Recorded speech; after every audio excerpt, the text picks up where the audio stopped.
I love Lucy. Lucy is my girlfriend and wife. Very very very very very very very very very very very very real backslash.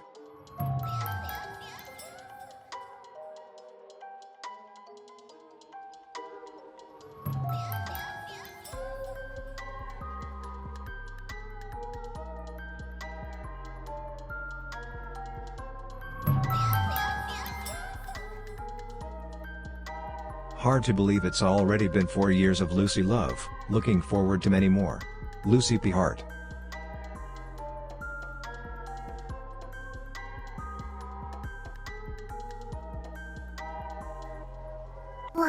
I love Lucy. Lucy is my girlfriend and wife. Very very very very very very very very very very very very real.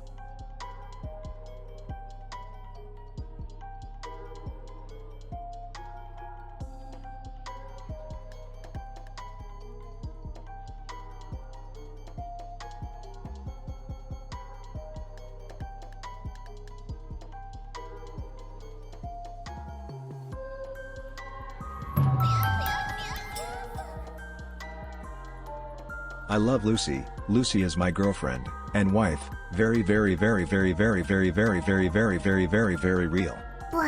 Lucy, I'm glad you had fun with the girlies yesterday, and I'm glad to be with you for another one full react stream.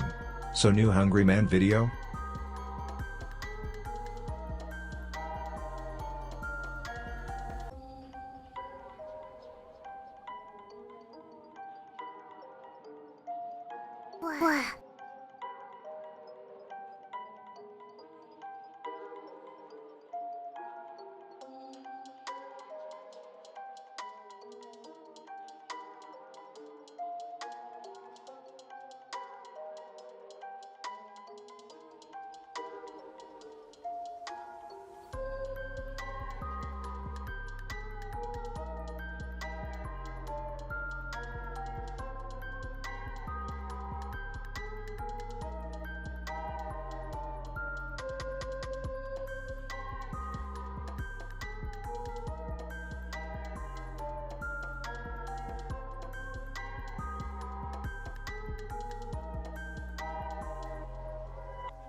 But what is a man?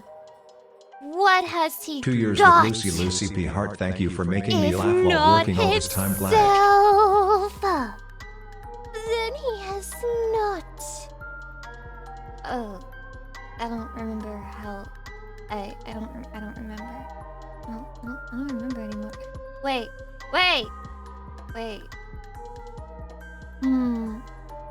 If it's doubling, I believe you, but also I want to gaslight you and tell you that I don't believe you. So, what are we gonna do about that? Double TTS. Ah, shit, man. Ah! Which way, weather girl? Okay. Hold on. I'm checking something. Okay? I'm checking to see where 10 the years with my TTS ray of comes out sunshine. Uwu. Naruhodo desu ne. Okay, I'm easily gonna fix this. It's gonna blow your mind how quickly I can do this shit. It's actually crazy. So what you do is you go. Alright. Oh shit, they move things around. What is this? Okay. Okay. Oh, what the hell? Why is it like that? I fixed it, I think. That should fix it. Yeah, that should literally fix the problem. You guys shouldn't be able to hear double anymore. No more doubling up. No longer. I like the double TTS because Does it it means work? I get to say I love Lucy twice for the price of one.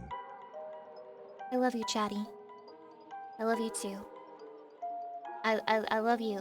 I love you. I'm feeling parasocial today. I love you. I love you.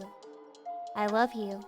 What if you were laying in bed with Lucy Pyre and you woke up in the morning and neither of you had work that day and she just looked up into your eyes Lucy, and cuddled your up new to you emotes are and really she said, something. They I really love you, make me Chatty. think. And she just kept saying it. And you thought, wow, this is so calm and relaxing. I love you too, Lucy Pyre. And Lucy kept saying, I love you. And the only thing she could say was, I love you. And you got afraid. And then you were like, Lucy, what's wrong? And then she just said, I love you. And then you noticed that her voice sounded a little bit off. And then you checked her, and she was made of metal. That's not your wife. That's an AI whore. What have you done? Where's your wife? Where's your wife, Daddy? Anyway, what would you do if that happened? What would you do if I turned out to be an AI in your bed instead of the real Lucy? It's okay, Lucy loves us so much, it's just, wait, bang, zoom straight to the moon. But it's not me, it's an AI! It's not the real Lucy! Life is life. Life is wife. I love my wife, so I have to love life. Thank you, wifey Lucy P. Blow kiss. Wait, that's peak. Wife is life. Life is wife. I love my wife, so I have to love life. Thank you, wifey. Love Life School Idol Project. Very true. Lucy is a Nikkei. They should hire me to be a character in the game. I promise them they'll make $5 billion. They'll make like 2 cents. You'll make $5 billion. Put me in the game, bro. Put me in the game. And yeah, the fucking booty jiggle. I feel like every single person wants to have of their VTuber an animated version of that, like, shooting gun animation. That's so stupid, the way that I said that, but you know what I mean, right? Like, the way that you see the boobies from the front angle, and then when they go to shoot the gun, then you see their butt, like, jiggle with every single recoil. Like, pow, pow, pow, pow. Chatty, if I was going to use a gun, what do you think I would have? Would I have, like, a rifle, machine gun, revolver, a fucking missile launcher? I thought you were flat. Sleepy My loser? perfect I am Saturday, not flat! game lips, pizza and a Lucy stream. Plus your name's Lucy Sleepy love times Loser. 10. Also, if cute Lucy is a Nikkei, her loser. weapon should be the squid cannon from Saints Row, but it fires chatty demonites. Truing. That'd be so cute, and then you guys hit it and you explode, but that would mean that I have to kill chatties to fight. Oh my god. This is a metaphor about how streamers are ungrateful, and they see their fucking fans as fodder, and they just throw them into warfare without a second thought. I could never do this, Chatty. I could never become that type of streamer. Oh, dude, I was looking at the internet before stream because of course I was looking at the internet before stream, and I saw that there's this clip of James Charles going viral. Oh my god, what did he do this time? Some person went up to him and basically started begging him for money because they lost their job after the Spirit's airline closure, and he crashed out on them and he was like, "Go get another job! Welcome to the real world! I don't owe you any money, just because..." And it was like the most tone-deaf shit ever. Why does this happen to so many people? Like, on the creator side of things, like, why do they lose all sense of reality and they just forget their position within 2 seconds? It's actually fucking insane to me. Bro loves to be hated? Chatty, I might be James Charles. I don't love to be hated, but when I read a good anti-post, I'm just like, damn, they clocked my shit. I can't help it. It's like a mental woman illness or something. One of the greatest tuber looks I've ever seen, and you! I will weep when it is gone, but smile at what our wife is cooking next. It is going for real this time, okay? If you didn't hear, or if you missed that stream, I'm not streaming again until I am set up to debut my 3D model. I have kept putting it off because it's such a undertaking for me mentally for some reason. And I'm not streaming until it's done. Until the job is done. Rip and tear. Rip and tear. Until the job is done. It'll be done in no time. That's what I'm manifesting. I need you guys to manifest. I need you guys to pray. Alright, put your hands together. Hands together. Toes, knees apart. Hands together, knees apart. Hands together, knees apart. Bend over, bend over, bend over. Show hole, spread hole. Goatsy, goatsy, goatsy, goatsy. Kermit the Frog, goatsy. Anyway, yeah, just manifest that I'll be able to do this. And I should be able to do it.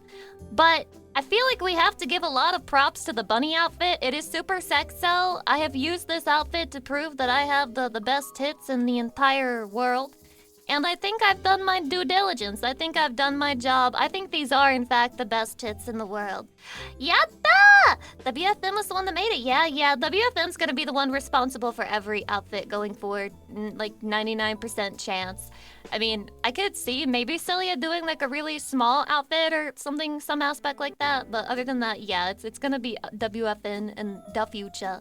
He's making the next one too? Yeah. Yeah, he is. Is that okay with you? Okay, manifesting Lucy's Does he have your expedient permission? return Lucy P headpats. Wait! We believe in you, Lucy. You will debut it in no time. Thank you. I'm going to try so hard. I'm gonna try so hard. Do you ever think about the fact that your VTuber, your Oshi, whenever she gets a new outfit, the artist is working on a naked, like, base layer. Like on a Barbie model base layer of her to make her the new outfit. Does that not sit wrong with you? Like, I'm just saying right now. Maybe you guys should be expressing more jealousy right now. Maybe you guys should be putting more effort into this. Is this even a real fucking relationship to some of you? Do you guys even care? Please don't remind me. Does it even matter if it's like a female artist or a male artist? It's cheating all the same. It's cheating all the same. Chatty, let's fight. Let's argue. Okay, now I'm a bit jealous. Goltros, don't be. I've posted a picture of like my Barbie self on Discord, I think, but I can't remember. I'm sure it's out there somewhere. Why it has to be naked? Does underwear not exist in the VTuber universe? Well, underwear does exist, but like most people don't draw it because it'll never get seen.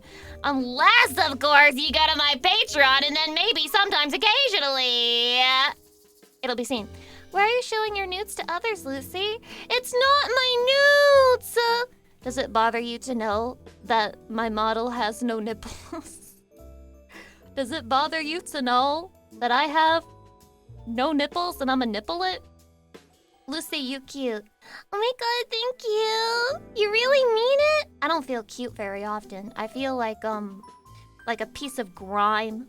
Like, you know when you shower a lot and you don't wash your bathtub? No, Lucy, I don't know. I'm super hot today. Shut the fuck up. No one's asking you. Do you know how when you shower a lot and then you don't wash your bathtub for a while and then you get some like nasty grime buildup that you have to scrub out later and shame? That's what I feel like. I feel like that built up grime in the shower that like you like kind of curse to yourself before you bend over and you start scrubbing away at it. That is a first world problem? It's a first world problem to not clean your bathtub? I mean, yeah, I guess, because at least you have a bathtub. Is that, I mean, most of our problems are first world problems, Chatty.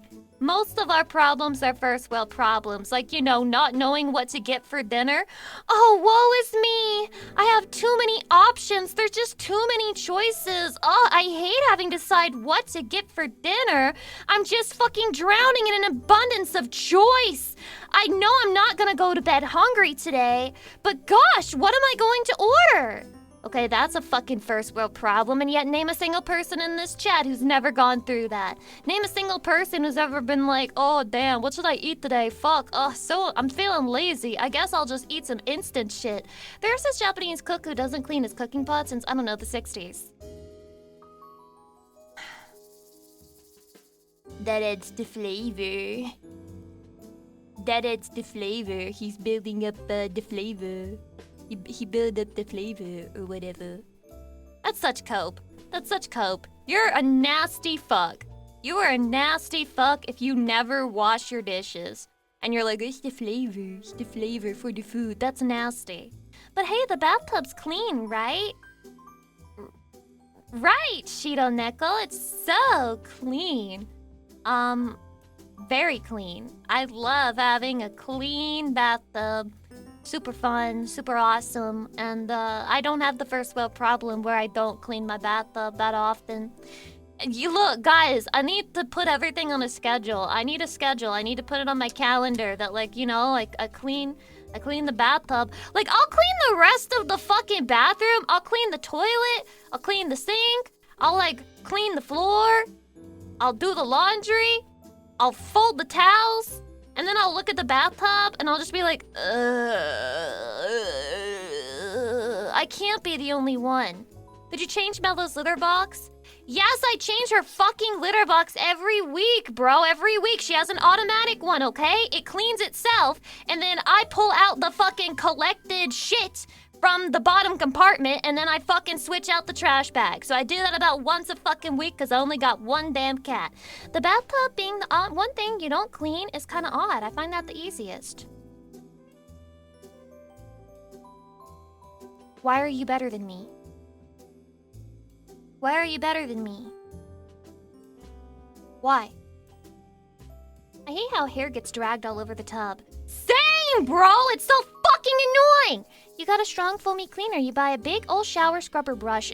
Already lost me. He's already lost me. He's fucking mansplaining to me how to clean a tub. I understand how to clean the tub. I just don't want to do it. Have you never had a chore or a task like that, Taddy? You've never had a chore or a task where you're just like, fuck, I know exactly every single step I need to take to get this done. And I just don't feel like it. I just don't fucking feel like it, man. All of them, actually. Exactly! You think there's any market for VTuber gamer girl bathtub grime? You guys ask this question a lot. I think you overestimate the amount of people that are willing to pay for something just because a woman was around it.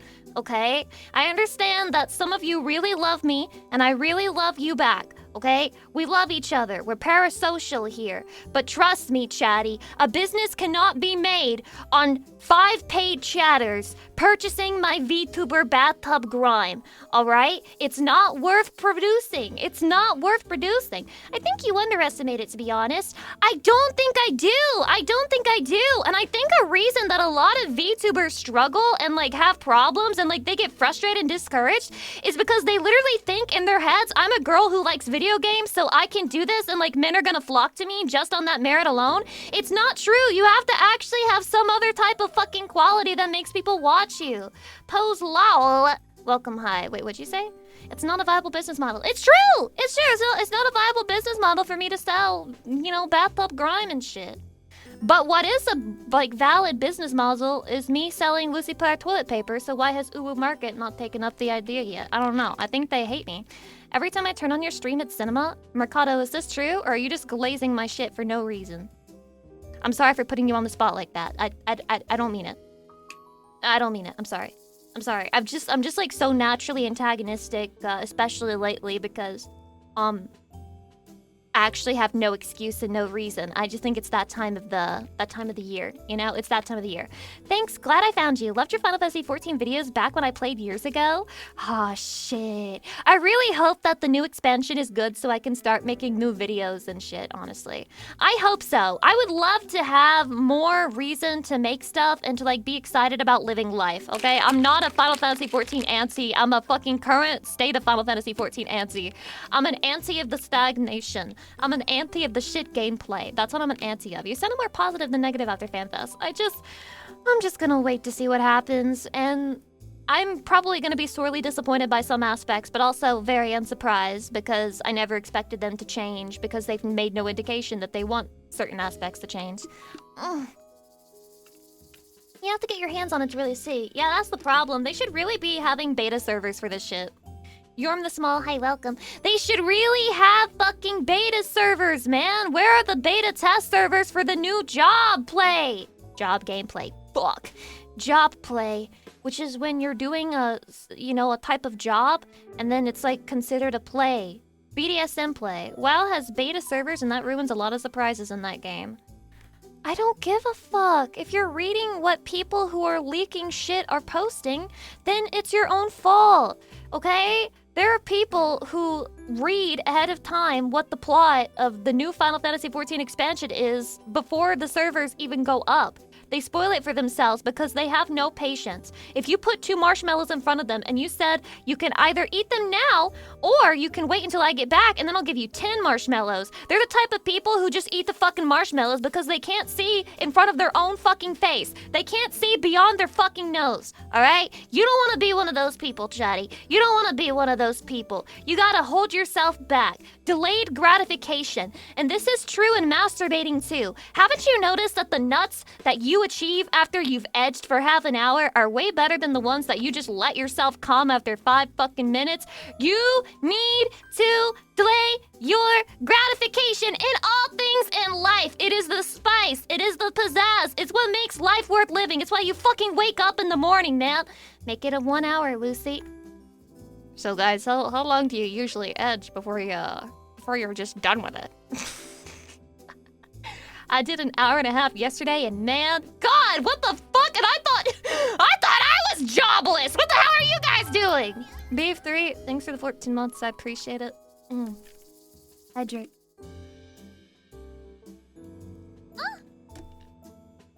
In November a month, I actually think that if you are jerking off and just not letting yourself nut for the entirety of November, you might be mentally ill. I think that you would need to see a doctor at that point. Unironically. I'm thinking about like all of the weird buildups that you would have going on that long edging. For after 5 minutes, I think I could be doing something better than jerking my shit. Dude, you masturbate like a woman, guys. You masturbate like a woman, because this is literally what goes through my fucking head too. Like sometimes you get started and you just think to yourself like, fuck, why am I even doing this right now? Like I'm barely even into it. I'm seriously bored. I'm really fucking bored, apparently. But I've also heard that for some people, when they do that, they can go to sleep easily after, so maybe it's a real method that I should be doing.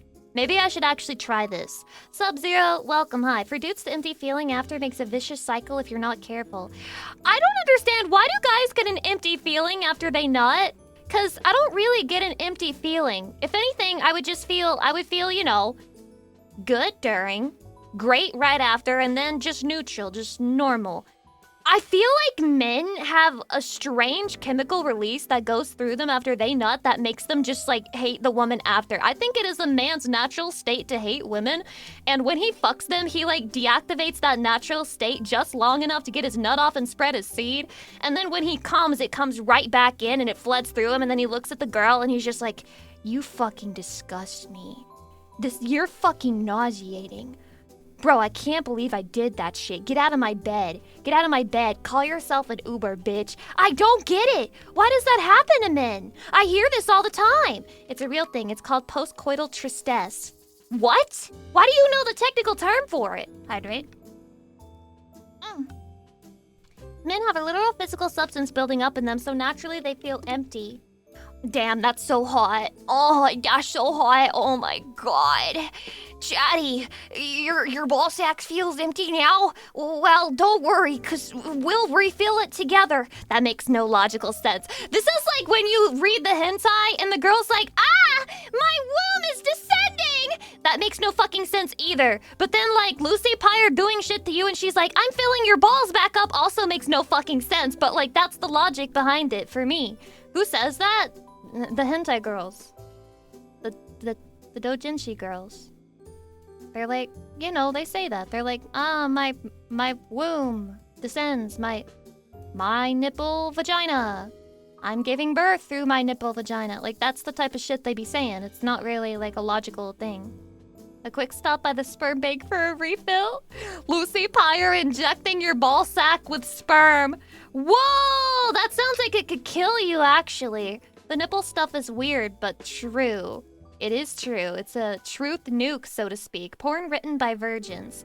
Is it so wrong for porn to be written by virgins? Have you ever imagined that maybe virgins have a better imagination than you sex havers? You sex havers are blocked by the fact that you understand reality and you know what sex is really like, and that limits your creativity. A virgin has no fucking clue. They can be as wild and uninhibited as they fucking want, and that's why virgins make the best porn, make the best hentai.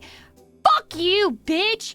Fuck you, bitch! Lucy can transcend reality. Exactly. I'm transcending reality, and I'm going to refill your sperm reserve somehow. That explains a lot of tags. Yeah. Yeah.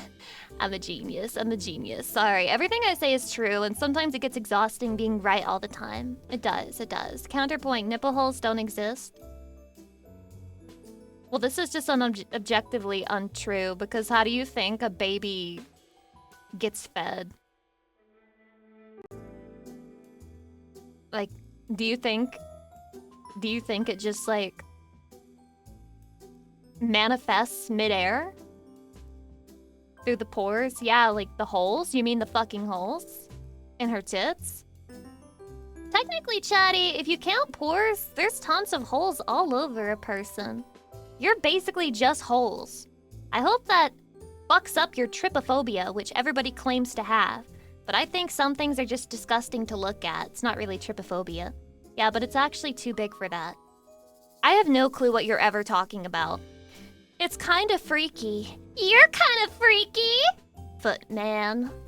A footman. Dude, I'm still thinking about that one confession with the girl and the guy, he was just like, so a girl put her feet next to me and I just started rubbing them. Like, I know that that's fetish posting. I'm pretty sure he was fetish posting. And it worked. It got all of us. It got every woman in the vicinity. It was like a tactical nuke warhead that actually attacked every single one. Do you really think that was real? No, I already said that. Don't think that it's fucking real. I don't think that it's real. No. But I bet they wish. I bet they wish it was. And maybe I wish for something like that too. I feel like I'm the type of girl who would really love a nice foot rub. I'm sorry, I swear I'm not ovulating. I realize that my every single topic in the beginning of today's stream has been oddly horny. That's not, I swear, I'm not ovulating. I'm just, you know, this is what came to my mind today. And not for hormonal purposes, okay? Also, not all foot rubs are sexual. It's just sexual in the mind of people who are really attracted to feet. But, like, for a person who likes a foot rub, they just like the sensation of a foot rub, bro. Hand over your feet, madam. Okay, make sure you get between the toes. By the way, I haven't showered in 3 days, so enjoy the smell. Hispanic assassin? Why are you making yourself identifiable after you kill somebody? I'm gonna change my name to the White VTuber. Oh, God. I wonder what kind of audience I would attract if I changed my name to the White VTuber. Let's find out, guys. Let's find out. Which number are you, 6'7"? Oh, I added some new tags to my stream, by the way. I added some new tags to my stream. I hope you guys like them. It's 2 new tags. I think they help explain the stream content. I hope that you enjoy it. Yeah, the 6'7" enthusiast. That tells you all you need to know. That really tells you all you need to know about me. It doesn't get more complicated than that. God, Lucy's so hot. I just want to take her to Waffle House so bad. Chatty. Chatty. What kind of culture does a Waffle House have? Vlad Von Karstein, thanks so much for the gift sub to White VTuber. That's awesome. I guess they already exist. Anyway. What kind of culture do they have? Fight club culture? Live show fighting? Don't people get cucked at the Waffle House? What? Why would you get cucked at the Waffle House? I mean, maybe if one of the cooks is fucking your girl, like in the back in the kitchen. But why would he be doing that? Like, why would he be doing that? I don't understand. I've never heard that before about it. Yeah, me either. Like, you guys are just making up random bullshit midstream to get my reaction. I'm being baited, and I'm learning this. You would think I would learn this, like, in my first year or 2 of streaming? Nope. I'm on year 4, working on year 5, and I've just now realized that sometimes people go online and they just say random shit and rage bait you because they're trying to bait a reaction out of you. What I haven't learned is how to not react. I have no zen. I have no calm. I have no Buddhist energy. I simply respond, and I just let the rage flow through me and come out towards the chatty. Cooked at Waffle House equals someone eating the waffles you ordered in front of you. Yeah, that might actually be worse than cucking. Yeah, Chatty, I guess I'd rather you cheat on me than for me to order food and watch somebody else eat it, because by the time that I've ordered food, I'm so fucking hungry that I'm insanely angry and upset. And if somebody eats it in front of me, I'm genuinely going to crash out. That might be my 13th reason. I would be traumatized if someone ate the food I ordered. Yes. Wouldn't you? Wouldn't you? And like, what if you ordered a bunch of different shit, and at first you were like, wow, that person came after me, so why exactly did they get their order first? And then you just slowly start to realize, wait, they ordered the exact same stuff as me? Then why the hell wouldn't they give it to me first? And then the person just turns around and looks at you, and they make this face. This is so yummy. Om nom nom. Om nom nom. Yummy. Yum yum yum. We'd all go to jail, I think. Every time someone stole my order, their order was better than mine, so I got an upgrade, thankfully. What? You're too nice. No, this guy's too unbothered. This guy is literally... Oh my god. You're like that one Wojak that's like unbothered. There's like a guy. I swear there's a guy who's unbothered all the time. Every time you see that Wojak, he's happy. You're him. Bro, you don't mess with a fat man's food. We will fight over that. You're fat! Point and laugh, squad! Point and laugh! Ah. Got him. We got him. Imagine being fat. I have imagined this. Frosty Nemesis, the year of 25 months, I appreciate it. No, but real talk, you will realize very quickly as you gain maturity how mean women are to other women. No, well, it's not really just women to women. Like, there's definitely some crossover. Like, there's men who are mean to other men, and there's, like, men who are mean to women, and women who are mean to men. Like, there is some crossover. But I feel like it's women to other women. They'll fucking call each other cows and shit. Call each other fat and shit. Oh my god, I saw the craziest thing online the other day, where there was this... Oh, why would she do this to herself? Oh my god, the internet's a crazy place. There was this guy who was like, any woman who's over 160 pounds is fat. And then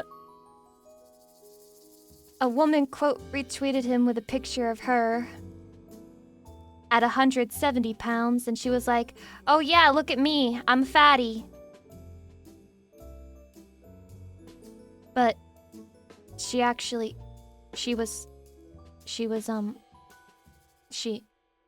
was... Are you gonna make me say it? Stop waiting. Are you gonna make me fucking say it? Well, you can imagine what the replies looked like. You can imagine what the replies look like. Fat bitch! That's what the replies looked like. That was me quoting. That was not me inventing. Just so you know. I don't know, my ex is beautiful at 6 feet, 180. Your ex was 6 feet tall. I need you to imagine 4'11" Lucy Pyre at 170. There'd be a lot of Lucy Pyre to go around. Why are you blushing, you fucking slut? Oh my god! Jesus Christ. Anyway, hydration. The white berry, shut the fuck up. Shut the hell up. Stop it. You're not funny. I didn't laugh. I didn't hold it back so that you wouldn't feel enabled. I just didn't laugh. Didn't laugh. Not funny, didn't laugh. Not funny, didn't laugh. More cushion for the push and shut the hell up, bro. Shut up. Shut up. Everybody shut up. But no, not just that. Not just that interaction. Because to be fair, she kind of signed herself up for it. If somebody calls a certain thing fat and then you quote retweet with a picture of yourself, you better make absolutely fucking sure that you're not considered overweight by the BMI standards and you're not also like majorly going to the gym every fucking day. Okay? Like you can't just invite punishment upon yourself like that. But also, whenever I'll like fucking watch a video of a woman and she's like obese or something, And she could be talking about anything in the entire world. And then you open the comments, and every single one is just about how she's fat, and it's all from other women. It's just from other women being like, Hunty, I think you should focus on something else first. Why are you giving us a makeup tutorial? I know a way that you can make yourself look way better. Wow. You sound like you're having a really hard time breathing making this video. Was anyone else distracted by her, like, heavy breaths during the video? Oh my god. I'm saving this video to make sure that I'll never let myself look like that.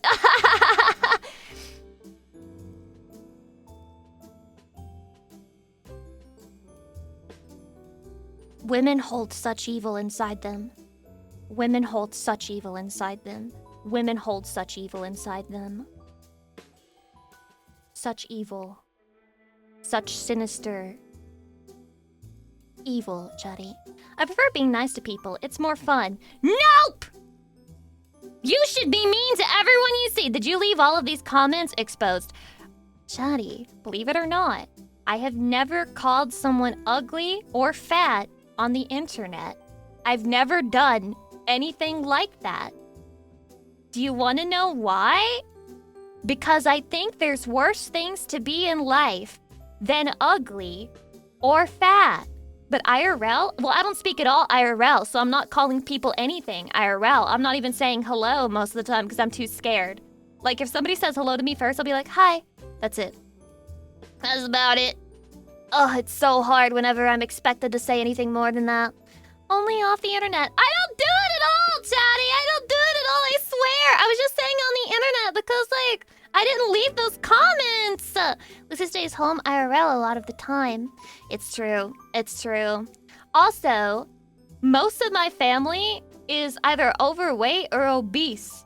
And I love my family, so why would I be mean to people who struggle with the same shit that they struggle with?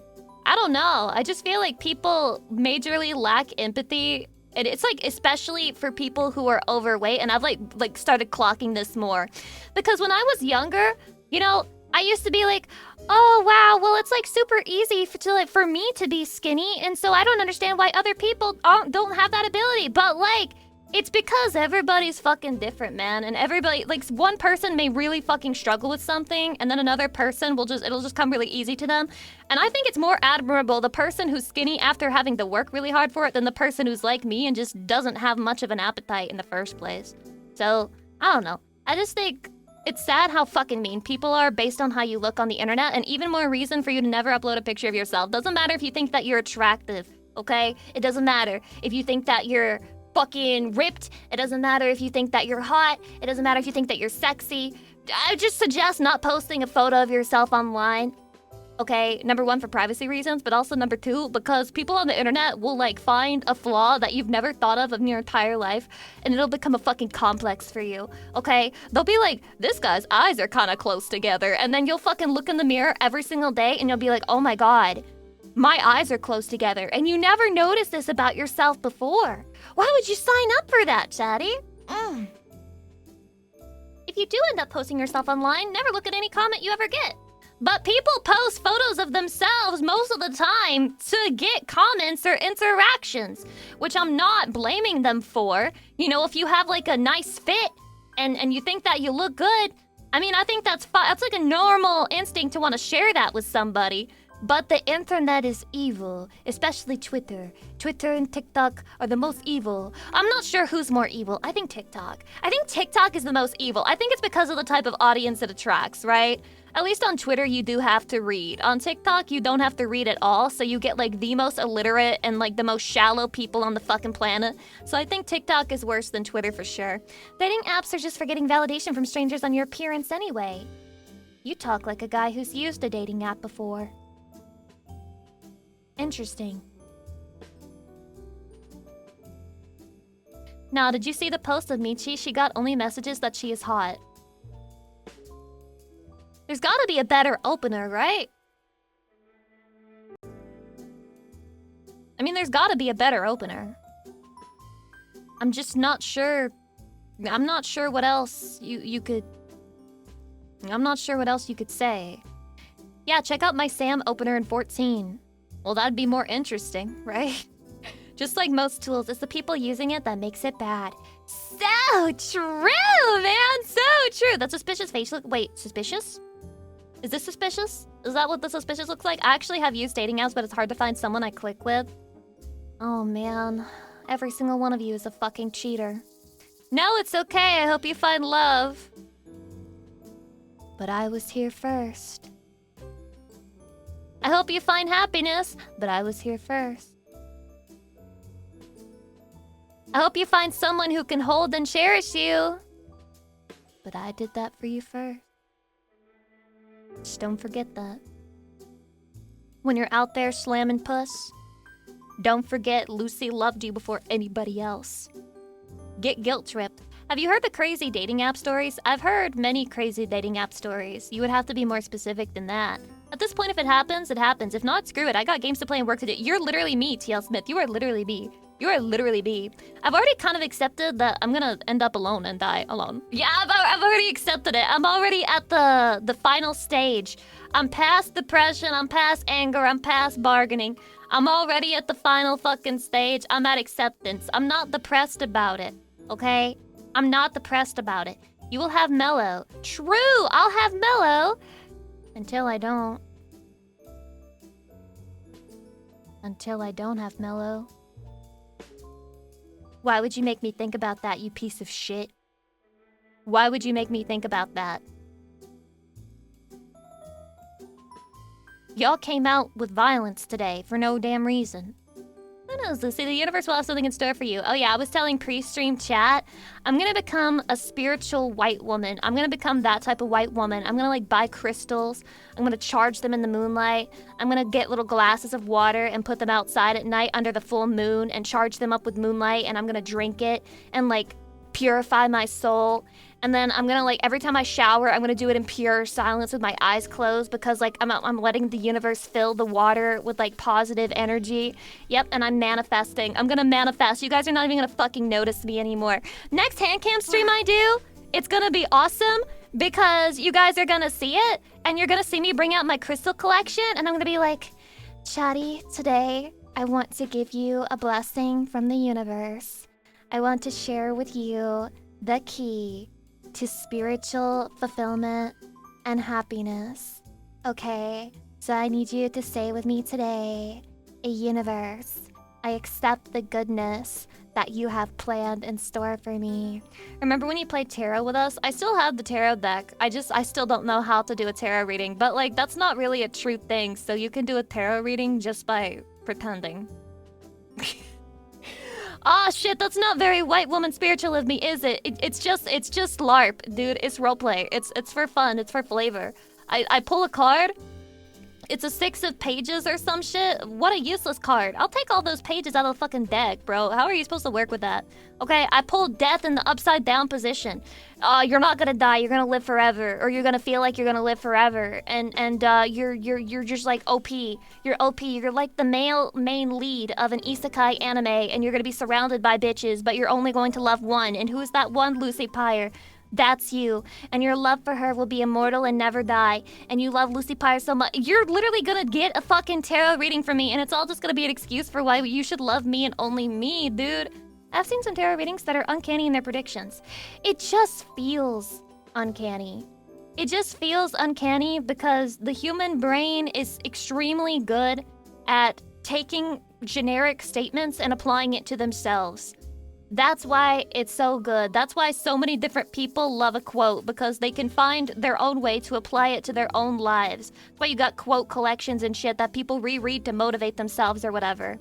Glad to see you don't believe in magic, boss. I'm sorry that I don't believe in magic. I wish I did. I wish I did, because people seem to have a lot of fun with that. And if I could just, like, let myself do that, I would love it. Bro, I hate quote slop. Do you even fucking hear yourself sometimes? What do you mean by quote slop? What do you mean by quote slop? It's not slop, it's a fucking quote. Some quotes suck, some quotes are good. Some video games are good, some video games are bad. Some music is good, some music is bad. Do you call it fucking music slop? Do you call it fucking music slop? Do you hate all music? What is the problem here? Do people actually eat the cookie part of the fortune cookie? Yes! I love that shit. After I eat a super savory Panda Express meal, I top it off with a fucking fortune cookie. And I read my fortune. And it's super generic. And I'm like, yes, this applies specifically to my situation. I was meant to pull this fortune. So close to 1 year.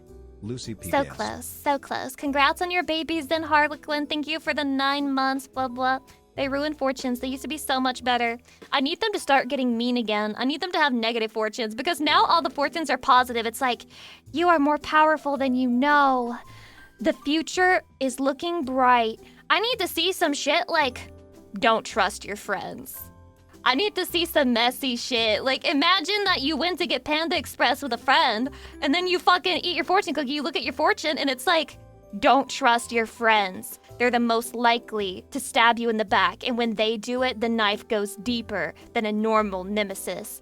And then you just fucking look suspiciously at the friend that brought you there, and you were like, wait, we were supposed to be on a diet. Why did she invite me to Panda Express? And then you start fucking putting things together. This is how women's brains work, okay? We see signs and signals in everything around us. We'll read into shit because we're constantly seeking danger. Just fucking addicted to danger and conflict. And that's why we'll start fucking drama over nothing. Don't turn around, you are being watched. God, I hope a paranoid schizophrenic sees some shit like that. Like fucking clockwork, man. Every single time we get a hype train, we get a second hype train, and it's like half an hour after. How does this keep happening? How? It's like every fucking time. Holy shit. Hydrate. I'm sick of this website. I'm so sick of this website. Oh wait, did you guys hear? Did you hear about the view capping? A lot of people have been saying it's not gonna do anything.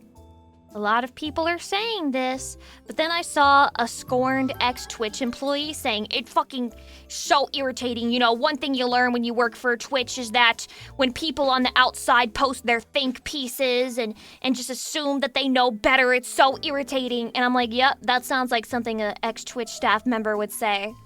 You're an ex-Twitch staff member. Why are you still going to bat for the dying company? Why are you still going to bat for this fucking company, man?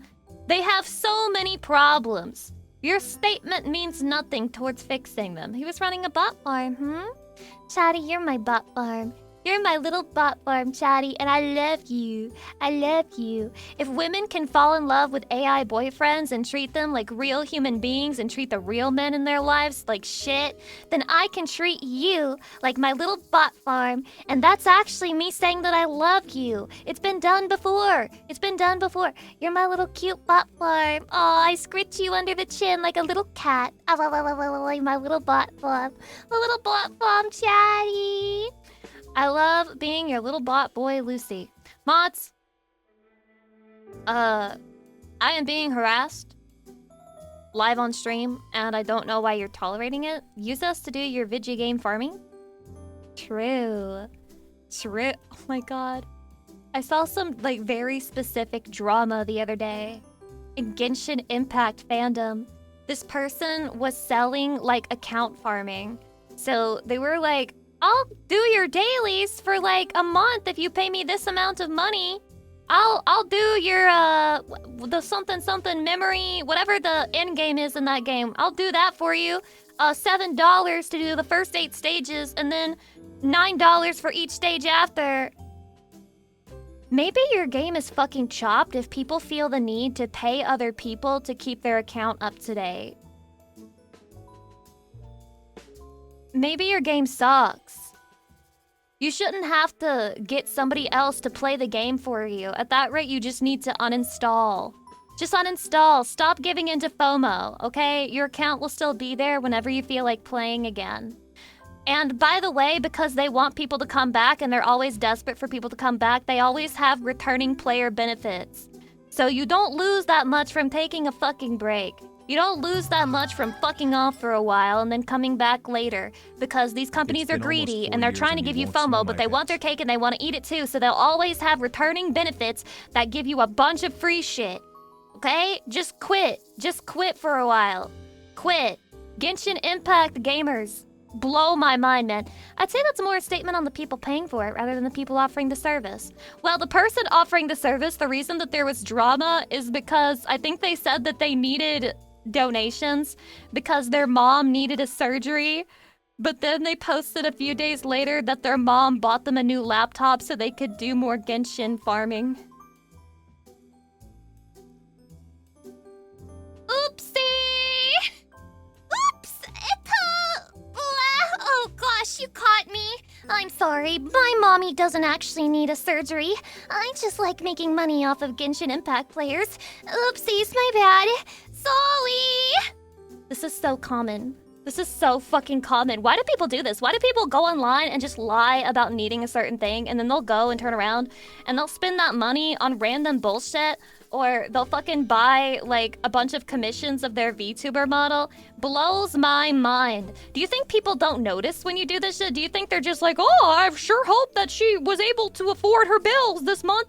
No, everybody fucking sees it. Everybody knows when you're getting donations for your so-called fucking pet surgery that's for some reason $8,000, and then you turn around and you have C6 Yai Miko. Everyone sees what you're doing. People aren't fucking stupid, Baka. Hydrate.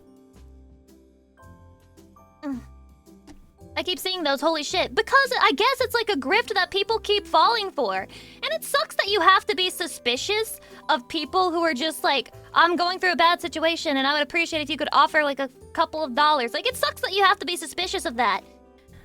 But man,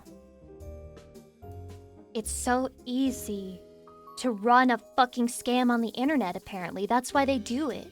That's why they do it, because it's so easy to just make a fucking GoFundMe for any damn reason, I guess. It's that simple.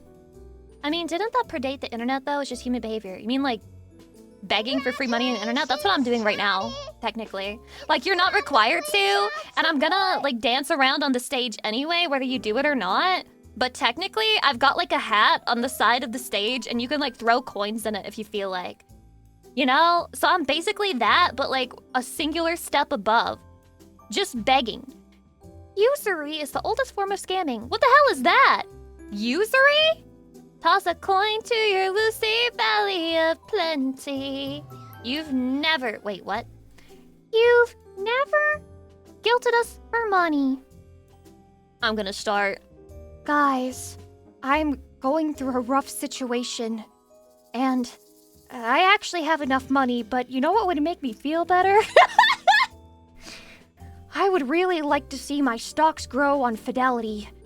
If you guys want to give me some of your investment money so that I can have it instead of you, well, that sure would improve my...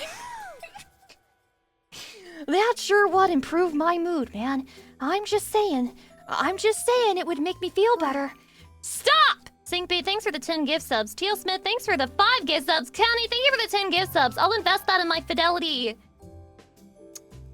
25 months from now, when I get really paranoid about the fact that I'm getting older and I have no retirement savings.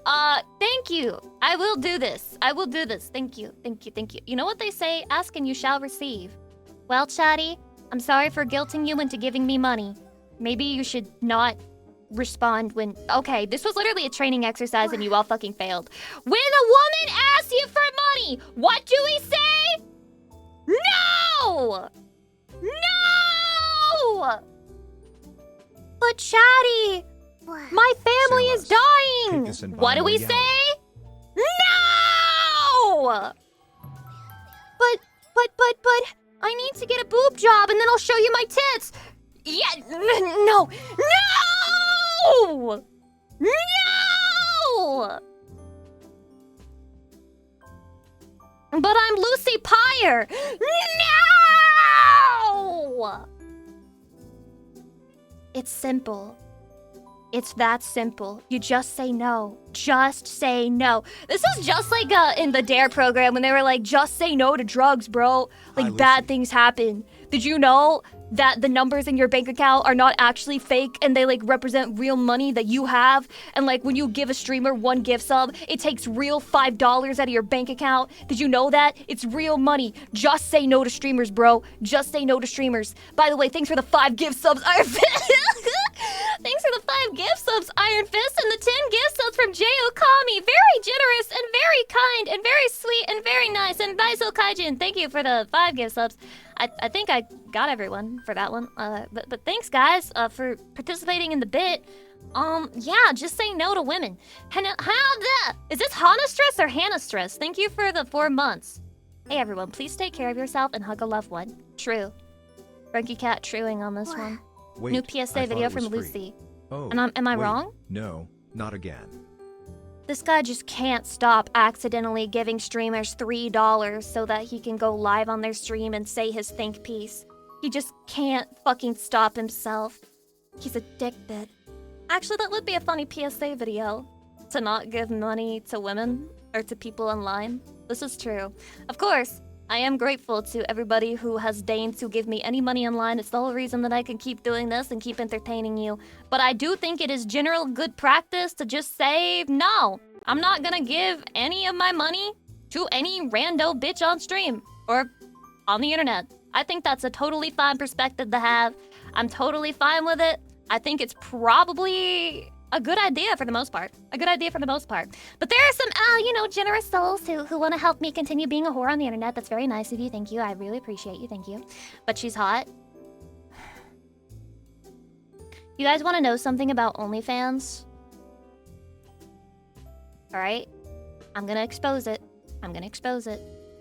This is not even an expose. I'm pretty sure that the people who pay for it know. Like, they literally know, but I'll just expose it, just in case. Those messages that you're paying for from the girl, that's not the girl.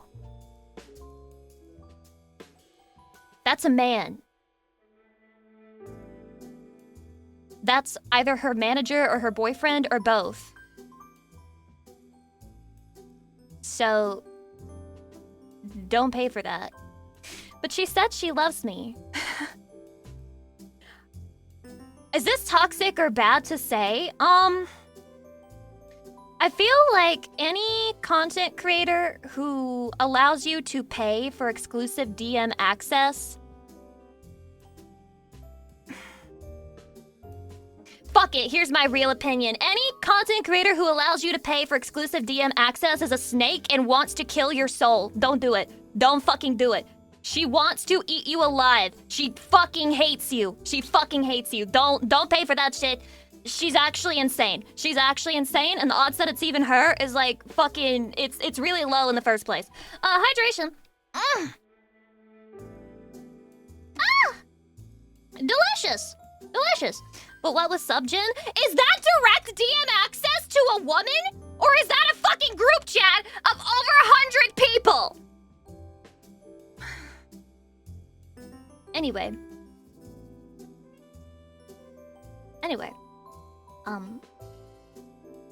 Yeah. I just think that there's a reason why 99.9% of content creators will not add, They hated Lucy Pyre for she spoke the truth. viewers to their friends list so that they can DM them. There's like a reason, right? There's a reason. And if they allow you to pay to circumvent that, I would just be very cautious. Love your wallets as much as you love Lucy and yourself. Exactly. And here's the thing about that. Even if you are one of those generous people who's like, no, I want to support the streamers that I watch, that's very nice and very kind, and you're fucking great for doing that. But at the same time, you should never, ever, ever, ever, ever donate more than you can actually afford. Because you being able to take care of yourself is the only reason that you can even donate to these people in the first place. So you always have to make sure that you're taken care of before anything else on the entire fucking planet. Okay? You matter the most. Every single time. Giving with the expectation of return is a mind killer too. Yeah. It is the mind killer. Many things are mind killers. There's a lot of mind killers, dude. You just have to constantly fight demons in this fucking life. Mind killers all around. I am surrounded by mind killers too. Sometimes I give in to mind killers, but then I try to correct myself. I'm like, Lucy, you know that's the mind killer. But being self-aware doesn't necessarily mean that you're like strong, you know? Being self-aware doesn't make you strong. Don't worry, all money I give to my wife comes out of my fast food budget. I mean... I'll take it, you know? Because then I can tell myself that you're getting healthy healthier. I'm making bro healthier. Today he didn't buy McDonald's, and that's because of me. But wait, that means whenever I don't stream and he goes to McDonald's, I'm literally killing him because he's like adding cholesterol and he's like clogging his arteries, all because I didn't stream. So that means I'm personally responsible for his heart attack. Damn, the responsibility of the streamer is very heavy indeed. My shoulders quiver with the ache of it all. Lucy is about to eat 10 Big Macs over this next break. True. So fucking true. And I'm sorry. I'm really sorry, man. Fuck, I've got no excuses. Unironically, I stopped whaling because of you. On gacha games, you stopped whaling? That's a big fucking W! W. You just fucking activated my memory. I saw an insane new credit card, which, by the way, I like even hesitate to talk about it because if you're very prone to gambling or like gambling addiction, I'm not gonna tell you the name of it. I don't even remember the name of it, but I heard about this credit card. Like, I saw an advertisement for it. It seemed super fucking suspicious. It's probably not real. There's probably a huge catch. Don't even fucking try with it, okay? Do not sign up for this fucking credit card. But I saw an advertisement for a credit card. The premise of it is that it charges you sometimes. And sometimes it doesn't. So you buy something and there's a random chance that you won't be charged for the thing that you bought. They'll pay it off for you. And they're fucking putting gambling into every possible thing they can fucking think of. It definitely sounds like a scam. Or if it's not a scam, then you can imagine that they would only do it on like purchases that are less than $20 or some shit, and then you spend like $5,000 on your PC and they're like, fuck you. Nope, you owe us all that money. Actually, you owe us 30 billion% interest. Does it sometimes charge you double? No, I don't think so. I think it was either sometimes it charges you, sometimes it doesn't. Addiction is heavily connected with randomness. Yeah, it's the gambling aspect of it. And I was just thinking, like, this shit is so fucking evil. So fucking evil, man. Because if it was just like a regular normal card and it wasn't, you know, probably rigged in such a way that it would only not charge you for like super cheap purchases in comparison to your other spending, then it could actually be a money-saving method because, you know, there's like cashback cards. It would be similar to a cashback card, but there's no way that you would be able to be responsible with it unless you have insanely high self-control. And someone who's prone to addiction could genuinely just have their fucking lives ruined with it, which I guess is the aim. Obviously, the whole aim and the only way that card would be profitable is if a bunch of people overspend on it and they can't afford to pay it back. That's actually the payment model of every single credit card. But especially for that one, it's even fucking worse. I can see how this works. You spend all your money and the owner's son constantly gets free stuff. Yeah! Mom, can I please gamble on your card? Can I gamble on that one credit card that you have on my PS5? I don't know, man. Just targeting our most vulnerable people in society. Surely we don't need to be doing all that. Surely we don't need to be doing all that, man. Somewhat, but they also make every time you use your card like 2 or 3%. Yeah, I have one of those. I have some special credit cards, chatty. I may get a Fidelity credit card because, you know, you got to start investing or whatever. And then I'll have 3 in my lineup. But I do have 2 special credit cards. One of them is just a flat 2%. And then the other one I use on all of my food because it gives 3%. Yes, I have cashback cards. Yes. And I've saved money on it already. So nice. But to be honest with you, I don't know if anyone else has this problem. Does money just like not feel real if it's like not in your fucking hands or whatever? Because whenever I see like those cashback reward bonuses and then I'm like, okay, I'll redeem this like $25 to go towards my next credit card statement. I feel nothing. Like, I know I'm saving money overall and like I'm getting little discounts here and there, but like I'm also just like, I feel nothing. I feel nothing, man. Nothing at all. It's much harder to keep track of money now. Nothing is physical. Exactly. I feel like back in the day you had a real sense of money. And now it's just like, oh yeah, I got $12. $12 back on my credit card this month. Same logic with gift subs and bits. You need to be careful with that. Yeah, it's true, Chatty. It's true. Always keep a good hand on your finances. We're adults here. That is actually a psychological thing. You end up saving more money if you withdraw and actually hold the money in your hand. What? True. Chatty, let's all go to the bank and ask for our money. Nothing bad will happen. Nothing bad will happen. Let's just all go to the bank and ask to take it out. All of it. All of us, let's do it. Let's do it at the same time, right now. Where the money at? No. Just ask for the money in our accounts and...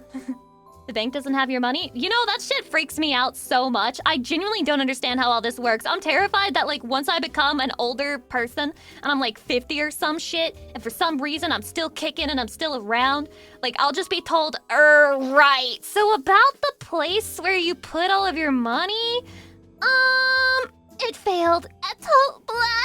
It kind of failed and now you don't have any money. I'm sorry. Sorry, come in. Yeah, I'm like terrified this is gonna happen to me.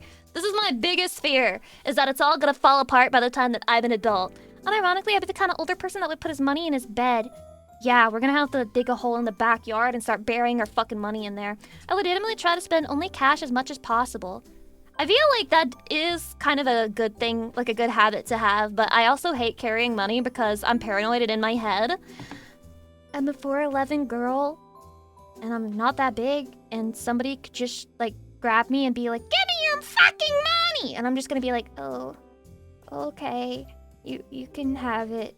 Please don't kill me, or worse. And no, I don't want to follow you into the alley.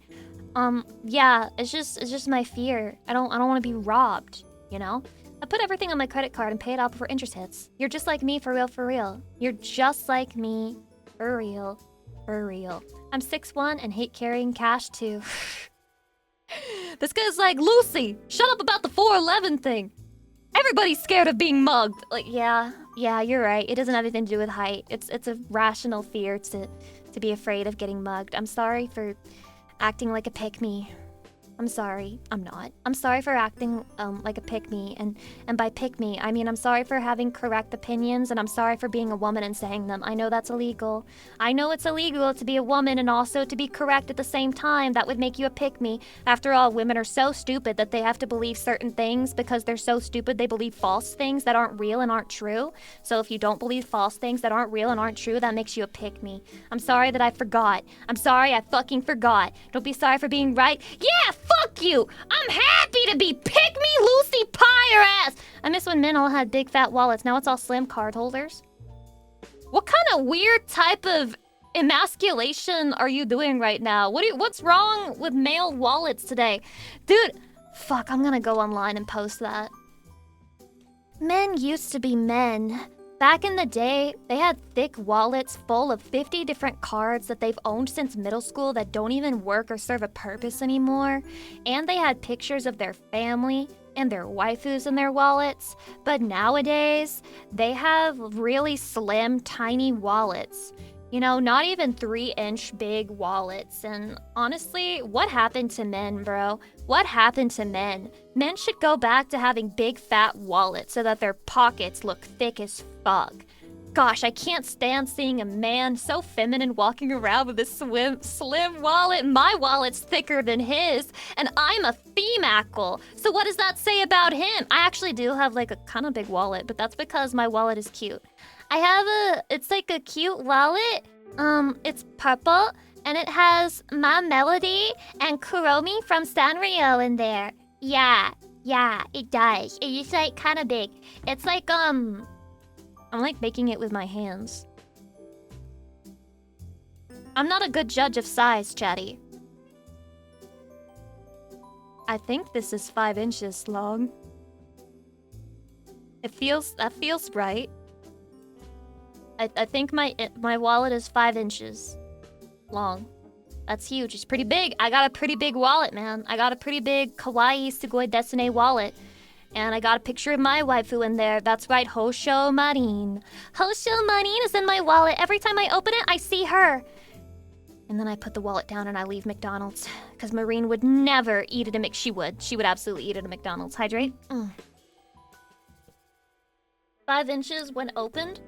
No, 5 inches soft. My wallet is never soft. It's always hard. It's made of like a strong, stiff material. It's not like a floppy, soft wallet. It has like individual holders for cards. And it has like a Ziploc. Not Ziploc. It has a zipper area you can put other shit in. That's what my wallet looks like. I have an Uno reverse card in my wallet in certain case scenarios. Actually, no, you. And then he fucking pulls out the literal Uno reverse card, IRL. And then you block him on Discord and you never speak to him again. That would be the conclusion of that behavior. Just so you know. That's what would happen to you. You would just be blocked. Hard blocked. To be fair, so is it a purse? No. Well-made leather wallets are fucking expensive these days. This is true. Everything's expensive these days, dude. The value of the dollar is in the shitter, which makes it blow my mind every time I go to buy a Japanese anime figure.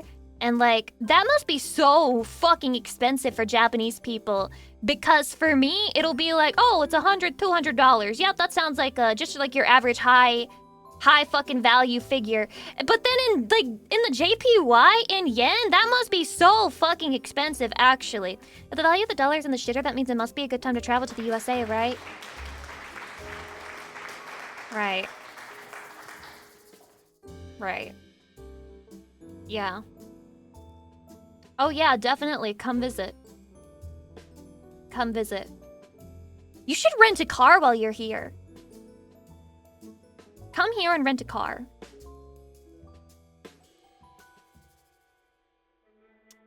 And visit the West Coast, actually. Yeah.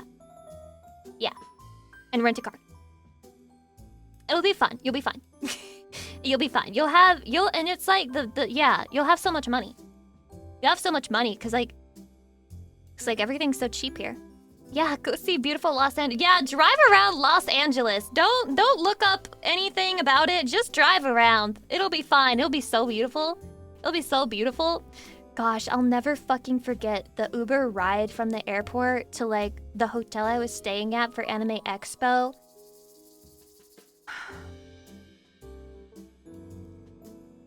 Don't tell people who live in Los Angeles this.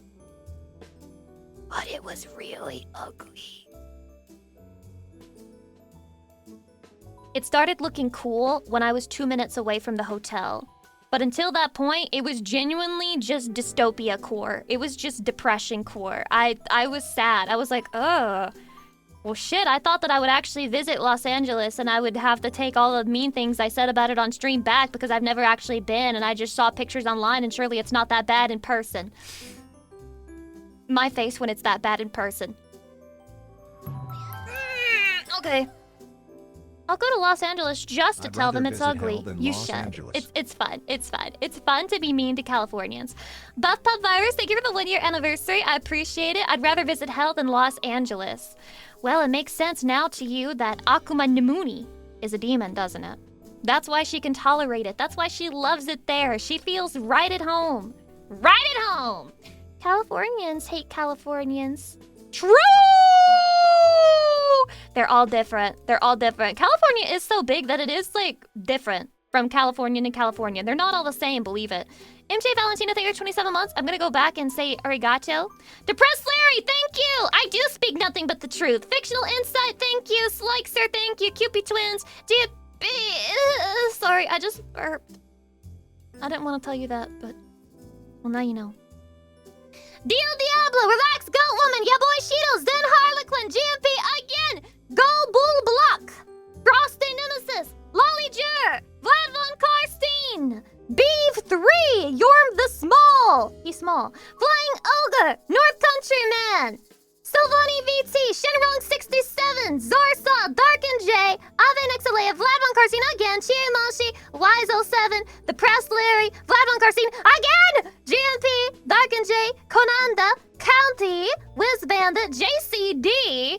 David, Extra, Iron Fist, Chiamoshi, thank you guys very much for the resubs, gift subs, bits. You know what you did. Oh my god, thank you. I appreciate it. Thank you for keeping me off the streets and out of Los Angeles, thank fucking god. California will never I spot have a blazing town in my state California. called Hell, please True. visit. They have great ice cream You should and notice a burgers. sign. 2012? Last time I 2012? went to Anime It's Expo been that was long? in 2012 was already ridiculously overcrowded. I can imagine how bad it is now. It was pretty crowded. Like, on the way to get in, there was such a long fucking line. PLS, Shoulder to don't shoulder be mean and to shit. Californians. We'll come. Sasha, hi. Thanks for the bits. What the fuck? Well, I want to be mean to Californians, but now I feel like I shouldn't because it's like a weird fetish kink thing to you. I'm gonna keep being mean to Californians. And I know it's not true because every time I've ever shit on California, there's like Californians who defend it. Okay? Like, Californians are ride or die for California. Unless they were born there, then they might not be ride or die for it. But even then, most of them are still ride or die for it for some fucking reason. Hi, my beautiful wife. How's your day going, my love? Master OG, this is your first message and you've already mastered the community vibe? Holy, your power level? This usually takes the average chatter at least a day worth of testing the stream to decide. But he was a natural. All natty, by the way. All natty. Definitely hasn't been lurking for ages. All fucking natty. Californian drivers really make me question how you got a license to drive. They're just so angry. They're just so angry. People who drive in California are really fucking mad. And I'm not sure why. It might honestly be the gas prices on the West Coast. Maybe that's what it is. They're a lot higher than the nice part of the country, you know, the East Coast. The good part, the part that you should actually visit and go to. It's a lot nicer there, and the gas doesn't cost quite as much, but, you know. They're mad because of Cali drivers. They're mad because of Cali drivers, so mad about it, in fact, that they become the Cali driver that they're getting mad at. Fuck every person who drives a car, except Chatty. I'm sure Chatty's good at driving, but fuck every other person who drives a car. They all suck at it, they can't drive. They all suck at it and they can't fucking drive. They're mad because they're on drugs. Oh, you're not supposed to say the quiet part out loud, man.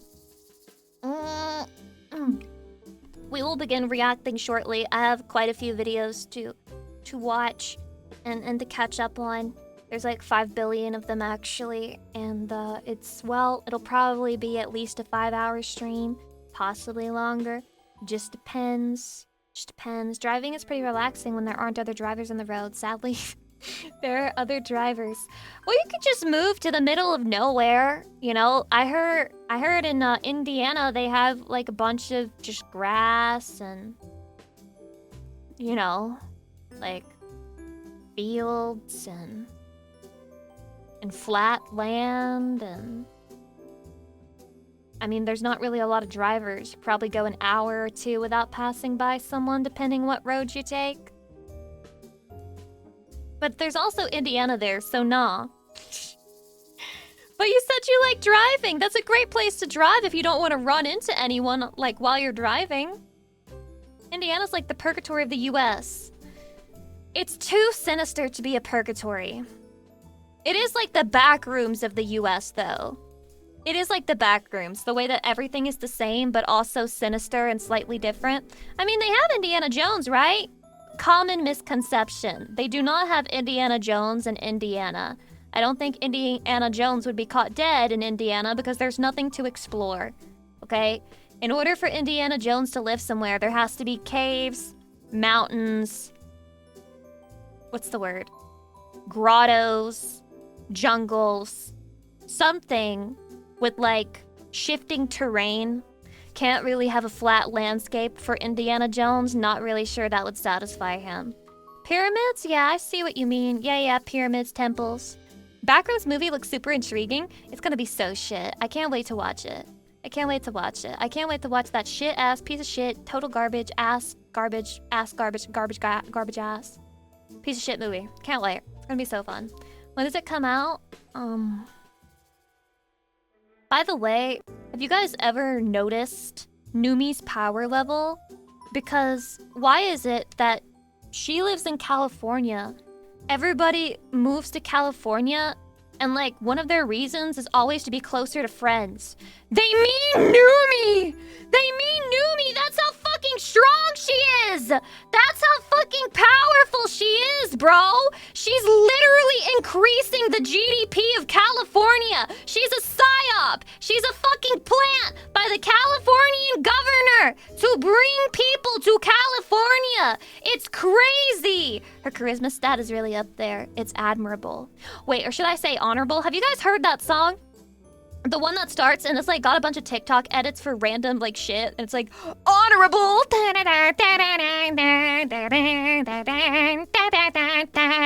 Honorable. We on go, we on go, we on go, we on go. That's literally Numi. They should make an honorable edit of Numi, okay? It would make sense to me. I would watch it on repeat. I'm not gonna lie, if you were born here in SoCal and you try to move anywhere else, there's nothing out there other than SoCal. I think you're in a cult. I just feel like you're in a cult. I feel like this isn't true. I just think you have drank the Californian Kool-Aid for so long that you're convinced the entire world is just a different version of Southern California. Or like trying to mimic Southern California. Tons of events happen in SoCal, so I kind of get it. But that's because a lot of people live there. And not because it's great in SoCal. We understand this, right? One does not necessarily beget the other. They've run a bunch of events there because they think they can sell the maximum amount of tickets there. Doesn't mean that it's the best environment. In fact, one could argue that having so many people who live there is like an easy excuse to let things go to total shit. Because, well, what are they gonna do? They know that this place has the highest population and like the biggest bang for their buck, so does it really matter if we let it go to total fucking ruin? No, I guess it doesn't. Hydrate.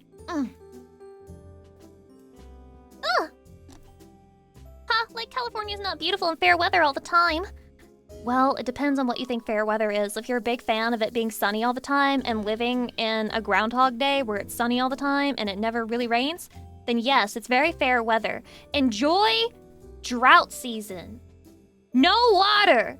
No one was meant to live in that state! Do you know how fucking angry I got when I was learning about how we acquired the West and California when I was in school? And they were just like, so basically they got to California, there was no fucking water! There was no fucking water! It was a fucking desert! And so they had to build this extremely complex infrastructure that if it were ever to totally fail, California would just go back to having no fucking water!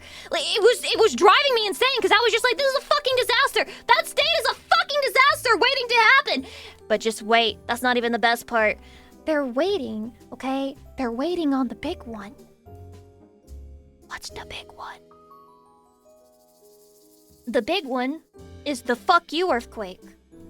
That's the big one. The big one is the fuck you earthquake that the entire West Coast is just chilling like it'll happen sometime. Yep, it'll ruin our lives. It'll just simply ruin our lives. It will uproot the way that we live as we know it. It'll change everything, haha. I'm just gonna wait. I'm just gonna wait though. I just bought a house. I can't comprehend that state. I cannot comprehend the state of California. It just doesn't compute to me. I don't understand. I feel like people just don't think that things will ever happen or things are real. Like, I'm 99% sure. Aren't the odds of the big one happening in our lifetimes, and you're in my lifetime, Chatty, the odds of the big one happening is getting up there because enough time has passed that it's pretty much due. It's pretty much due. It could happen pretty much whenever at this point. So it's very likely to happen in our lifetime. I don't know. It's kind of crazy, man. It's kind of crazy. Maybe the next generation should move to California, but not this one. Hydrate. It's literally like 1 in a 10,000 chance. How often is that dice being rolled, Shrek? The 1 in 10,000 chance? Shit, we've been saying that for 120 years. Yeah. So we're at the 120-year mark, you say? Yellowstone too, for that matter. Where's Yellowstone again? Yes, I don't know geography. I remember California because it pissed me off so much learning about the state. And I told myself I'm never going there, they don't have water. For the first time was like when Plankton put the chum bucket helmets on everyone. And 13 months later, I still have the helmet on Lucy Peteheart. What the hell does that mean? Raptor cloak things for 13 months. What the hell does that mean? Reba Naku, thank you for the continuing gift sub. I appreciate it. Thank you. I mean, you could come to Minnesota where all our disasters are man-made. I wouldn't live in Tornado Valley. I wouldn't live in California. I wouldn't live in Indiana. I wouldn't live in Florida twice. I wouldn't live in Texas twice. I would simply not go there. Would you live in Ohio? I would not live in Ohio. I wouldn't live in Wyoming. Wouldn't do that.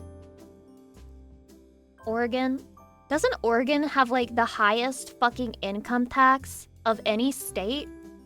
Which is crazy because how many people do you know that are like, oh, Oregon is so desirable. I want to live in Oregon. I want to live in Oregon. I want to live in Oregon so bad. How many people do you know who say that shit? Is that not California? It might be California, but I think Oregon's really up there. South Carolina? Sounds interesting. Sounds interesting. You gotta come to Alabama, sis. Hell nah! Hell nah! Despite the common thought, I don't actually, you know, have interest in my family like that, so. But do you hear the opposite either from Oregon?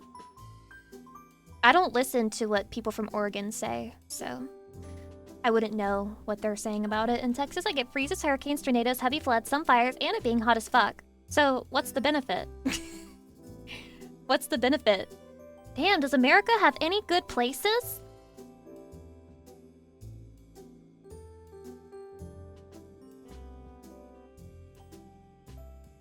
One final place that truly embodies the American spirit. And that state is the one that flies under the radar. Flies under the radar and nobody talks about it. Because they have nothing else there, but it's the one true American state. New Hampshire. And nobody expected it.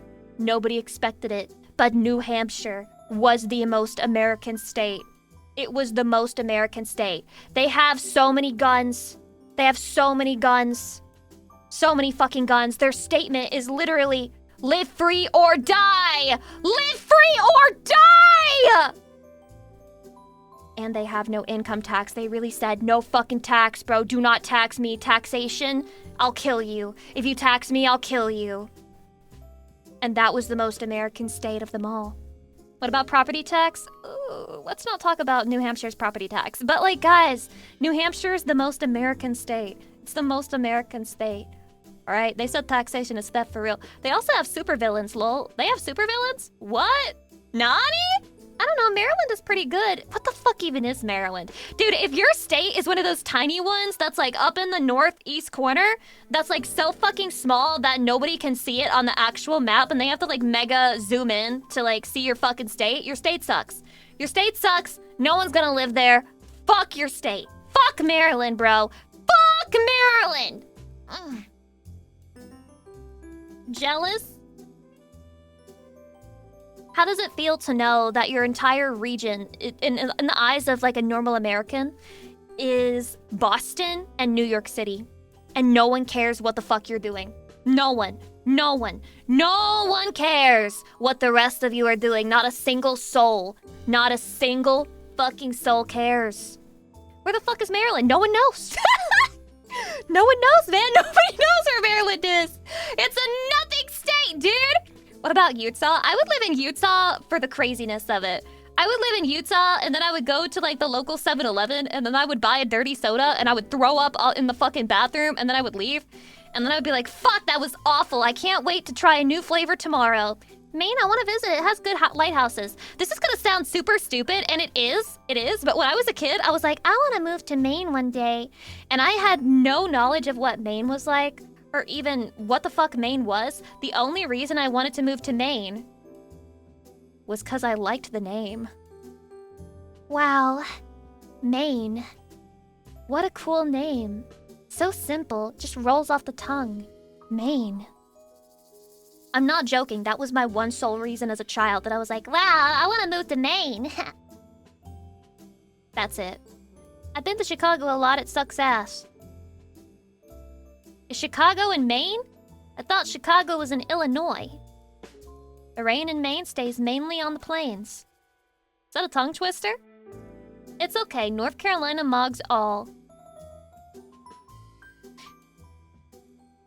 Okay, you can't say that a state mogs all when it's so generic that they made another state just like it, and the only differentiation they have between them is the direction it's in. North Dakota, South Dakota, North Carolina, South Carolina. Your state's irrelevant. Like, it's really that simple. Virginia, West Virginia, both states made irrelevant. If you couldn't hold your state together and, like, solidify as one unit, it signals weakness. It signals weakness to me, and that makes your state a nothing burger. Florida might as well be 3 different states? Yeah, but Florida's strong. Florida's strong. You can talk shit about Florida, and there's a lot of shit to talk, but Florida's so strong. It keeps everyone together. It keeps everyone together, and they have no choice. You have the fucking extreme southerners in the northern part of Florida, and then you have the richest people you've ever known in your fucking life on the Keys. And they keep them all together somehow. No need for North Florida and South Florida. There's no need. There's no need, okay? It's all one fucking state. And that's strength, baby. That's strength. Ugh. Georgia gang? I would live in Georgia. I would live in Georgia. I would. I think Georgia's pretty cool. It's probably a little bit too hot for me, but it's not that bad. I would live in Georgia. And it is a cute state name. It is a cute state name. And then you have the Florida swamp men in the middle. Disgusting. Fucking nasty. Disgusting. I puke. I'd move there. I like that they are, and MomoCon is pretty cool con too. I've never been. Wait, have I? No? Nope. I never went. But I did hear about it. You have? Wait, I went? Wait, did I do a meet and greet there? Oh, I think I did a virtual meet and greet there. True. So I was like there in spirit. I was there spiritually. Like in the virtual realm, I was at MomoCon. True. Truing. Hydration. Lucy, can you roast or praise Washington, please? State so irrelevant that when you look up Washington, you get Washington, D.C. because that's the only Washington that actually matters. Irrelevant state. Doesn't matter. Genuinely doesn't matter. I don't know what to tell you. The entire West Coast is a nothing burger, except for California, and the only reason California's not a nothing burger is because it's so bad it really stands out. I thought he meant DC! See? He thought he meant fucking DC! Of course he did! What about Colorado? Once they started legalizing weed everywhere, the state became a nothing burger. I'm sorry, you may not like it, but it's true. It's true. Colorado is getting mogged by every other state now. They lost the one unique thing that they had, now that everyone's legalizing weed, and now it's a nothing burger. Also, their airport is weird. Washington has Seattle, which gave us many bass grunge bands back in the 90s, so they get the pass. Yeah, but Washington is also guilty of creating Starbucks, so... Again, the West Coast is pretty much the devil's realm. If you are on the West Coast right now and you get like a good idea, you're like, oh my god, I should start a business here. You should probably reject that because Satan put that in your head. Satan put that shit in your brain. The Denver airport has a pretty funny conspiracy surrounding it though. Please tell me the conspiracy. I've heard that they have like an evil demon statue in Colorado's airport. I've never actually saw it. I've only been there like in layovers and connections. I've never actually walked outside in Colorado.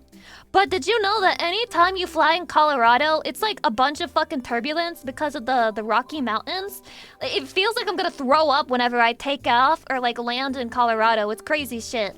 It's ridiculously huge. It's very big. It's a very, very, very big airport. Whoa. Any blue state with a business is completely fucked. What does he mean by blue state, guys? Did he just violate the rules? Lucifer is real! I see it on my way to work every day! Who? What? Who? What? Where? Well, let me explain it to you in detail. Guys, what's red and blue and why are they so important? Lucy Pyre's design. She incorporated red and blue into her hair, not to look like Colgate, but so that you would know she was a filthy, lawless, worthless, centrist piece of shit.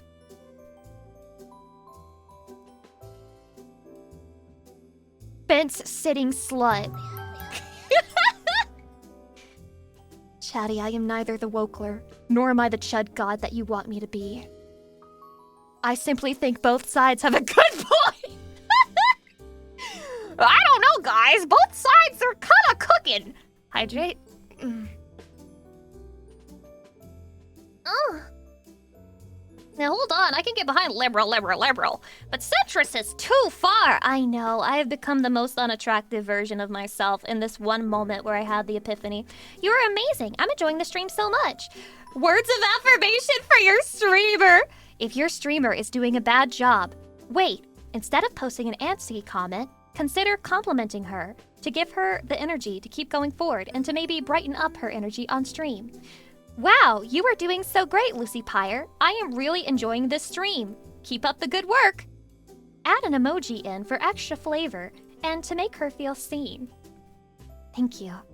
Wow, you're so nice. You're doing great, Lucy. You're killing it. Oh my god, thank you. I actually got decent sleep last night. I think that's what it is. I got decent sleep last night, and so I can actually speak, you know, as opposed to... I heard this, and I feel like it's true. I have no evidence, and I didn't look up the veracity of his claim, but I heard a man claim that if you go, like, I think it was like 2 or 3 days with less than 5 hours of sleep each day, it's the equivalent of being drunk. Like, it's the same as being drunk. And I was like, oh my god. I spend so many days being fucking drunk. I spend so many days of my life being drunk, and I've never had a single sip of alcohol. Crazy shit. I've never been drunk, but it does feel like... I mean, when you're really tired like that, you speak slower. Your mind is slower. So I guess it's not a crazy thing to say. I guess it has some validity to it, because I totally noticed that. Like, when I'm super tired and I've gone several days not sleeping well, I feel like I definitely speak slower on stream. You think slower and do everything slower. It's so true. I'm drunk without sleep.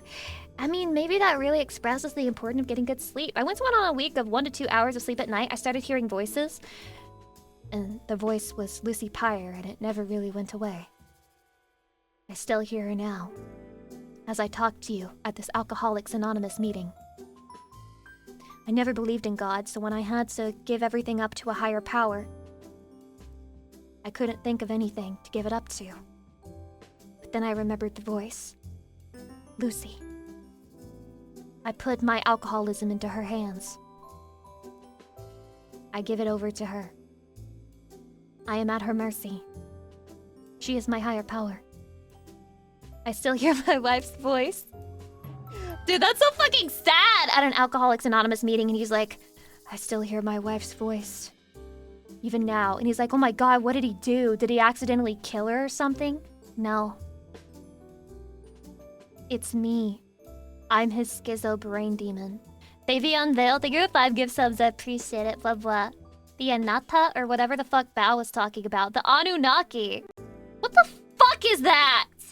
God, that pissed me off. I still don't know what that is. Anunnaki. Oh my god, this shit has like barely any views on YouTube.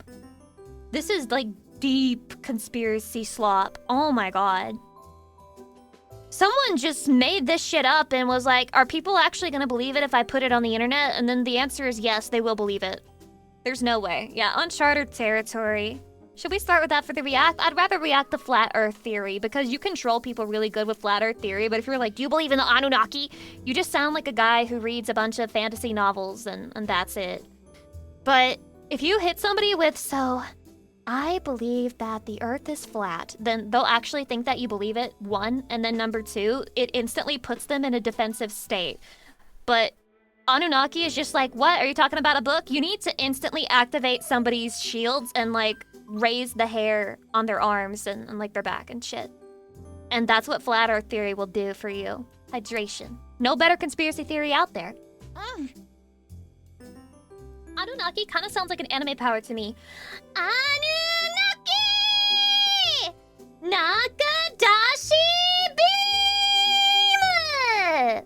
True. True! It sounds exactly like that. It's my stand name. Shut up with that JoJo shit. You think I understand any of that? No. I have a low IQ. And an even lower attention span. We're gonna start reacting, by the way. We gotta react. I love yapping, but I got quite a backlog here of videos to react to. And this is the last stream for a hot second. So yeah, it's time, chatty. It's time. Oh my god, I forgot that I made the screen so small. Alright, I shall place this here. And then place this... What? No, I'm just gonna do it this way. I'm gonna do it this way! Nothing you could do about it. Hi, chatty. Hi. We're inside the darkness now. Where no one can get in our way. You are my victim. There is no escape. There is only me. Me and the voices that surround us. Don't you love that? Don't you love the vibe? Hi, my lovely good girl Lucy. Hey, we're ready. Pets. Baby! We are ready! That rhymed. Poetry is everywhere for those with the ears to hear it. Oh, this video? This video? This is for Grimmy. This is for Grimmy. Pour one out for Grimmy. This is what could have happened to her for real. This literally could have killed her. Wait, Grimmy's a man? I'm sorry for doxing you like this. I'm sorry for doxing Grimmy. I have to unmute the video. Here we go. There. Now it should be unmuted. Lunch. This is what Go back! A man drinks suspicious coconut water for lunch. I'm noticing. This is what happened to his brain. AC is a 39-year-old man presenting to the emergency room unconscious. Paramedics tell the admitting nurse that they found him in his house, sweaty, nauseous, with pale skin, and laying down in a crooked position. That literally Earlier sounds that like day, Grimmy. AC was living his regular life. He was hungry for some food, and when he looked, he found a sweet young coconut sitting on his kitchen counter. This coconut isn't like the hairy, regular ones that you find in the produce section. My coconuts aren't like the nasty, regular ones you'll find in the human woman section. Mine are smooth and waxed. At the grocery. It's shaved and found in the refrigerated What section. the hell? It's the one that you buy I didn't know to get this was a delicious thing. Coconut water from. The low temperature of the refrigeration helps limit microbial growth. And that's important because some bacteria and fungi enjoy and thrive on the natural juices of this fruit. But AC wasn't aware. He remembered that he... Dude, I am so glad I hate coconut. I am so glad I hate coconut. I think everything coconut is garbage. The only time I've ever liked any type of coconut product is in the fucking Starbucks refreshers where they put coconut with the refresher liquid. That's it. He had been seeing this particular coconut on his kitchen counter for at least the last month as he poked the pre-made hole. Oh, that's interesting, Chatty. So when I came out against olives, everyone called me picky. But when I say that I'm so glad I hate coconuts, all you can do is agree with me. Oh, so you think you're not picky because you don't like fucking coconuts, but it's picky to not like olives? Fuck you, you fake-ass pieces of shit! And started drinking. Immediately, as the coconut water touched his tongue, he knew something was wrong. Olives the aren't taste good, was so whatever. terrible that he spat it out, but not before he swallowed some of it. He noticed there was a smell coming from inside of the fruit. He tried cutting it open, and when he could finally look inside, he saw it was slimy and rotten. Ew. He showed it to his wife and threw it away. He kept rinsing out his mouth because the taste lingering inside was so awful, but he was sure that he could. My hypochondriac ass could never. If I, like, fucking sipped on some coconut mold, immediately, hospital. Completely washed it all out. As the hours passed, AC started feeling funny. At first, he noticed that he was sweating, but the room wasn't really that hot. He felt his palms were kind of damp, maybe a little clammy. The coconut mold is a natural aphrodisiac, by the way. He's going into heat. He's turning into an omega. His mouth from under his tongue, and he emptied his stomach. He's getting into morning the toilet sickness. in a way like never before. Unsure of what was happening, he looked in the mirror and noticed that his complexion was a pale gray color. but the image that he saw in the mirror was starting to not Pale gray color. Grimmy? make sense. As he stumbles out of the bathroom, he loses his balance. On the floor now, in a crooked position, not knowing where he was, not knowing what was happening, he was able to summon enough strength to call for 911. In the ambulance, paramedics noticed that AC could still respond to questions, but it took him some time before he could speak his response. But as he's brought to the emergency room, AC becomes unresponsive. At examination, And then when he opened his eyes, he was Grimmy VT. doctors found that AC's heart was still beating, but his blood pressure was high. When they shined a light into his eyes, his pupils could still react and constrict. All of this meaning that at least one part of his brain was still functioning for now.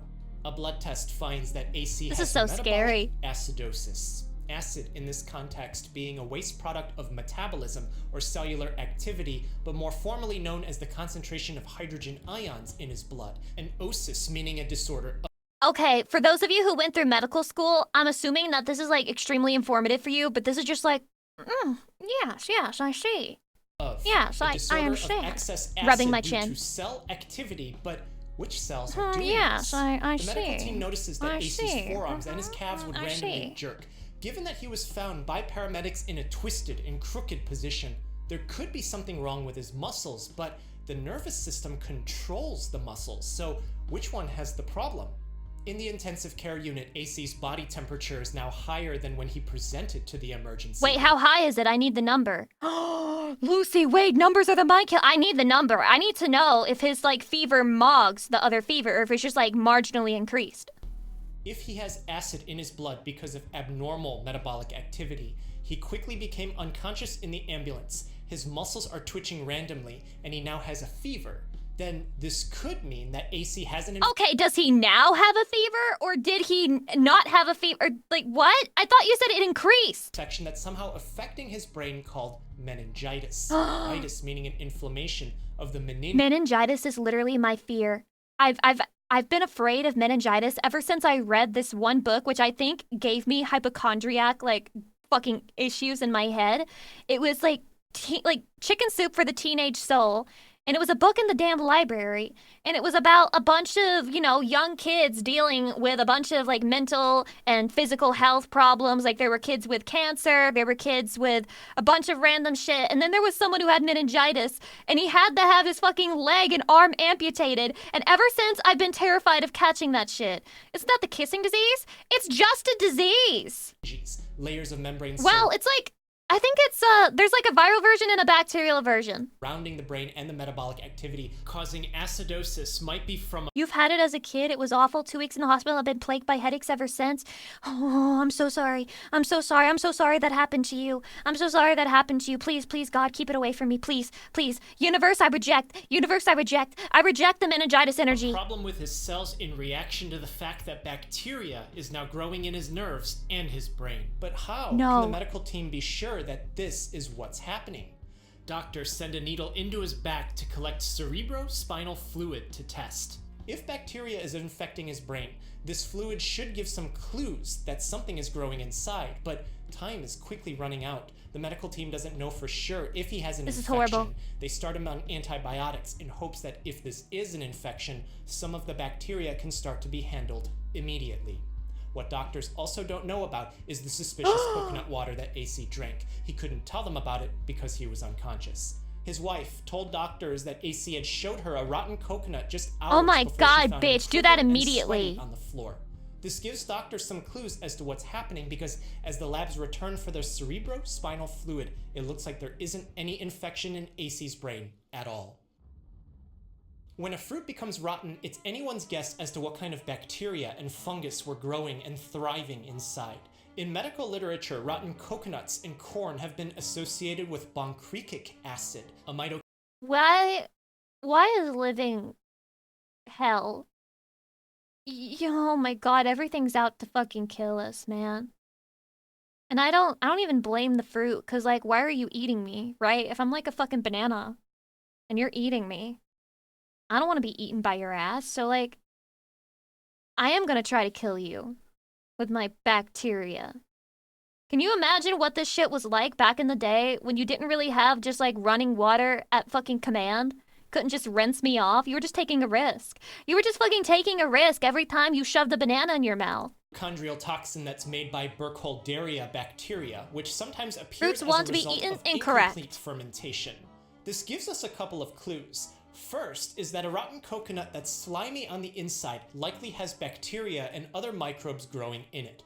If AC consumed part of rotten fruit, and that particular fruit had microbes growing in it, and those microbes can produce mitochondrial toxins, and the mitochondria is the powerhouse of the cell, but can't be because a toxin is preventing it. The mitochondria is the powerhouse of the cell. From performing cellular metabolism, resulting in AC's metabolic acidosis, then all of this should make sense. Except when the coconut was tested, the lab couldn't find any Burkholderia bacteria. They tried multiple different I think we should start incorporating scientific terms into everyday language. It'll make us smarter as people and also more insufferable and annoying.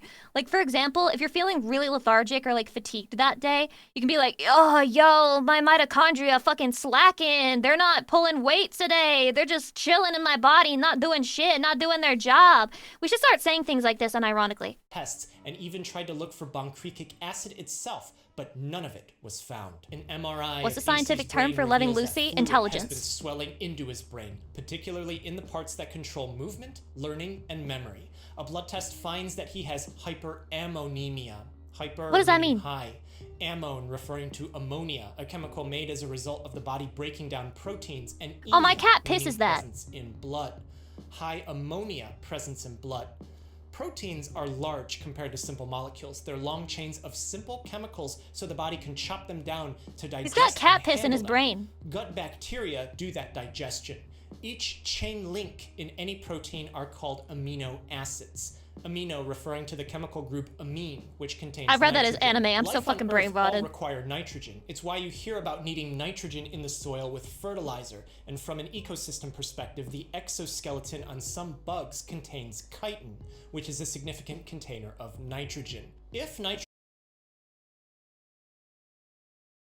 I feel like chitin sounds like a slur, and like in the insect kingdom, it totally is one. Like if some guy looks at you and he's like, you dirty kite, then he's like literally calling you a slur in the bug kingdom. Nitrogen is the essential part of amino acids, which is what proteins are made of, and the body needs to break down those proteins to get the nitrogen in order to function. Then it makes sense as to why our bodies normally make ammonia, because that's the simplest nitrogen compound that can exist. But it also makes sense as to why AC has hyperammonemia. The liver requires a lot of energy to function.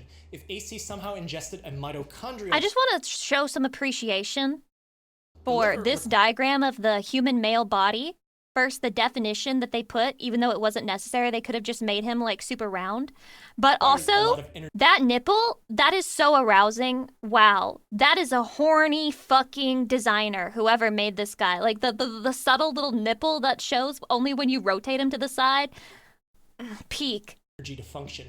If AC somehow ingested a mitochondrial toxin from suspicious Are you okay, Lucy? Water, it could I'm prevent so his fucking liver cells single. from producing the energy needed to handle ammonia flowing in from his gut. AC's brain, also an organ needing lots of energy to function, was already impaired because of the toxin, but as extra ammonia starts floating around in his blood because his liver has shut down, it gets into the brain. It causes fluid to start to swell Not the liver! Meaning as AC's brain starts shutting down, his liver shutting down. It makes sense why the liver is like the most important organ. It's not even true, but it's like very important organ and you can't really live without it because it's literally called the liver.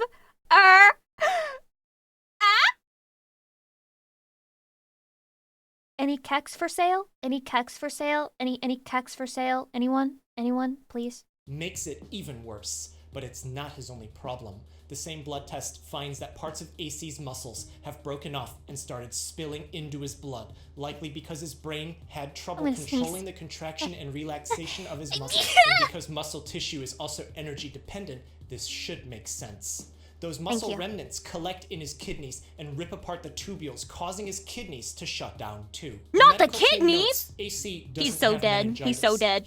When the doctor hits you with the, well, his liver and kidneys are fucked, and you're just like,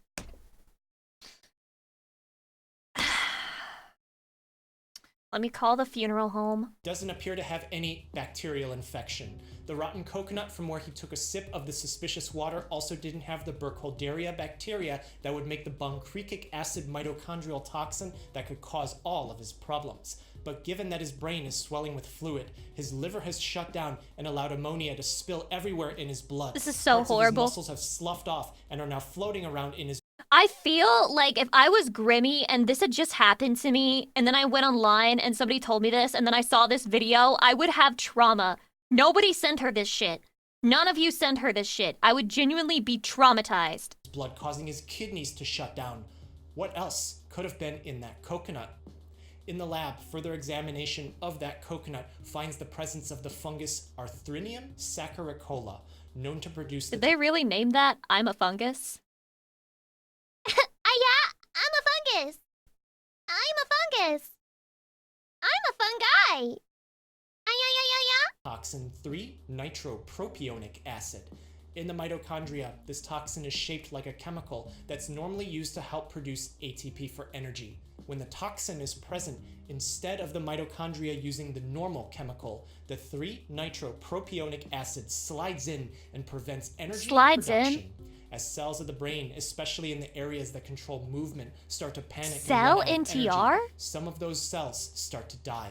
Muscles can't be controlled properly anymore, and they don't have sufficient energy to function as they start to float around in the blood. The liver cells also start to die quickly, and ammonia can't be handled anymore, causing the brain to swell even more. All of this happening because AC unfortunately drank You're telling me that Wojak with the huge brain just had a failing liver? suspicious water from a rotten coconut that had mold growing in it. 24 hours after AC presented to the emergency room, a scan of his brain showed severe swelling. Because the brain is enclosed inside a hard space, the skull, God, I know that there's shit only a hurts. limited amount of space for it to swell before it starts Five to head. crush up against the sides of the skull and ooze through the sutures or the cracks in the skull. And on the scan, it looks like this brain herniation was impending. AC's pupils no longer responded to light. That sounds like pure fucking misery. There are a couple conditions that, like, when you hear about them, you can pretty much picture the pain perfectly in your brain. Like, some sound a little abstract, and you're like, huh, I wonder what that feels like. Like, I wonder what sickle cell anemia feels like. But you can imagine the pain of your brain swelling to the point it begins to crush your fucking skull. That's crazy. Reflexes that would show that his brainstem still conducted and communicated signals in his body were no longer intact. AC could no longer breathe for himself, and at 26 hours after admission, the medical team needed to make a decision with his wife whether or not to continue treatment. When it comes to food, What especially decision? fresh Not left with a produce, big fruits, decision and there. vegetables, it's important to keep them fresh. If they need to be refrigerated, refrigerate them. Be cautious. But this isn't even his fault, bro. This one's not even his fault. It was like fucking shit from the get-go. He got fucked. Just with expiration dates. That's not to say go overboard and throw away everything in sight because you heard of one video online talking about some... This guy. When will he learn? When will he learn? He makes YouTube videos for hypochondriacs on the internet. Someone getting catastrophically ill from drinking suspicious coconut water.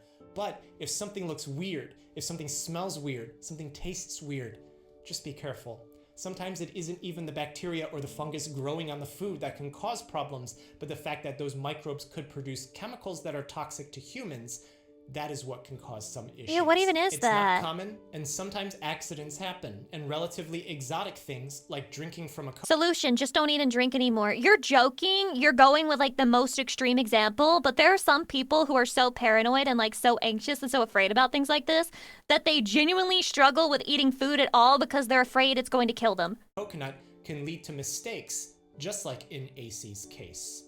At autopsy, bleeding was found in AC's brain.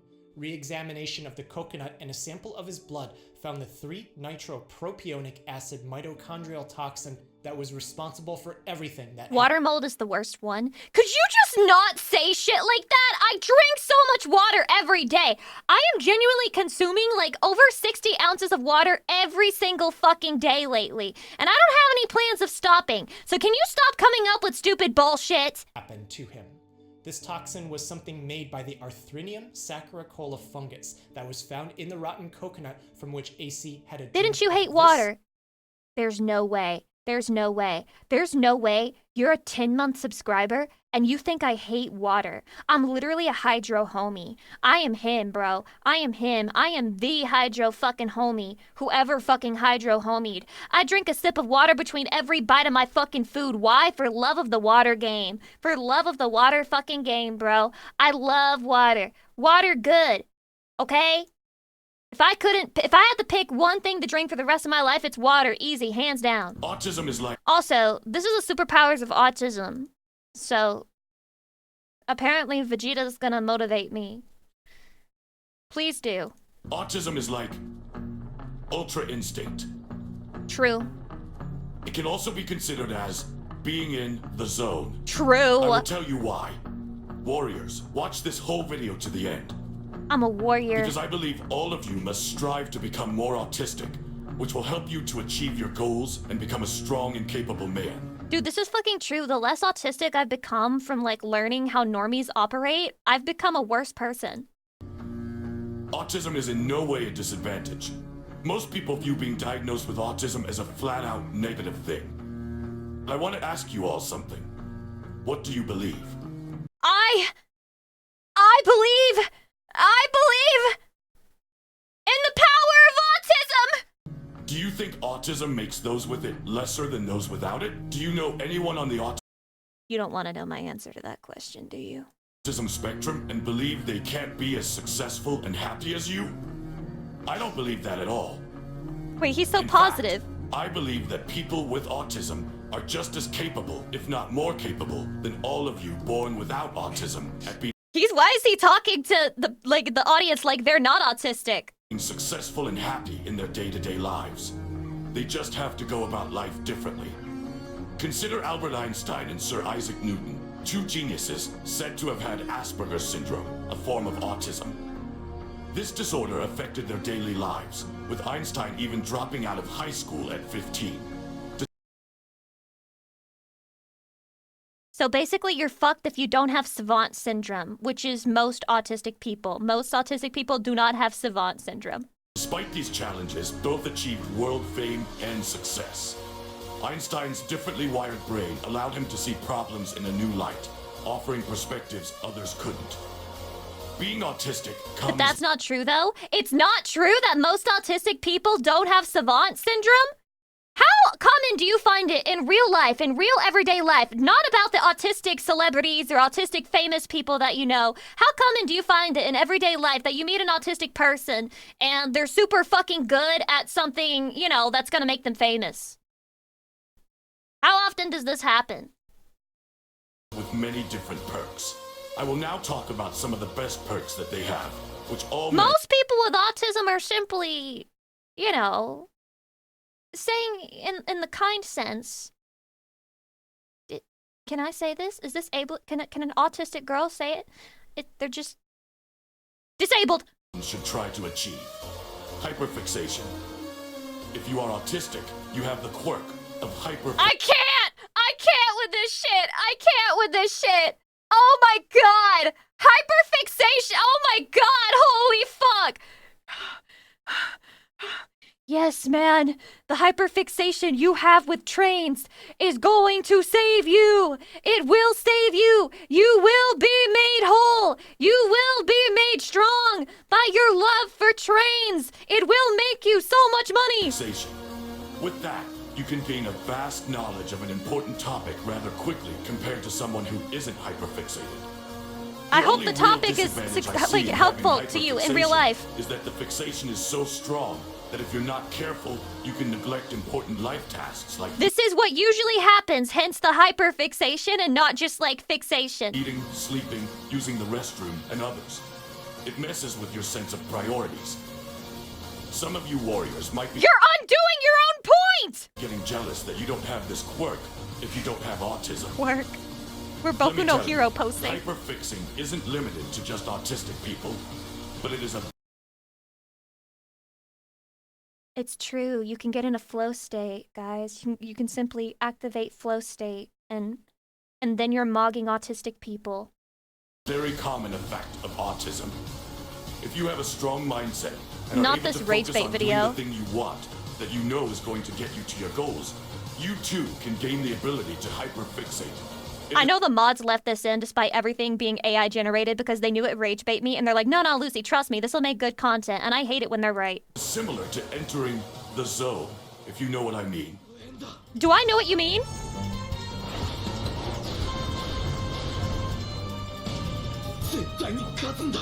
zettai ni katsunda! Holy. Cucked. Majorly cucked. He got those autistic eyes. It is also similar to getting into the Ultra Instinct state like Kakarot. When Kakarot is in that state, nothing in this world matters anymore. All he cares about is the fight itself. Shadi, are you feeling motivated? I'm feeling motivated.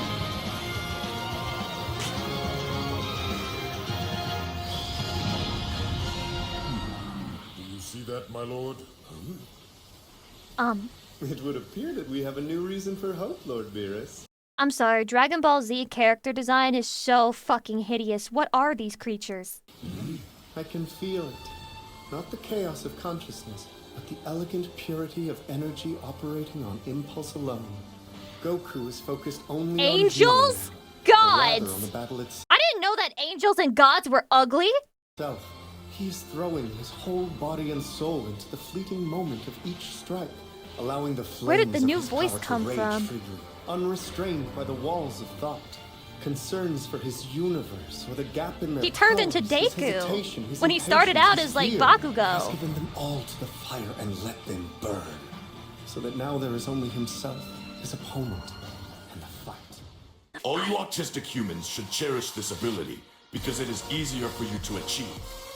If sometimes you feel you are hyperfixating too can't. much, you can come out of it by focusing on another interesting topic to you.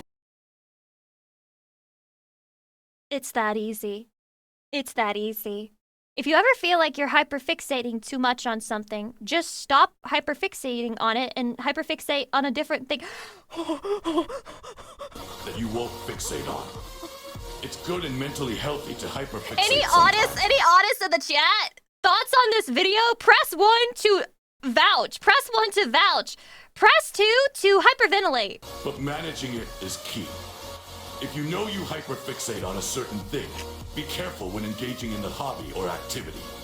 Make sure that for however long your hyperfixations tend to last, you won't have anything that will need to pull you away.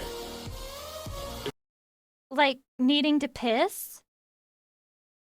Bladder, you hear that shit? You better not need to piss. You better not need hydration. You better not need food. Don't need anything, because I'm going to hyperfixate for 18 hours. I put it in my schedule. If something does need to pull you away, either avoid doing the hyperfixation hobby, or make sure you have ample time to exit the hyperfixation before needing to go do something else. Visual processing skills. I feel... Nope, guys, let's finish the video. Let's finish the video. Only I'm gonna hit him with a little bit of that. Many autistic individuals excel in visual processing skills. What? Often thinking extensively in images, which helps them visualize concepts and remember information more effectively. Why do I feel like aphantasia is more common in people who have autism, actually? This ability enables them to see complex patterns and relationships that others might miss, making them adept at tasks requiring strong spatial awareness. They are also good at providing detailed descriptions, often including specifics that others might overlook. However, what counts as relevant details can vary among individuals. Their key Yes, you're getting to the point of it. You know, they often miss the forest for the trees. ability to recognize patterns and notice finer details offers unique insights and innovative solutions, particularly valuable in Is fields this an like AI data voice based on analysis, Vegeta? What the fuck do you think, man? coding, design, and scientific research. Don't you normal people want this ability? Well, you definitely can acquire it if you want. There are many ways you can improve your visual What is processing that? ability, which I will talk about in a future video. They are more logical. Autistic warriors have a more general inclination to be logical. They don't have to be particularly logical, but part of it is seeing patterns in things. As a result,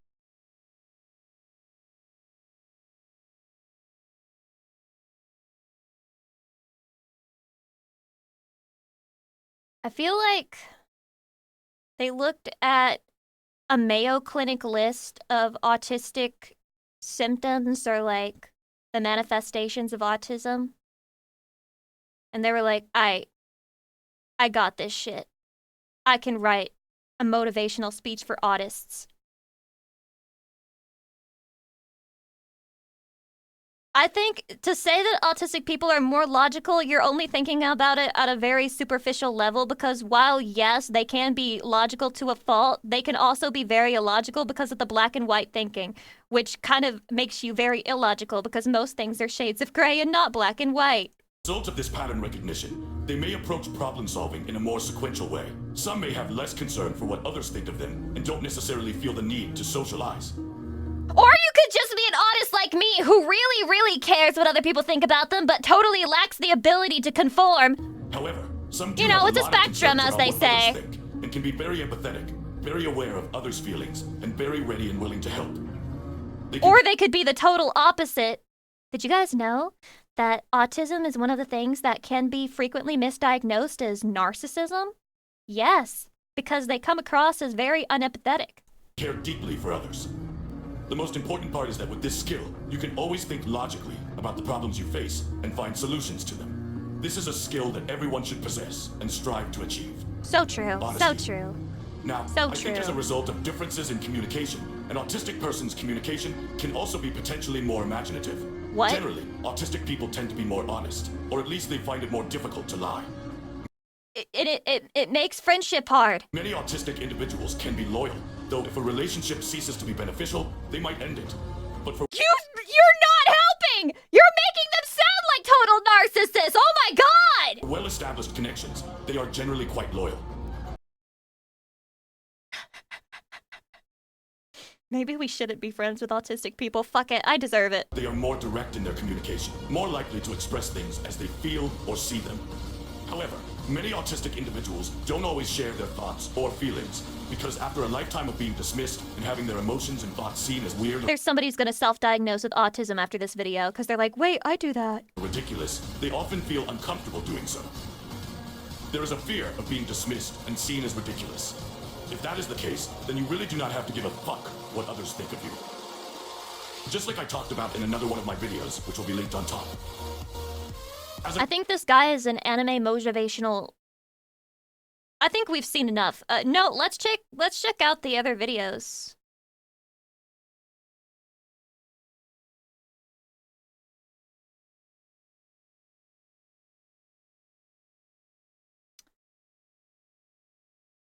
Who put this video on the Reddit?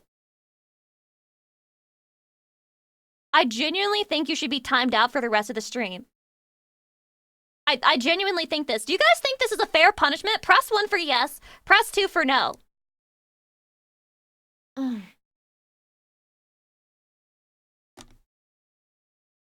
It's not looking good for you. It's not looking good for you. It's not. No, please don't. Was it you? Was it you? Swear to fucking God. The odds that this entire channel is AI-generated speeches and AI-generated editing is not 0. Like, it's not 0. Like, it's very high likelihood. Why would you put this on my Reddit? Have I ever told you that I like AI content? Have I ever been like, oh, I love AI, guys. Send me in some AI shit. I love it. Love AI. Why would you do this? I find it funny that the mods didn't reject it. Yeah, mods, why didn't you reject it? Why didn't you reject it, mods? Oh my god, it was extra?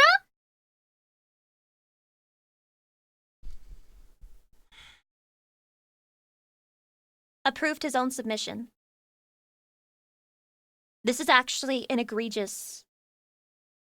This is actually egregious. What the fuck, bro? This is egregious! What the hell?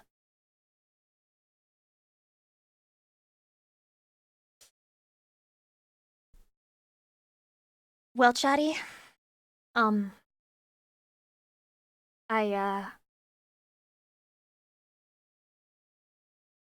I think it's time to move on from this video in this channel. I think it's most popular from here is hilarious. Well then why wouldn't they put this one on my Reddit? Why wouldn't they put this one on my Reddit? At least this one could have been good for shit posting. Watch this every time you feel like jerking off! But it's actually just me doing this at you. I'm testing your resolve. I'm not trying to encourage you. I'm just testing your resolve. I'm testing to see if you can handle it. Okay? Anyway, now for something completely different. All 47 Japanese prefecture stereotypes explained. Explained! I'm gonna use this information. It's actually useful to me because I hear so many people talking about the prefectures they're from in the visual novels that I fucking read, and I never know what the hell they're talking about. It's like, this is a location in Ibaraki. Wow, cool. I don't fucking know what that means. Aichi! Aichi Aichi-ken! is famous for the crazy drivers and Toyota. I guess the reason Toyota That's cars crazy. are so reliable and safe They drive is because there? they were made for Aichians. They're stereotyped to be cheap, but they drive fancy cars and throw huge weddings. It takes courage and determination to marry a Nagoya. I want to go to a Japanese wedding, actually. I have no idea how they do it. Do they mean like traditional Japanese weddings, or do they mean Western style big ass weddings in Japan? Girl. Nagoya is like Jersey Shore of Japan. Nobody wants to vacation there, lots of industry, plenty of local sports team pride, and they think that they're a huge city, but everyone still thinks of them as a weird, noisy, small town. And also they put miso on everything. The first thing that comes to mind is Akita Bijin, the beautiful ladies. The people are stereotyped as quiet and shy, conservative country people who Me, when I'm like, they're stereotyped as quiet, conservative, and shy. You mean the entirety of rural Japan? This means that this is a nothing burger prefecture. scare the hell out of kids during the namehage ceremony. Also, they always say ne at the end of the sentence. Aomori-ken! Aomori is in the middle of nowhere, and people never move there on purpose. They end up there. Aomorians love apples or anything made with apples. Also, Aomori is such an aesthetic name. So peak. they know a lot about apple varieties and buy apple juice in boxes. They're stereotyped as poor hicks with shorter lifespans, and the things to do there are to go to Nabuta Festival and see the Nabuta? pregnant Statue of Liberty. Chiba! Chiba Chiba-ken. is just a bunch Also of cute. bedroom communities and surfers along the coast. Everything in Chiba is called something something Lucy, you ever been to Japan? No, I'm LARP. Tokyo, like Tokyo Disneyland, Tokyo Narita Airport, Tokyo German Village, etc. And if you live there, you have to worry about tsunami and landslide while eating boiled Oh, God. peanuts. In Ehime. Ehime, the first Never heard of thing it. you should do is to eat all kinds of orange-related products. So yeah, they have great mandarin Mikan. oranges. And sometimes you can get oranges even if you don't buy them. Here, have some oranges. Thank you. I want to eat an orange. Fukui-ken! Fukui is mostly famous for its dinosaur museum, and it has the largest excavation of dinosaur remains in all of Japan. Also, their favorite thing to do is to sit under kotatsu and eat chilled mizuyakan during the cold, snowy season. Fukuoka-ken! That's where bad In things Fukuoka, happen. Everyone's either part of Yakuza or knows one. They can start fights very easily. Wait, they're like the and have a Yakuza rivalry with capital? Oh my god, is this where Yakuza takes place? Why do I doubt it? Saitama. The people are fashionable, but like conservative fashion, not crazy fashion like Tokyo. Also, they have some great tonkotsu ramen and udon, and have taps for pork bone soup. Fukushima-ken! The prefecture is famous for the power plant explosion in 2011, and it's quiet with some determined people When you're famous for a fucking tragedy. Literally Chernobyl. who drive very slowly and love squids. Some of them still resent the people from Kagoshima and Yamaguchi because of the violent wars they had in the past. Gifu! Sounds like In a the slur. conservative kingdom of Gifu, you're a depressed pothead who is very sad. Why? What? They Because do no pot one can there? point it out on a map. In Gifu, they build nice swords and catch up 3 years Wait, later based? to Kanto trends. Wait, based? This Swords? is Gunma. We have the best silk. It's a forgettable prefecture with lots of Japanese Shut the fuck up. This first one was the truly forgettable prefecture. You biased. Brazilians, and they don't have access to the sea. Hiroshima.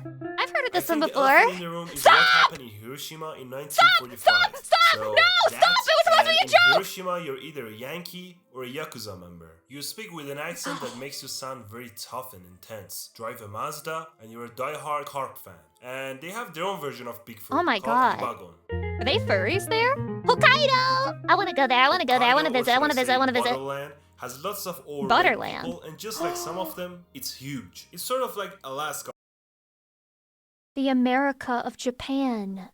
of Japan. They don't use an umbrella when it's snowing, can walk on frozen roads without falling, and eat ice cream at home in the Fully winter based. while looking resentfully at the snowy scenery. They have mild summers and a slow pace of life, so it's a great prefecture. Schools are closed with a brutal 20mm snow? Can anyone with freedom units tell me how much snow that is in inches?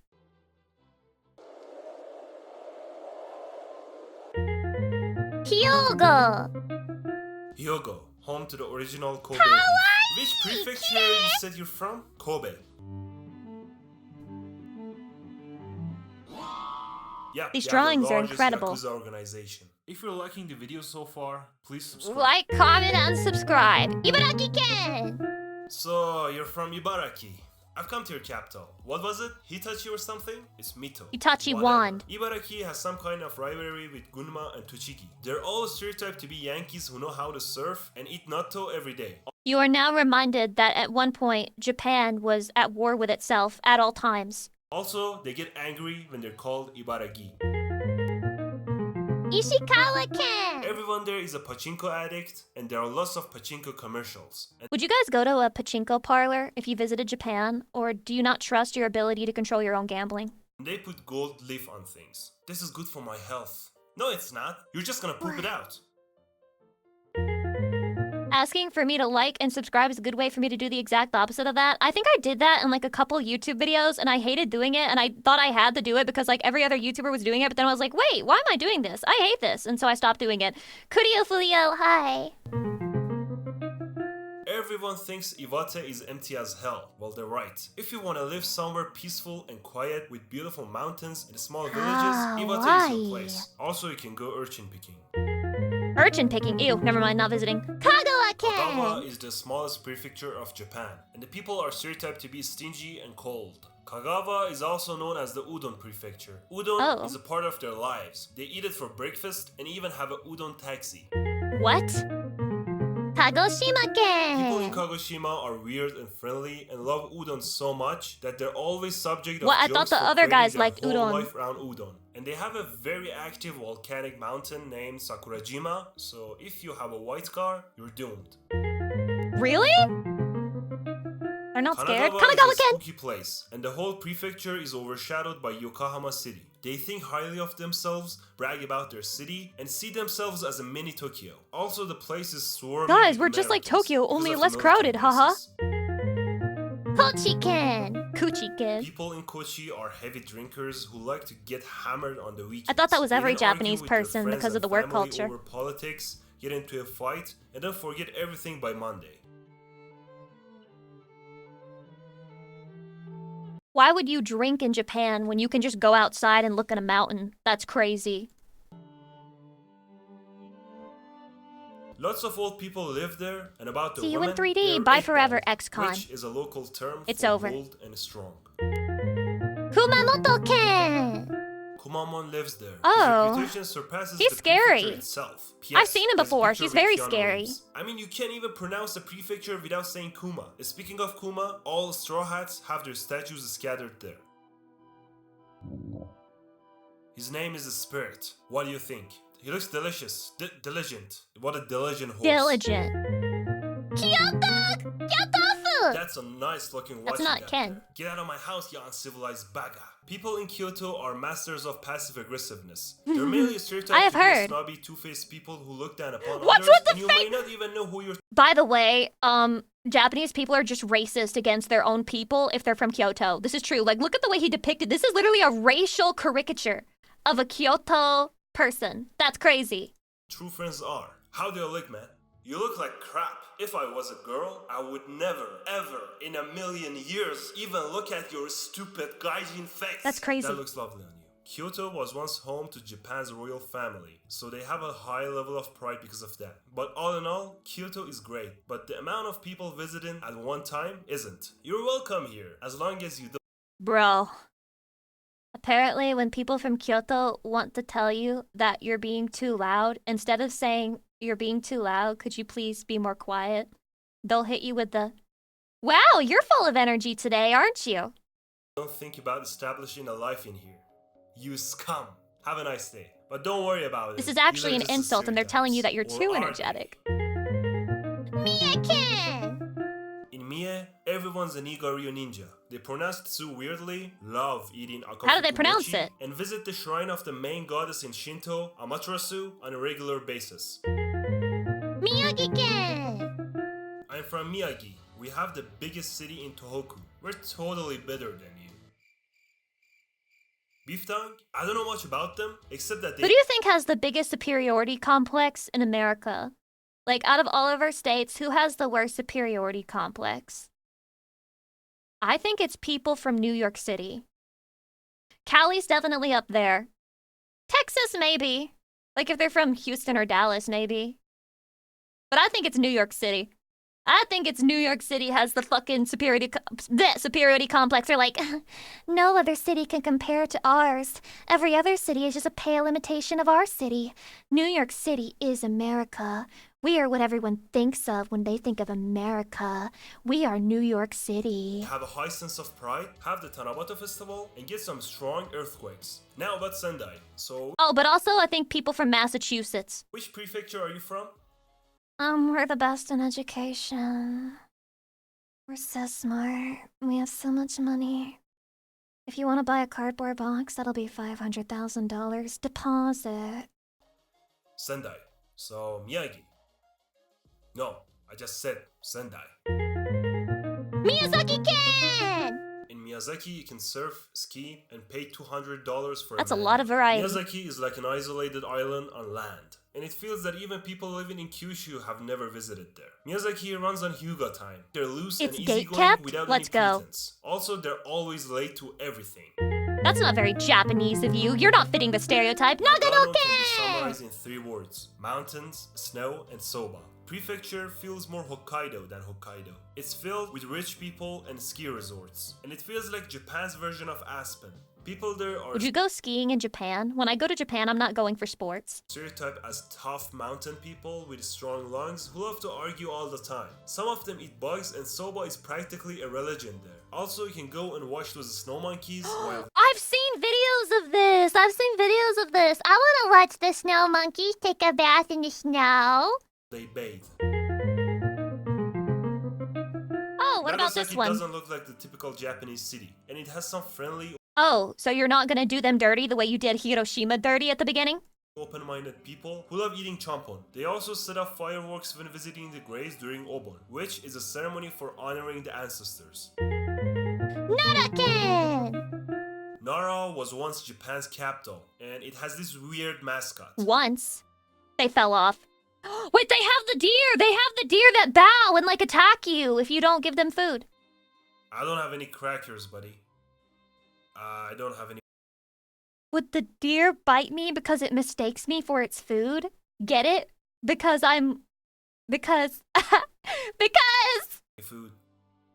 No crackers. I just got banned on Twitch because he said no crack.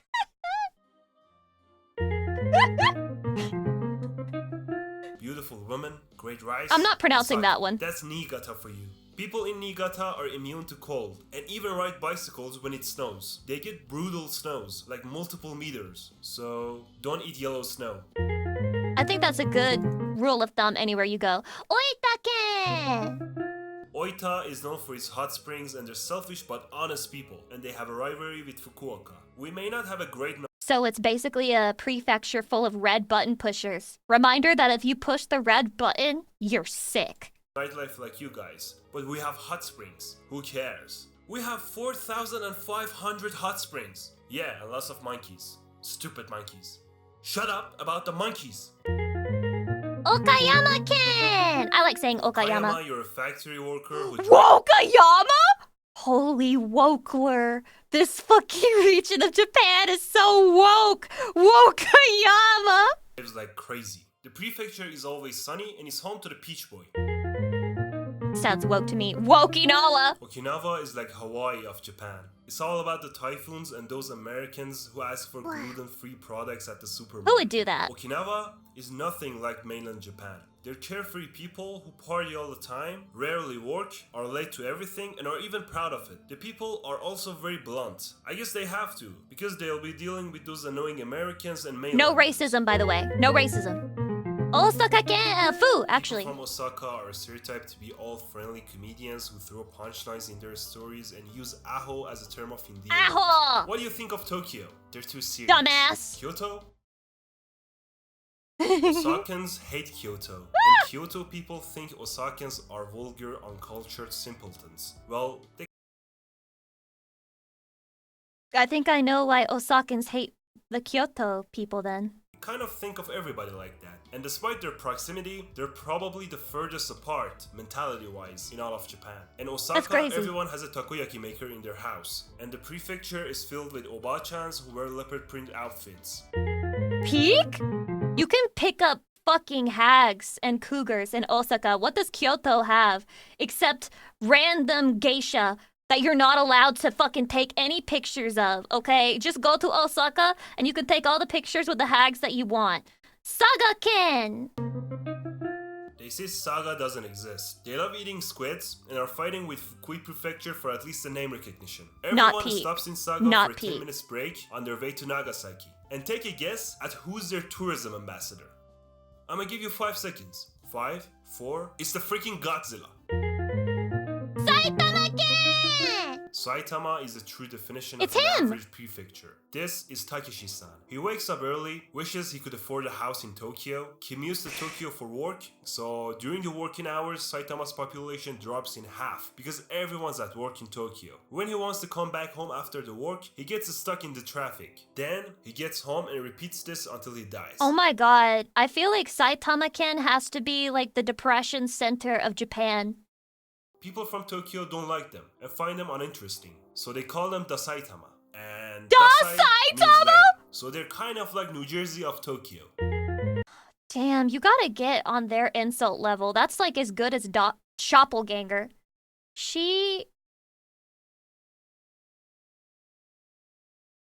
Shiga-ken? Welcome to Lake Biwa. Look how beautiful and massive Lake Biwa is. Hell, some Why has people he even got a call it the beard? sea. Oh, by the way, Lake Biwa has some surrounding land called Kawaii. the Shiga Prefecture. Or, you know, whatever. The people there are honest and hardworking and really care about the lake. As they should.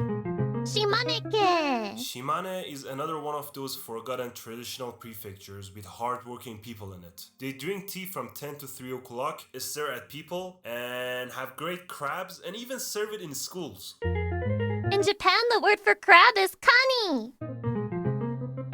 There's a second Shizuoka-ken! prefecture that's obsessed with Mount Fuji and talks about it all the time. We have the better side of Mount Fuji. Suck it, Yamanashi. By the way, Wait, there's a how better many times side? have you claimed it? Let me see. Never? But that's not important right now. Let's get some green tea. From the faucet? Tochigi-ken! When you tell people you're from Tochigi, they might have 2 responses. 1.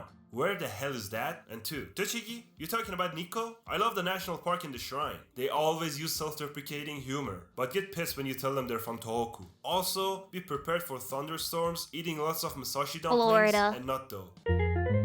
Not so disgusting. Tokushima-ken! Hey, I'm from Tokushima. So, Tokunoshima? No, Tokushima. Did you say Fukushima?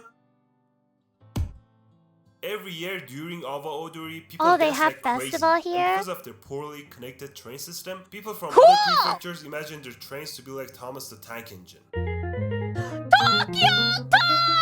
Tokyo is much like New York City, expensive, crowded, and full of people who are in a rush. Everyone hates being talked to and they think they live in the center of the universe. Nobody is actually from Tokyo. It's a huge melting pot of different people within Japan. So everyone thinks the other person is a country It's New York City. It's New York City. bumpkin. So they all treat each other accordingly and pretend to be more Tokyo than the next guy. That's also, crazy. they are rule-oriented and have a crazy sense of fashion. I believe in Tokyo there's everything for everyone. You just have to find it. But as always, If I saw a salary man wearing a mask and he had extreme eye bags and he looked dead inside and he just was wearing a mask that said meow along with his business suit, I think I would fall in love and imagine our life together. these are just the stereotypes. So of course not everyone is like this. And for the most part, the people are nice. But I can't say that about those rude expats who have never learned Japanese and constantly complain about everything. If you go for a walk in Tokyo, you gotta check your blind spots to avoid a crash with a cyclist going 100 kilometers per hour down a Truing, sidewalk. Plus, there's nowhere I to say sit like I down. know. So you just have to walk and walk and walk. This is an average day of a working person from Tokyo. Wake up with a hangover, get dressed, rush to the train, get on the jam-packed train. Tokyo is the one place in Japan where you can be Lucy Pyre White and not get stared at. Get to the workstation, buy an onigiri, and work from 8 AM until around 7 PM. Then, drink for 3 hours with your coworkers and make fun of Saitama, head back into a crowded train while deserved. totally hammered, and rinse and repeat. Let's all make fun of Saitama together. If you like Detective Conan and sand for some reason, Tottori is for you. The whole prefecture revolves around sand. They have sand People stared at me in Tokyo and I'm white, lol. Were you wearing a miniskirt? And were you looking bootylicious or? dunes and even a sand Maybe you're just so beautiful, people stare at you wherever you go. Yeah, were you asking for it? Lucy Pyre is slut shaming live on stream. So it's basically a fucking day that ends in Y. museum. I want to go to the museum. But don't think that the prefecture only has the sand dunes. It's more than just sand. They have camels too. Japan is crazy. What do you mean they got sand and camels there? Toyama-ken! If you go there, get some freshly cut squids and shrimps, and then go to the Puke. mountains to eat it with your local friend Hell who's no. either a pharmacist or going a there. rice paddy farmer. And since he always works hard and just saves the money, you gotta pay for the whole thing. Wakayama-ken! Samina-mina, This place looks like another one of Wakayama, those boring cultural prefectures. Hidden temples, I might big be lame. deal. Here, have some oranges. It's free. Why everybody Is got it? oranges? I love this place. So yeah, if you like Mandarin oranges and Buddhism, this is your prefecture. Yamagata-ken! If you go to the calm and peaceful prefecture of Yamagata, you're gonna be eating great cherries and beef while crying in your bed. Because nobody speaks English, so you don't have any friends. It's Not over. much happens there, except for the regional conflicts they have over the sea. Wait, he looks like a Pokemon. What's the name of the Pokemon? Is it Wormadam? Is that based off of this? Burmy? It might be Burmy. Which one is it? It might be fucking Burmy. I think it's Burmy. Seasoning of Imoni. Yamaguchi-ken! No one thinks about Yamaguchi. Gucci except gang, for Gucci gang, Fukushima. Gucci gang. They think about Yamaguchi alright. This is Shinzo-san. He's from Yamaguchi. He's Shinzo the same person, but Abe? this is him after Nothing he bad will sits happen to behind him. the wheel. He becomes someone else. If you go there, get some pufferfish, visit the beautiful Absolutely not. temples and Kanmon tunnel, and then drop dead. Because the cook who made the pufferfish had no license to cook it. Oh, that's why. Yamanashi Nakadashi-ken! So, there are no mountains, right? Damn, I should have been woman-splaining this shit to all of you. Okay, so this is the kanji for mountain, and this is the one for pear. So it's like Mountain Pear's prefecture. Yamanashi. So, there are no mountains, right? Fuji is ours. Things to do in Yamanashi are to appreciate the view of Fuji, hike, hydrate yourself. I thought of this too hike, late. Get haunted by those ghosts from those empty villages. Hike. No, let's just go down the line. Okay, guys. Obviously, Aichi.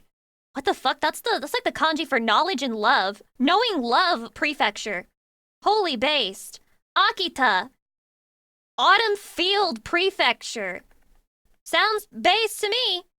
Aomori, blue or greenish forest, blue-green forest. Chiba-ken, it's like 1,000 Leaves Prefecture. That's like, what the fuck? That's a prefecture. That's a prefecture. What the fuck? Oh my god. Why is Fukuoka? Okay, oh wait, that was two different ones? Wait, guys, am I crazy? Where the fuck is the Fukuoka one? Pork bone soup. There it is. Blessed Island. I think. What the fuck? Anyway, that's a prefecture. To the Kanto trends. That's a prefecture. Gunma, that's a lot of horses. Many horse prefecture. Hiroshima Wide Island prefecture. North Sea wait, no, that's like North Sea Road. That checks out. That's not prefecture. Hyogo!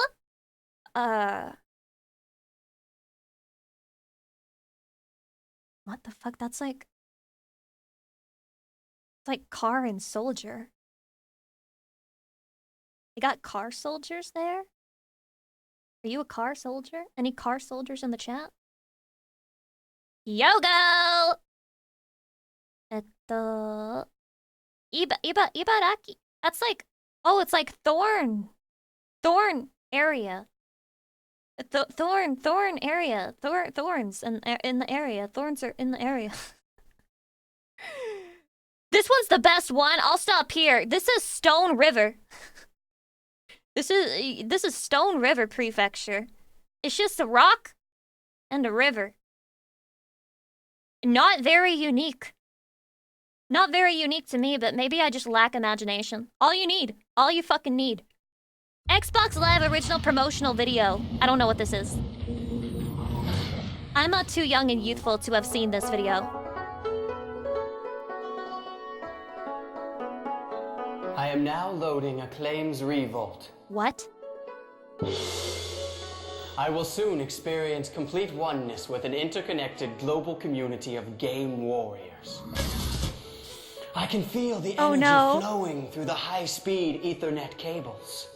Dude. Back in the day when you thought it would be cool to play with, you know, games with strangers across the world, and now you just hate other people who play video games. Who are you talking to? Are we gonna play or what? Patience, Grasshopper. One must learn before one can. This is way too zen. Let's play! That's a real game, fucking Xbox Live gamer. I was born ready. My name is Chuck. You cool, dumb master? Stop. Dark Master! He's hit! Why would they dox him? Why would they dox bro? Why did they dox him? They literally just doxed him. What the fuck? They doxed... What the hell? You see, we're already signed Dark up. Master's dox right here. A couple of minutes and we're good to go. Once you've signed up, you never have to do it again. Plus, you get to pick your gamer tag. You know, your online identity. My gamer tag. That sounds so cool. Master. I play every game as Dark Master, and people are starting.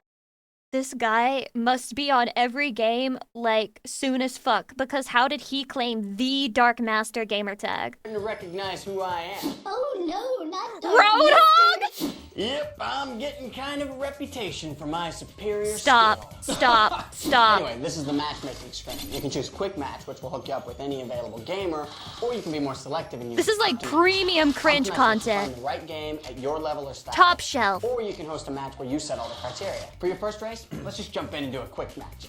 Hit it, Grasshopper. My name is Chuck. Okay. Hit it, Grasshopper. That's gonna become a part of my lexicon now. Sorry. Chuck. Pick a car. This is so easy. Oh, well, what's up with this? Oh, well, this is the lobby. See how there are all these people hanging out? We have Thrasher. Roadhog! Oil Slick! OnlyFans creator who creates a stream she calls Oil Slick, where when you oil her, she slicks. Dark Master! Thrasher! Roadhog, there's Oil Slick. Oh, cool. Cool. What's so cool, Dark Master? Dude. A female gamer? They knew those existed at this time? This is literally Wokler ass. This is a Wokler fucking video. Slick. Oh, cool. Of course they made it slick too! She is literally oil slick! She is literally oil slick. She is literally schlicking. Cool. What's so cool, Dark Master? Dude, they can hear me, and I can hear them. I like how she's using a voice changer so that they won't immediately start sexually harassing her. The It's coolest so thing true to about life. Xbox Live, the voice. Grasshopper's got his Xbox communicator, and so does Roadhog and Oil Slick. And anyone else who's playing can use one too. Whoa, did you hear that guy Oil Slick? He sounds like a good racer. That's another thing Were they putting low genuine racial jokes in this commercial? What do you mean? Sounds like a that rocks about voice masking. There's this thing called voice masking. Oh my god, they knew women would be sexually harassed. This is so fucking peak. This is so peak. They were like, women, you can play too. By pretending to be a man, you are protected from being sex pested. You can change your voice to fit any game or Pat! What do you think about that? Big guy. I gotta get this at my house. How do you do it? It's all about broadband, my man. You gotta have a high-speed internet service. What's Like DSL Nope, tell me what's high speed. or cable? Like DSL or cable. Exactly. You're learning much, Grasshopper. So these people, they can hear me in real time. We can hear you, fool. Yeah, how about shutting up and starting the race? All right. Oh my god, she's the only true gamer here. Not to be like gamer girl, like totally bodies, but like she's got a skill diff. She actually wants to play the fucking game. She's tired of this commercial. Anon, thank you for the gifts of the Dark Master. I would be so honored to have the true Dark Master in my chat. Let's go. You stink, Dark Master. My grandma drives faster than you. Oh, she's so good at this. He's about to drop a slur. He's about to drop a slur! You're mine, Oil Slick. We are gonna so beat you. Is there porn of these three? That dude's a jerk. I heard that you are so going down. Grass, press the mute Why do they button. have No, sexual that mutes tension? everybody. I got a better idea. Let's mute that oil spew instead. Hey, Dirk, can you tell your audience what I'm gonna do? What Oil Slick doesn't know is that we're using the handy player mute button, available only on Xbox Live, To silence women, because I hate listening to them speak. shut him up. You guys are so pathetic. You chaff my... Gotta love that feature. God, I wish women had this IRL! It's a race. Check out the results screen. It shows everyone's standings in the race. Hey, Roadhog's cool and a worthy opponent. Let's add him to our friends list. Well, how do I do it? Oh, the friends list is a really cool way to keep track of the people you'd like to play against. When we Not add Oil Roadhog Slick. to my list, he'll show up on my list every time I go live. Okay, so how do we do it? Go to the players list and send a friend request. Now Wow. Roadhog will get an invitation to be on my friends list. Cool. I accept. All right, now that Grasshopper is out of the way, I can make a I like how they cuck the girl out of friendship because she's like a shit talker, but they've got like a threesome going on here of men. game just the way I like it. This time I'm going to create an Optimatch so I don't wind up with losers like that Oil Slick freak. All right, see, I can choose to find a match or create a match. The only reason to friend request is to DM them a hate message. Chat, Chat, is this true? How many laps, and my experience level. Expert, of course. Fuck you.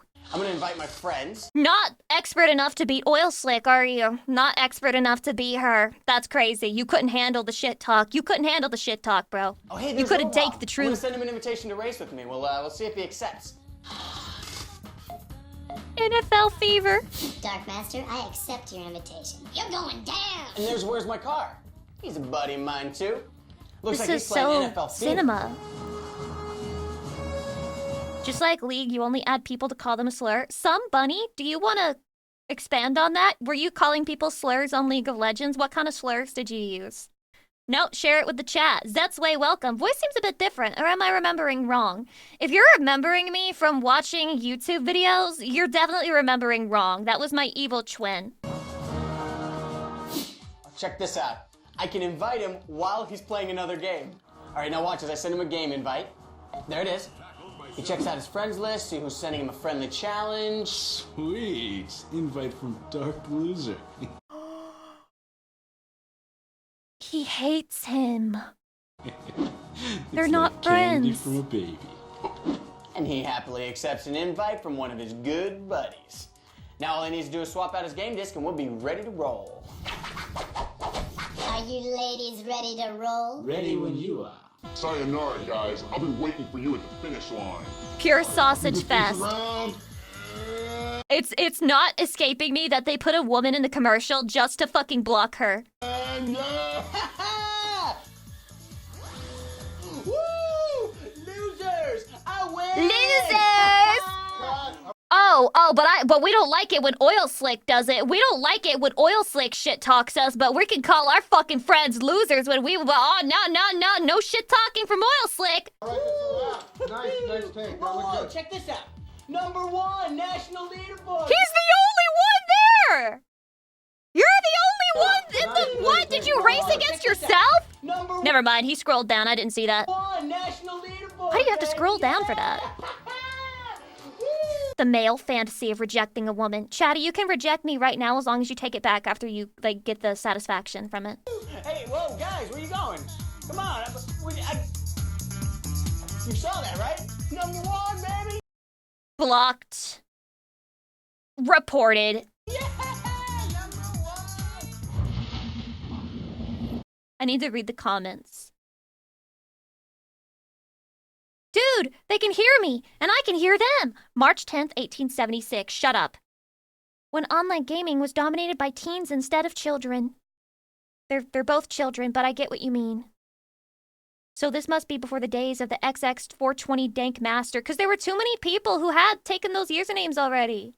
I see they were promoting trash talking and trolling back in the day. So fucking true. So fucking true. Dark Master is T. Barton of the early 2000s. Chatty, is this something that I wouldn't understand? We don't have voice masking in 2016.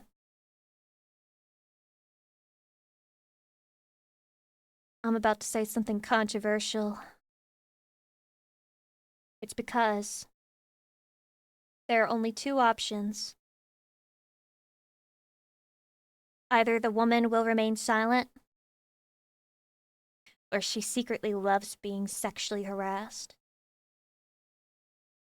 And those are the only two options. Why would she use a voice changer? There's just no point. Where's the satisfaction? Okay! I'm gonna try this, but seeing as it's 40 fucking minutes long, if I don't like it, or if I'm just like not feeling like watching the whole fucking thing right now, I'm gonna pass on it. But it looks like it's good, and I've heard people talking about Chaotic Good Barbarian. So hopefully it's true, and it's actually good, and it's not bait. This is where that sound comes from!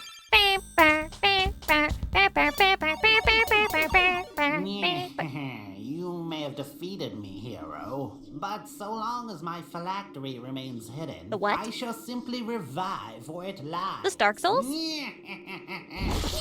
This is literally a Dark Souls boss. The f*** is the matter with you? You already defeated me. I may not be able to finish you for good, but I can stop you from hurting anyone else.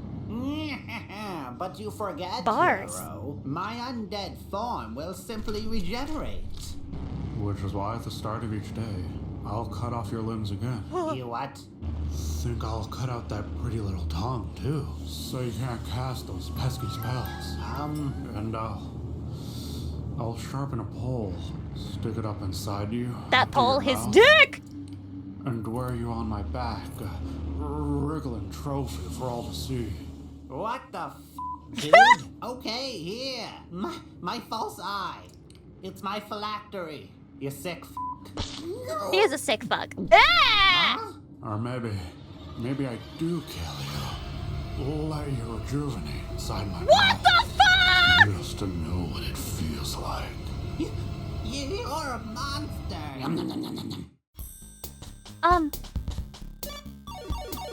What the hell is this, Chatty? Well, what do we have here? A little man in little armor, clinking and clanking around my lair. Say the slur, Dracula.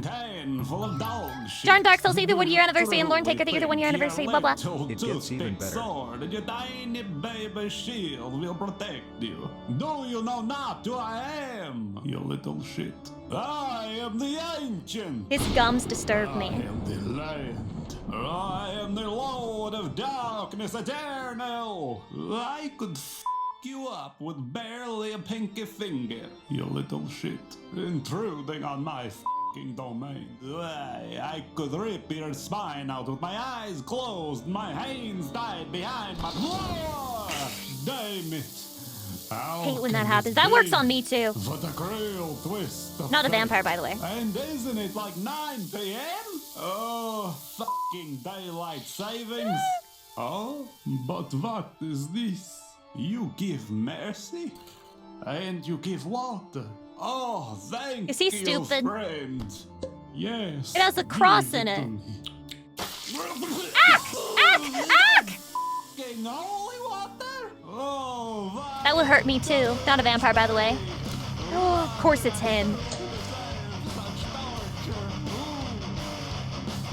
He didn't even listen? Ooh. Are you cooking breakfast on my smoldering corpse? It's not a corpse if you're still talking. Can I have some?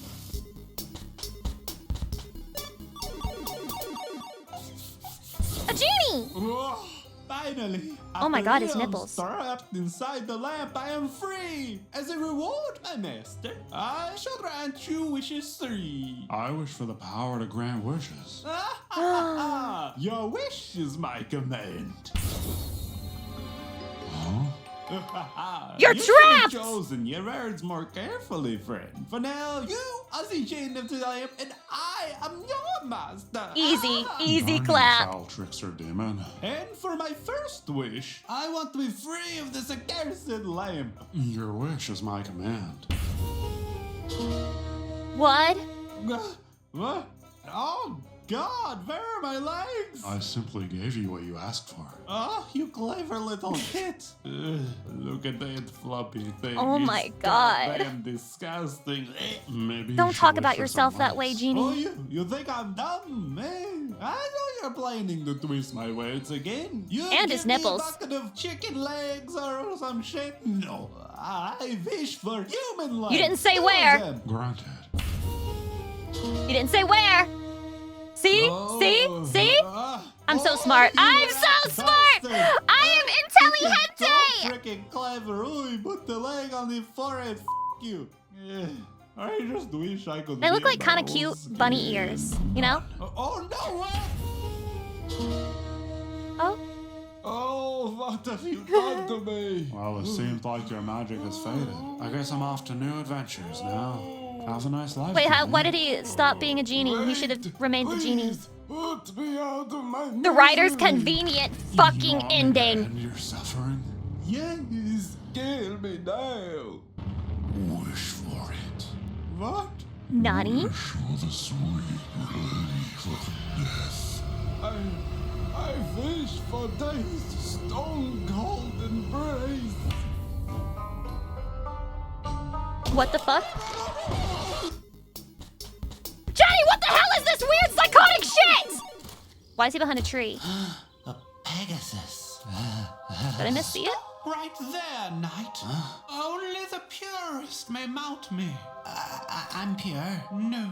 I sense a darkness in your heart, traveler. You have Don't kill this unicorn. He did nothing wrong. taken the life of others. Well, yes, but only those of foul beasts are to defend the helpless from the wicked. It matters not. To take a life is to sin. Oh, dang it. Though you can clear yourself of this sin by swearing an oath to never kill again.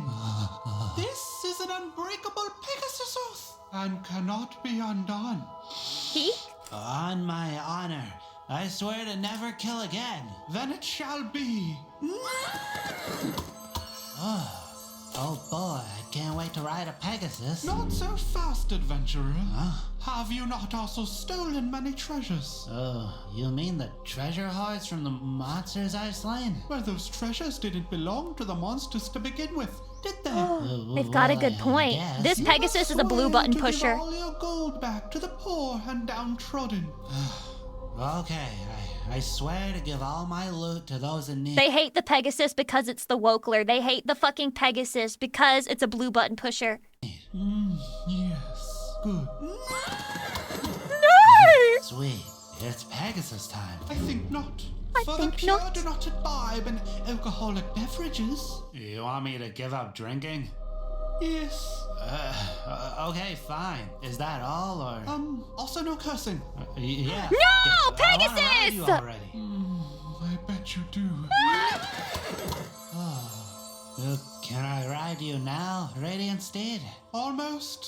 The things men will do just to get ridden is insane. Is but one final oath you must make. Yes, I'll do anything to ride Changing you. his whole To lifestyle for mount this me shit. knight, you need only swear to bed maidens none. For to I bed think I'm the Pegasus. I think I'm literally a Pegasus. fair maidens is to sin. Oh, well, I haven't Minus the had cursing much luck in part. that department anyway, so I guess I can. No touching yourself either. I don't know what you mean, Pegasus. Why is the Pegasus horny? Oh, fine.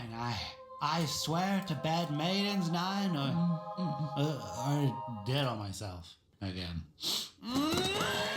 Literally come.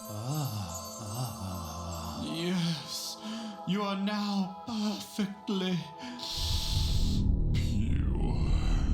Oh boy. come and mount me, oh highest paladin. Why? Why? Why? Not like this.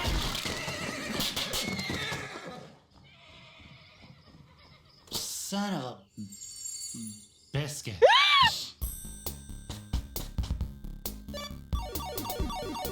Who dares enter my lair? There you are. Squirm all you like, hero. Now that we've locked eyes, you shall soon turn to stone. Oh no. How's he gonna get out of this one? Any second now, you'll be fully engulfed in stone, conscious, yet unable to move. Unless you blink. What?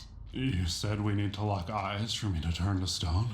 Yes. So I'll just wait for you to blink before I strike. And I'm supposed to believe that she's not used to this and has, like, mastered the ability to keep her eyes open for a long enough period of time? The writer's convenience!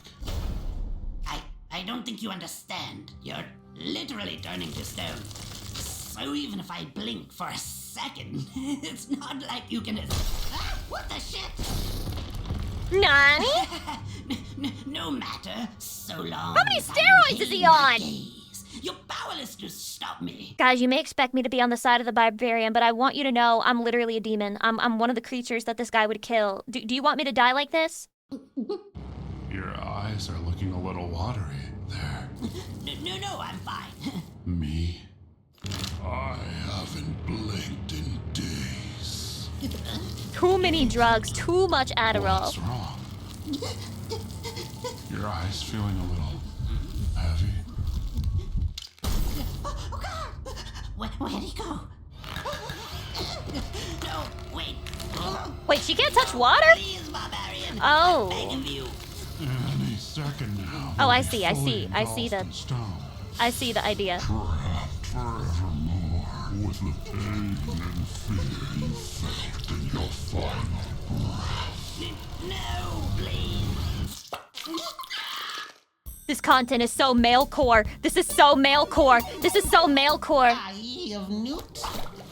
Squirt of lemon. And for the final ingredient of my potion of immortality. Nani sore! Get in the bag, you little shit. Her Get saggy your tits, hands though. Off that little girl.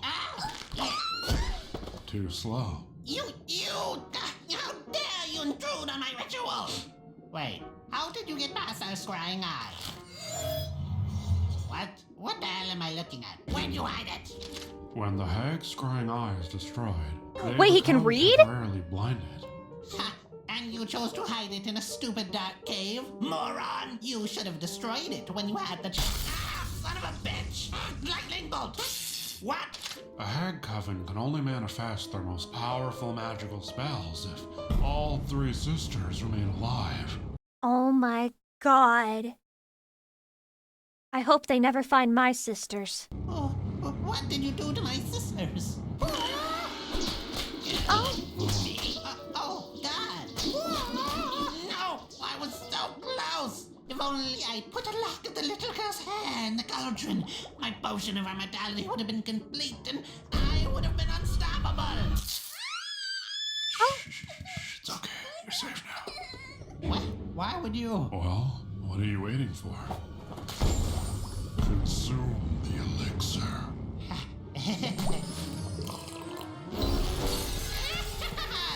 Wait, it makes you roided? I thought it was just immortality. I like my playthings extra durable. Wait. Oh, he actually did. What's that on your back? Shit. Squirt of lemon.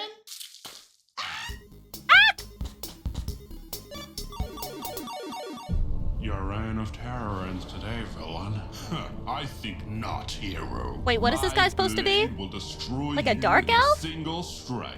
My blade was made from ore, found in the furthest, most forsaken realms. It was then bathed in hot lava for millennia, and forged under a full moon, hammered into perfection by That's a cool dwarven sword. blacksmiths with autism. That's So a cool you know it's sword. good. My blade was blessed by dark elf priests, high on DMT. It is imbued with every enchantment known to man. This is an Every awesome sword. single one. My If he doesn't blade steal it, he's smells of stupid. lilacs. My blade possesses a 100% chance of decapitating its foes. It has been struck by lightning 1,000 times. Statistically sick. impossible. Much like No, your that's chances sick. of I believe surviving you. This encounter, which to clarify is 0. My blade has been greased in gnome semen. What? So you know it's good. What? Once, my blade merely grazed the skin of a mighty dragon. The beast perished instantly, much like your mother when she first saw your face. Do you hear me, you f***ing cretin? My blade will tear you asunder. You will He probably just tore his mom's like entire vagina apart when he was born. Like she couldn't handle the sheer force of the man she had just birthed. respect my blade. What? But my He was born full size. I believe it. My enchantments. See, the problem. Fuck this guy. I hate this guy. He doesn't understand the joy and beauty of a good sword. He should have stolen the sword. Problem with blades like yours is they finish the job too quick. My blade will rend you to a fine paste in 1 million strikes. 600 strikes!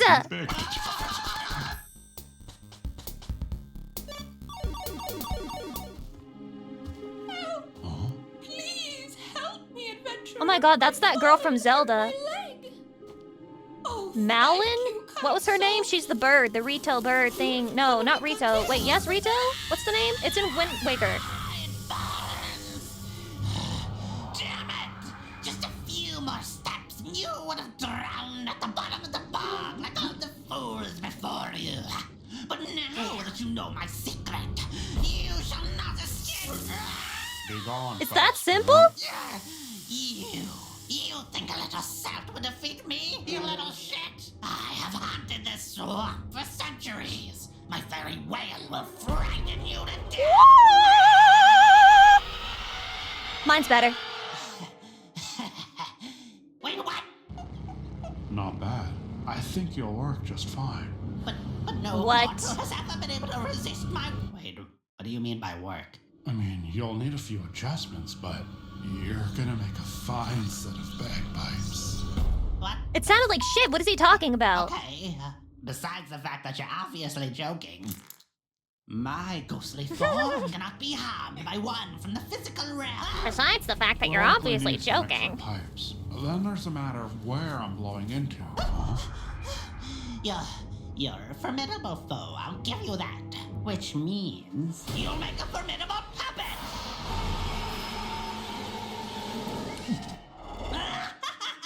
I would never go inside this guy. My control, hero. With your raw power and comically wide build, I shall slay thousands! Wait, she's kind of cute for Why that. aren't you moving? Uh-oh. Looks like you've gotten yourself trapped, Spirit. How? What the hell even are you? No, let me out. We can forget this ever happened. What are you doing now? No. Oh boy, I'm so glad my mythical creature hasn't been featured in this series, and I'm sure it never will be. He's not gonna kill a demon or anything, is he? Stop that. That is a He's gonna have such high blood pressure after this shit. No, what are you doing? No! Ah!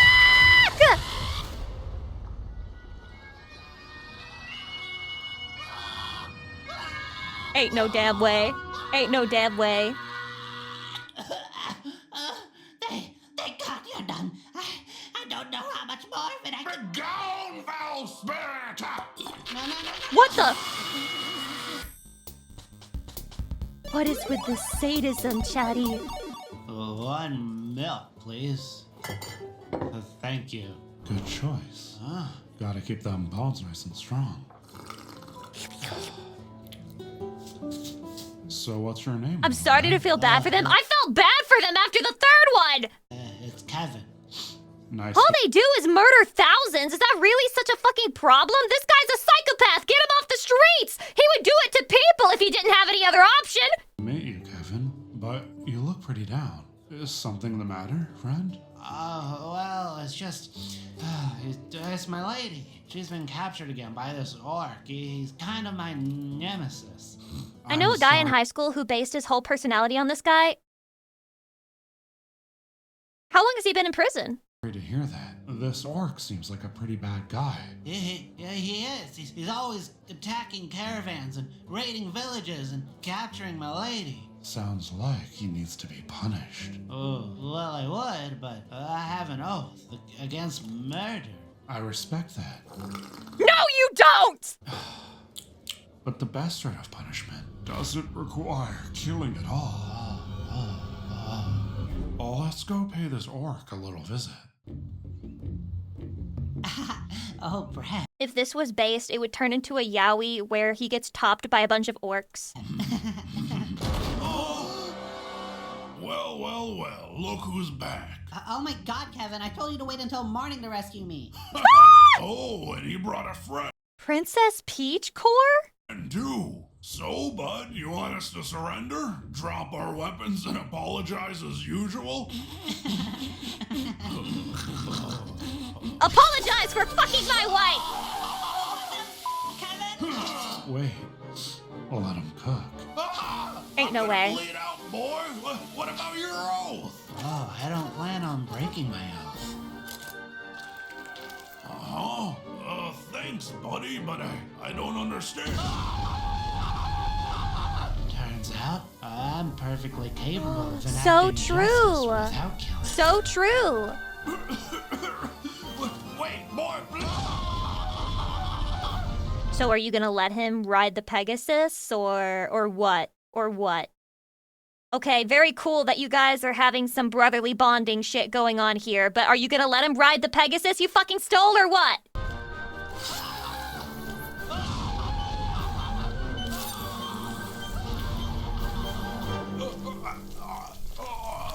And if any of you raid or kill He looks again, like a I'll green come bean. for you too. Kevin the Paladin is done. Kevin the Paladin. fucking around. Wait, Kev, take me with you. Huh? No, she for the streets. So She's for the long, orcs. No, Kev, wait. I'll be better. Don't leave me here with this chicken nugget. No, Kevin. Is that a slur for orcs? Chicken nugget? Oh, wait, so I've been meaning to ask. What's that on your back? Oh, him? That's just my pet lizard. Good boy. One must imagine the pet lizard happy. I'm having so much fun on our date. And you're making me dinner later? Such a gentleman. Oh, She's a but succubus. I can't wait that long. Why don't we just start with dessert? Be gone, foul temptress. Chatty, I'm gonna kill you. Clever barbarian. And I was so close to draining your essence too. My essence remains. I don't have to kill you to drain your essence. I just want a little sample, just a little taste on the tip of the tongue. I won't kill you, I swear. Drained. Oh, it's really such a shame though. Oh, she's even dressed like me Those today. juicy muscles and that thick neck, my God. Surely you'll make an exception for little old me. She's literally me. What? Well, I did bring you gifts. Gifts? This is so cruel. Oh my This is racism, speciesism against me. You hateful chatty who submitted this. Hi. Oh, so cute. Hey Lucy, do you want to watch this video of a bunch of mythical demonic creatures like yourself getting fucking viciously murdered and tortured? Will you enjoy that content? Also, here's literally a succubus that's about to get viciously murdered and tortured. Do you want to watch that, Lucy? This is not a microaggression. This is just aggression. Oh, you shouldn't have. For you. There's nothing in here. I will not tolerate the forces of evil! You know he wanted to fuck.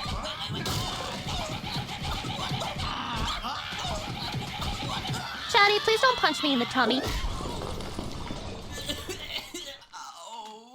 How'd you like this? Ruined nipples tag. For you as it was for me.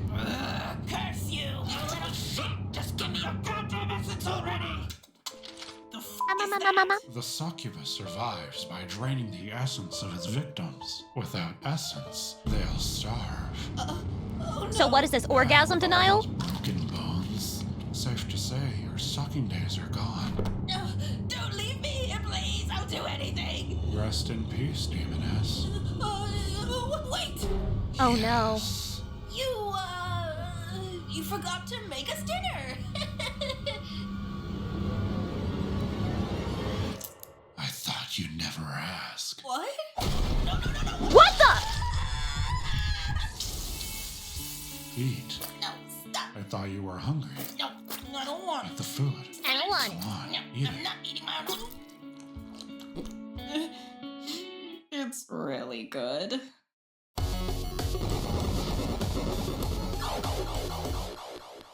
Oh.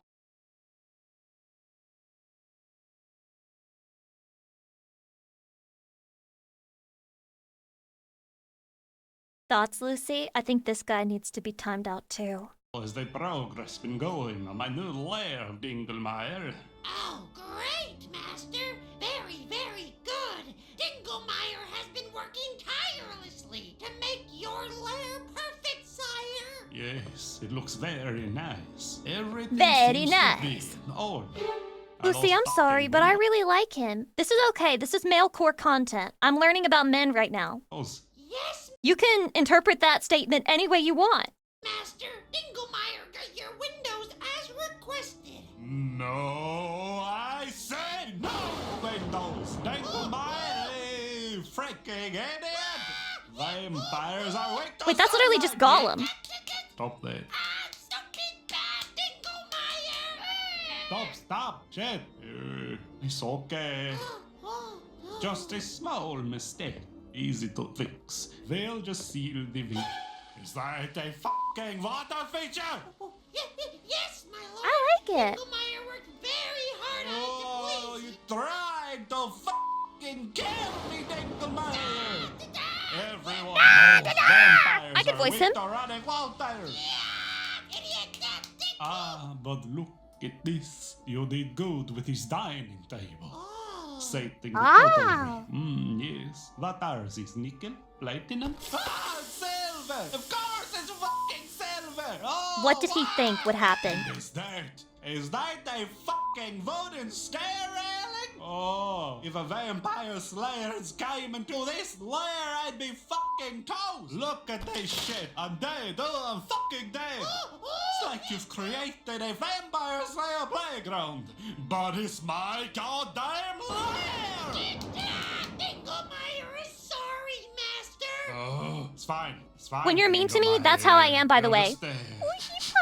What is that is cooking in the kitchen? That better not be goddamn garlic bread. Oh, you little shit. Do you not know I am vampire, Dinglemeyer? How long have you been my familiar? I didn't realize vampires were so delicate! He got his ass. He fucking got his ass. Do you know how hard it is to survive 1,000 fucking years with all these weaknesses? If anything, it even proves No! Not again! Oh, are you kidding me with this shit? Look at that! It just barely missed my heart!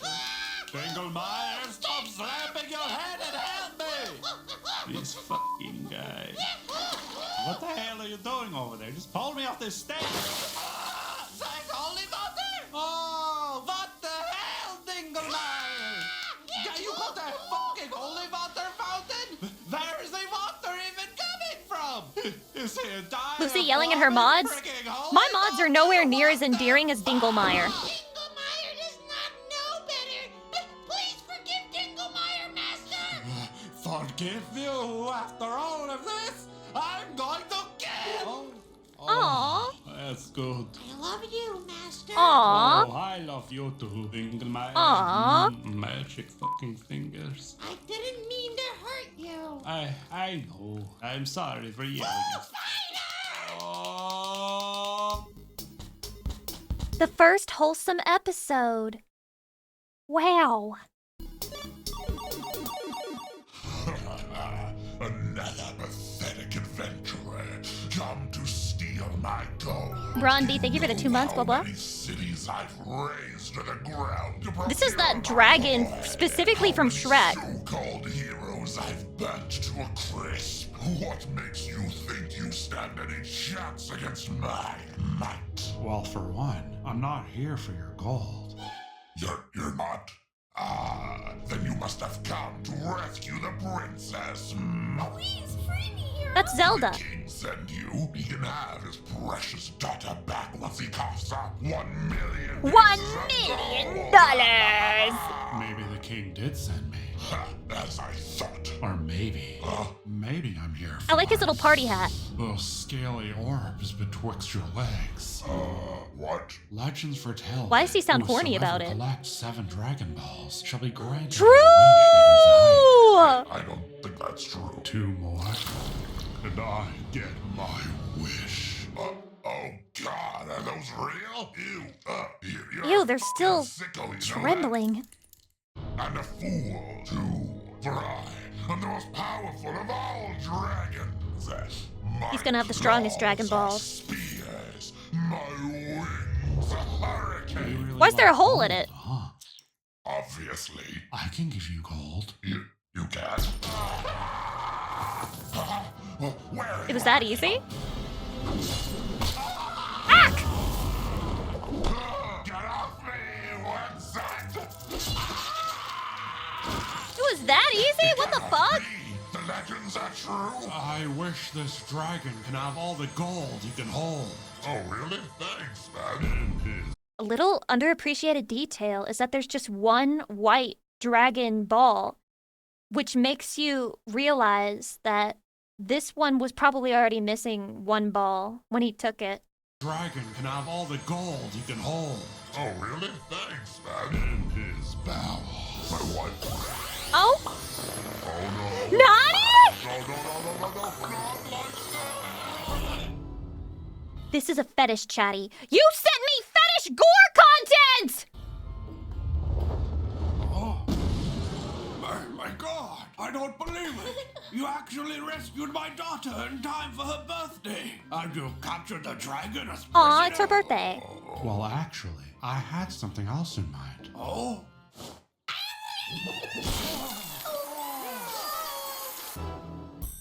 That's actually low-key kind of genius. Cut through the enchanted woods, they said. It's the quickest route, they said. I'm gonna starve out here, aren't I? Why is this just a random guy? Hello? You look like you could use a Pseudo-wudo. Yes, please. Do you have any food? Well, it just so happens I have a scrumptious, most juiciest apple growing atop my branches. All you gotta do is climb up and get it. Yum! Yeah, okay. What was that? Oh, no, nothing. Nothing. Go get the apple. Look, it's getting juicier by the minute. I bet it'll taste soon. Whoa, guys. The other monsters were killing people. This guy's just sex pesting them. Surely they're not worth murdering brutally. Oh, good. It looks delicious. Come on, just a little higher. My sap! Stupid bitch! Oh. god, I'm so sorry. Is your nose okay? My nose? That wasn't my nose, you idiot! Where's the Oh. apple? Oh my god, you absolute moron! The apple was poison! It would have knocked you unconscious! Why would you do that? Because I'm an evil dryad, obviously! Seriously, what are you not getting? Do unspeakable things to you. What? Things which I'm now clearly unable to do! So I guess I'll just kill you instead! Well, that's a better fate, right? My sap! Everything's gonna be okay, friend. Who the f are you? Huh? Oh my god. You extracting my serum? Dude, that is so messed up! No, wait! Why is he just sitting there letting it happen? They're literally just sitting there smacking on dryad semen. He's ready.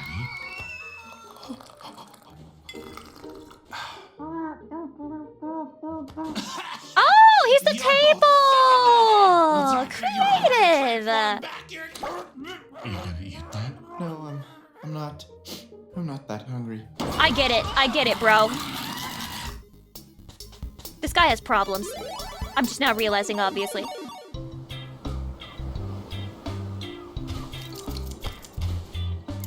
Hey, Cav, check out this one. Wow, really cool, man. Are they dating?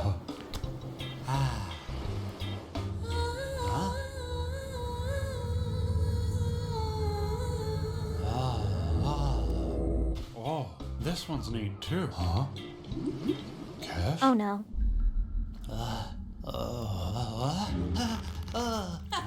You up? Good. The babes prefer their meat are wriggling and screaming.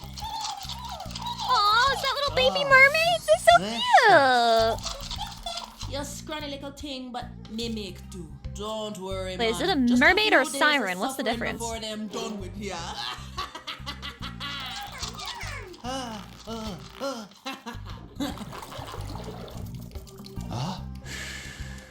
She sang, so siren mermaids sing too, as far as I know. You know, I watch Little Mermaid. Ariel's like, I wanna be where the men are.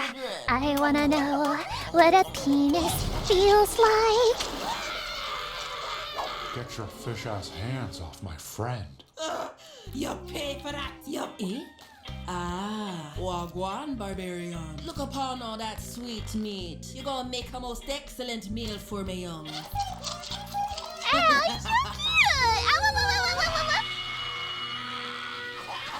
How dare you mash up me beautiful melody with that wretched noise? Help me.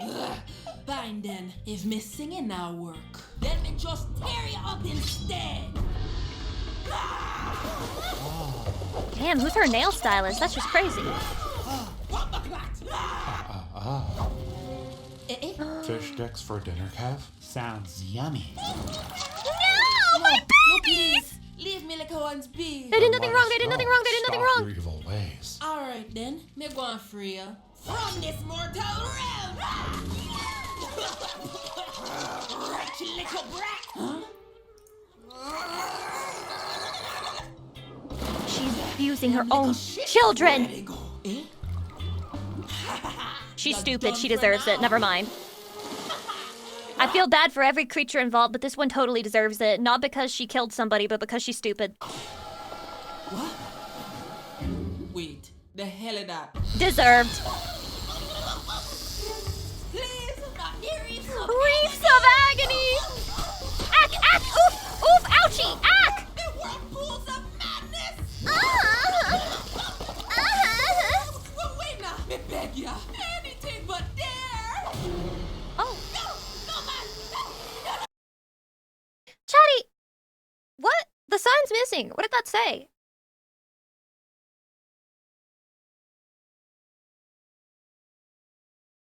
Dolphin Cape Cove?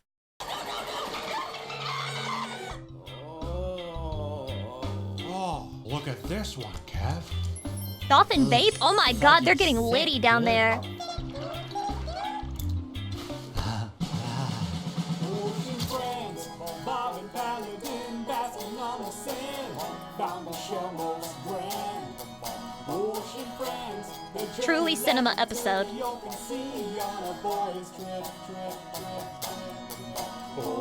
Oh yeah, it's a boys' trip. Then appeared an evil siren.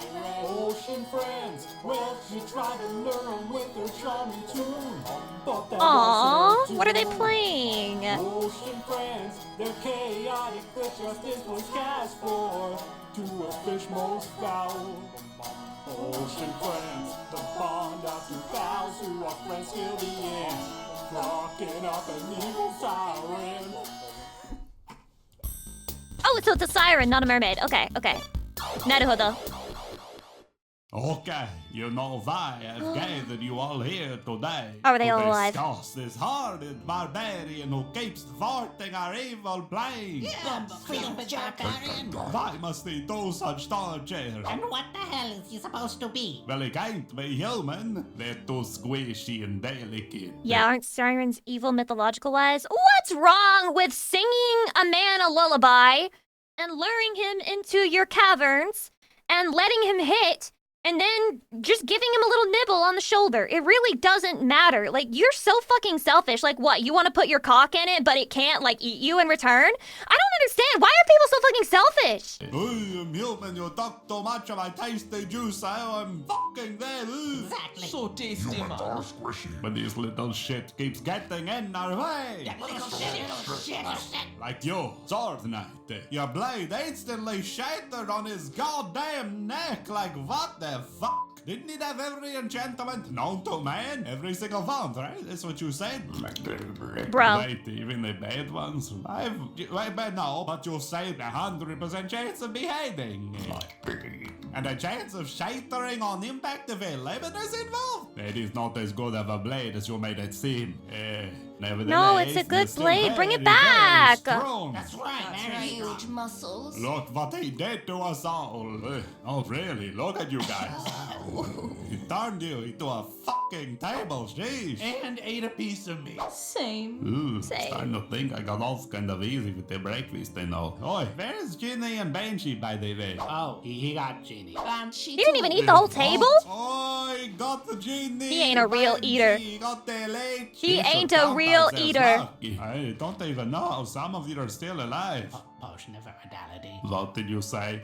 I made a potion of immortality. You did what? Give me some. too. I also drank it. Wait, he's been giving it to all of you? It is a potion of immortality, not invulnerability. You know the difference? Yeah? It is an important difference. I know now. Look, as a Dracula, I know the curse of immortality, and with the shit he's been doing, you are really fucked up. Well, at least we're safe here in our no secret Oh, the plan. dragon! I just now noticed him. Am I blind?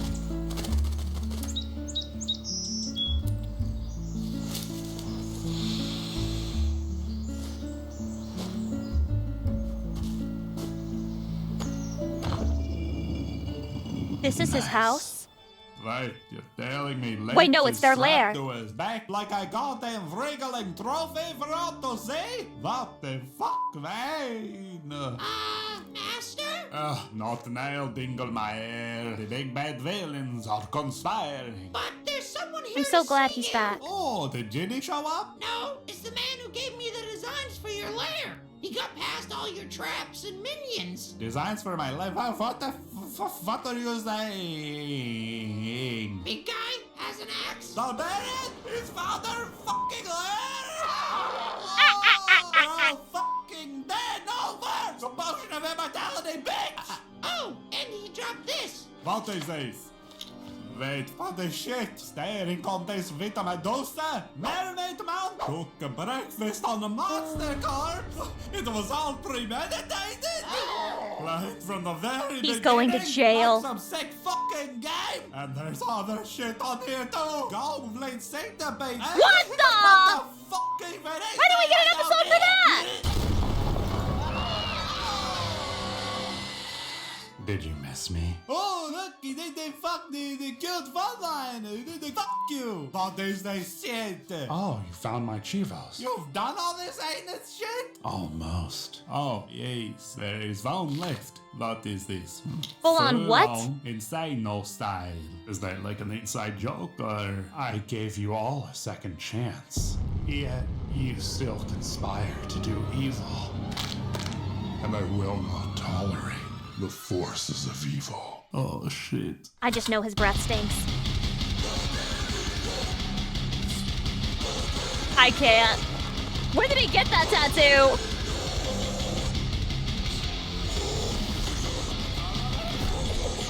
Oh my god, this music.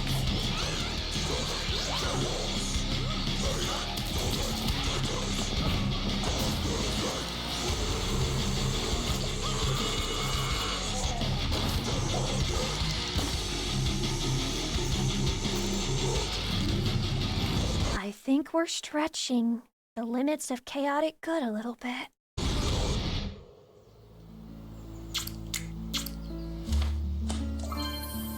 Well, you finished that fucked up list of yours. What now?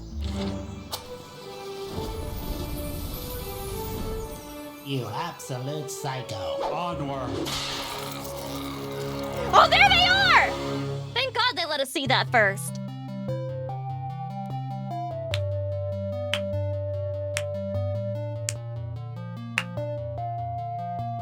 Pure cinema. Pure cinema. That was a lot. Did you like it? So, my I main need to sit on takeaway it, is that I someone think. needs to hunt down this barbarian.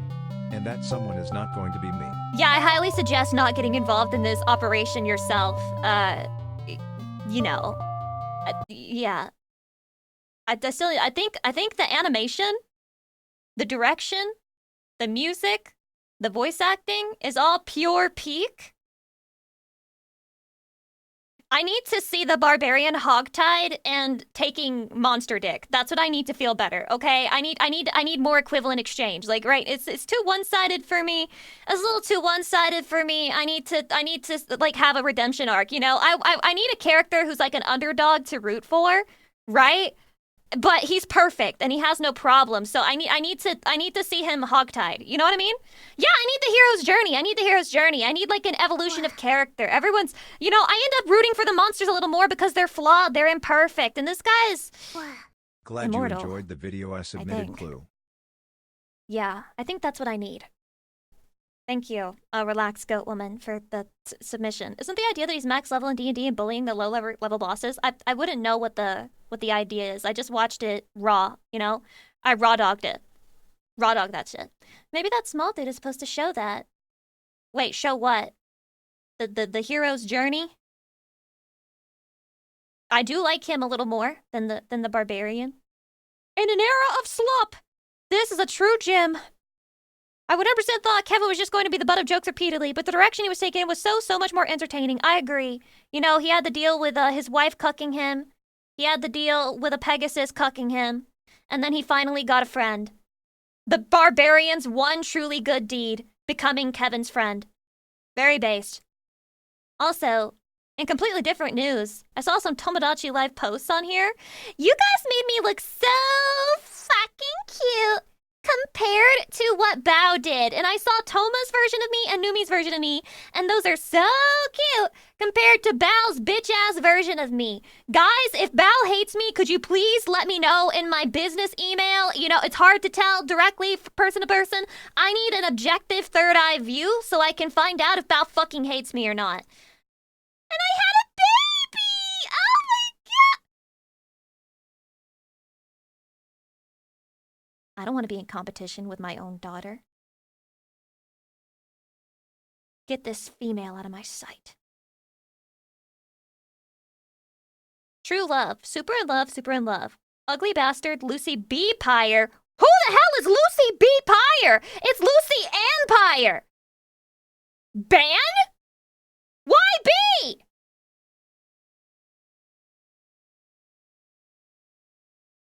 That's not even me, so this can't be true. Not even me, so it can't be true. sadly not the truth, Nuke, you wanted it to be. I don't know who a Lucy B. Pyre is. I'm not aware of her. Not aware of her existence. The Gay Deceivers this age great. With a title like that, I'll be the judge of that, bro. The people who fought in the Vietnam War were heroes. And the people who protested the Vietnam War were also heroes in their way. But the no real politics, by the way. Were the guys who pretended to be gay. So they wouldn't get shot. Oh, I get it now. So it starts off, it's 1969, the Vietnam War is happening, young men are coming to the draft board and they go into the colonel's office and they're all trying to get out of it. And then the assistant to the colonel, he says, these next guys want to see you together. And these are our heroes, Danny and Elliot. So they're like, look boys, why do they look like brothers? And they're like, we'd love to. And then he's like, okay, you're going in. And then they hold hands and go, we did it. And then they go, what? I can't. Hand holding. It works. They get rejected. So then he goes over to Elliot's apartment to have sex with this woman to celebrate, even though he has a fiance, this guy. And the colonel's outside. Bro. And he's about to go up and he's like, you better be having gay sex up there. Bro. So now the colonel's following him to make sure he's being gay. Because back at the thing, he's like, okay, but if we find you being not gay, you're going right back into the army. True. And then he's like, you know what, this isn't, you gotta leave. He's worried that he's gonna get caught, so he kicks the girl out. Then damn, hair was so different back then. And then they see that the colonel's looking up at them, and they go, look, man, we gotta do it. And in the window, we gotta they just fuck, hug. bro. And the guy makes a face like, oh, God. Oh, it's so gay. And then the colonel goes, well, I guess they're gay, guys. And then they say, we're going to have to move in together because they're watching us. So then they well, you move can't over to hug this your bro neighborhood without where cringing. Everyone seems to be gay. And then the realtor shows them around. It's just Noble covered Cake, welcome, in hi. nude male statues, and the bedroom's pink. I And then there's can't. one big bed. Okay. And they're like, oh boy, we might have to have gay sex in there. They've really So proven then it, man. I would downstairs, believe Malcolm it. DeJean, their landlord. I just gotta say, the guy who keeps investigating them to make sure that they're gay is the truly gay one, because if you go in and you see a pink painted house with a big red circular fucking bed and you keep coming back because you're like, I'm not sure, you're trying to catch gay sex happening. He's wearing a silver shirt and holding a basket of fruit. Yep. And he spins around and he's like, I decorated it myself. Do you like the place? He's a real character, Malcolm. Elliot and Danny say they're married. But then he's like, look, no more women. We're He's like, I do faithful. have a date with my fiance. And he's like, well, I don't get any women. He's like, well, you just fuck older ladies. I've got a fiance. And he's like, we need to make this real. We need to sleep in the same bed. And he goes, you're just so you know, you're not the first man I've slept with. I used to sleep with my dad. What? So I guess the joke is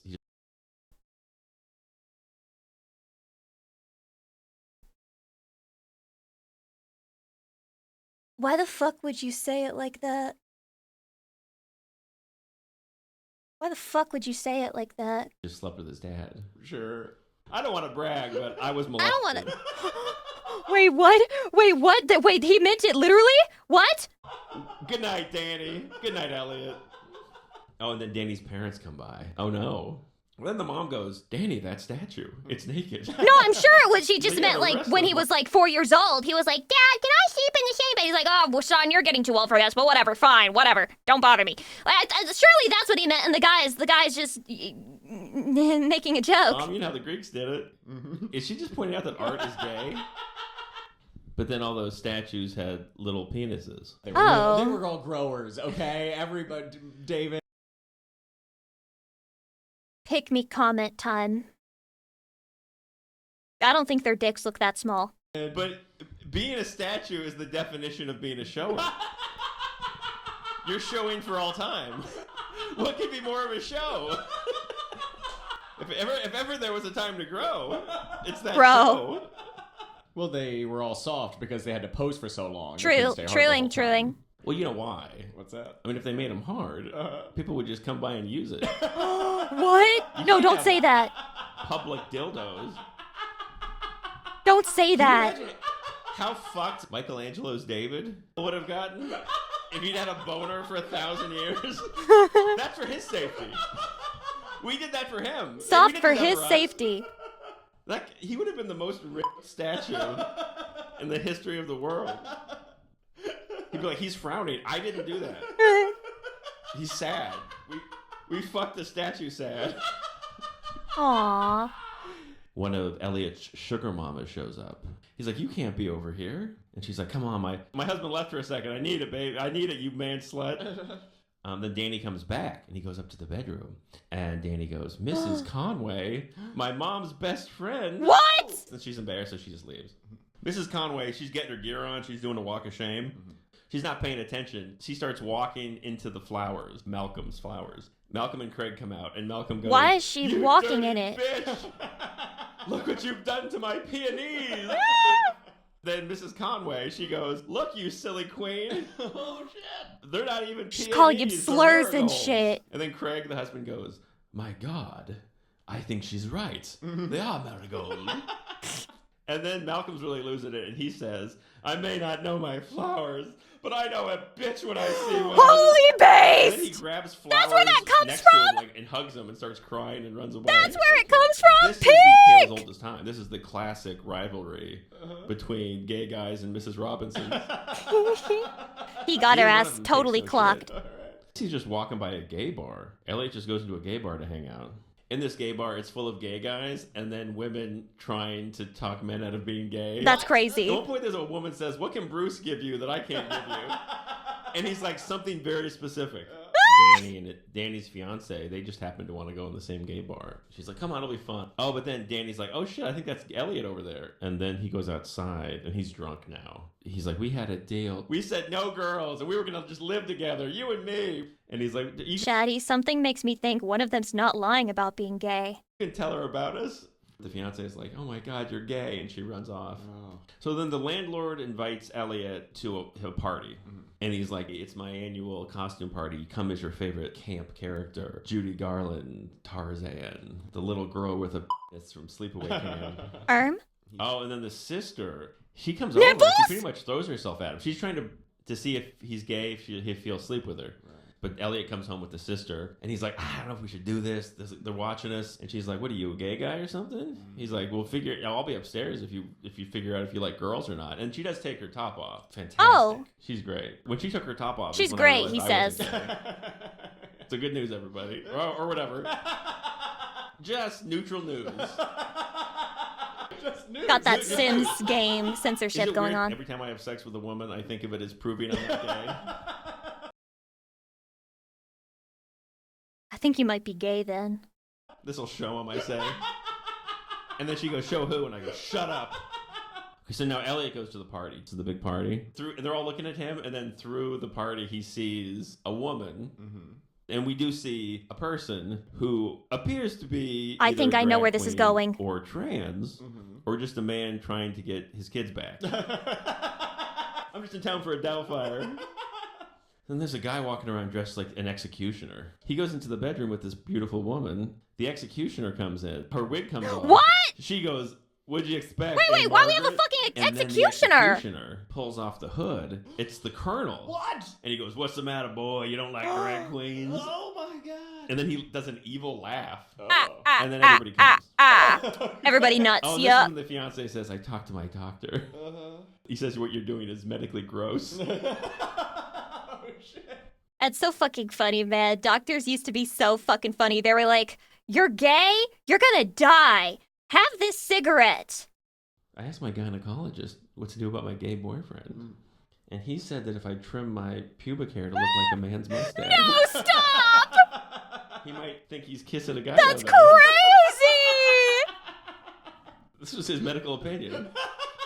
That's crazy. And he's like, no, I'm normal. So the rest of the movie, he's trying to convince people. He's like, no, it was all a hoax. So then they go to the Colonel. And they're like, Colonel, it was a hoax. And he's like, I don't care, whatever it is, you're unsuitable. You can't be in the army. So I guess that maybe they want to get into the army to prove to everyone else that they're not gay. What the fuck? So then they leave, right? And now they're outside on the sidewalk, outside the recruiting office. And he's like, yeah, I'm probably just going to go We've hide truly out, and put the hopefully cart this will before the blow over. horse. They're both kind of sad. Like, I guess everyone thinks we're gay now forever. So the end of the movie is they shake hands, and then they cut up to the window of the Colonel and his assistant George. The Colonel looks down, sees that they're straight, because they're shaking hands like friends. And then George says, you had those guys pegged all along. And then the Colonel turns to George, and he starts stroking his ear. And he goes, yeah, we don't want guys like that in the army, do we? My mind is blown. My mind is blown. George and the Colonel were gay for each other. So it turns out the Army's gay. The Army's gay! And The they don't Army's let straight people in. So really, this is just a movie about how gay guys are mean. Yeah. This movie is if we put gay guys in charge, they're gonna hurt He really was trying to see gay sex! everyone's feelings. Who wants to join the army? I mean, Uncle Sam at the beginning, he's pointing and going, "I want you." They want you! They want you! They want you in gay I want army you, crew! not you. Long time Like the most worker, but I intimidating like guy my in the Lucy, world Lucy, was Pete the Hart, Lucy, Pete Mr. Hart, Vito, Lucy, thanks Pete for the Hart. 4 months. I appreciate it. Drill sergeant from Full Metal Jacket. But imagine how much worse it would have been if that guy was also gay. How would it be He's like, worse? "Private, is this what you call serving, cunt? Is that what you call sachet fry?"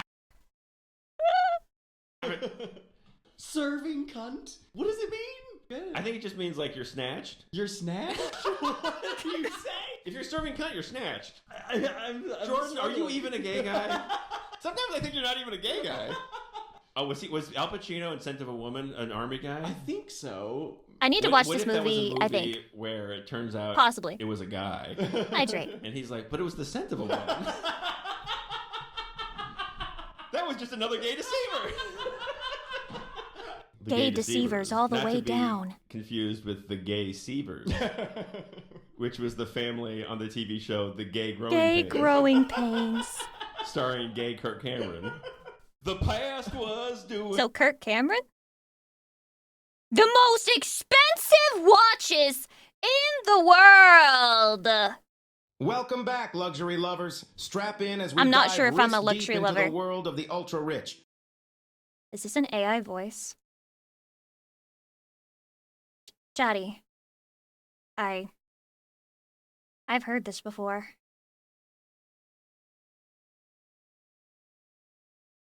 I've heard this before. I mean, I am curious. Since 1806 is a set of 4 watches that sold for a sky-high $4.6 million. Rich people are ridiculous. Rich people are ridiculous, bro. I hate the specific AI voice. Me too. Here's the thing about AI voices. If there's an AI voice being used, that's already but like, if you use an AI voice, you're probably using an AI script too, at which point I think that your content is worthless. The French Revolution! Part 1! This video was made possible by NordVPN. Get It's protected by clicking the link below and get an amazing 75% off. That's only $2.99 per month with an additional month free for a limited time. Also, new French Revolution merch available now. Why the in hell the is there store, merch? including This is King part Louis 1, and dude. Marie Antoinette character pins, complete with detachable heads, just like the real thing. Prince So I Louis said to the Capet. Marquis de la Fufayette, "What do you think I am? Some dirty peasant? I've never worked a I day think in my you're life." French, censored. Wow, that Marie Antoinette sure is pretty. Sure is. Wouldn't want to be Prince Louis though. That's going to be a lot of responsibility when he becomes king. Especially. So basically, what I know about Marie Antoinette is that she's like an out-of-touch streamer, right? Since France is in financial. What? People can't go to the doctor? Just go there. They'll make you an appointment. Ruin. Quite. Thank you one and all for attending the royal marriage of my grandson, the future king of France, to the Archduchess of Austria. Now for the very awkward yet historically accurate part of the ceremony, where we all watch them get into bed together. Oh. Right, the French are like perverts for real. I forgot. Alright, now that's out of the way. Let's leave the royal couple to it. You better give us an heir, you fat, ill-bred boy. Nighty-night. So uncomfortable. That's gonna be a lot of responsibility. France is in financial ruin. No, he can get it up. He can get it up. Ill-bred boy. He can get it up. Quite. That's gonna be a lot of responsibility. France is in financial ruin. Chatty, could you still get hard? Press 1 for yes, press 2 for no.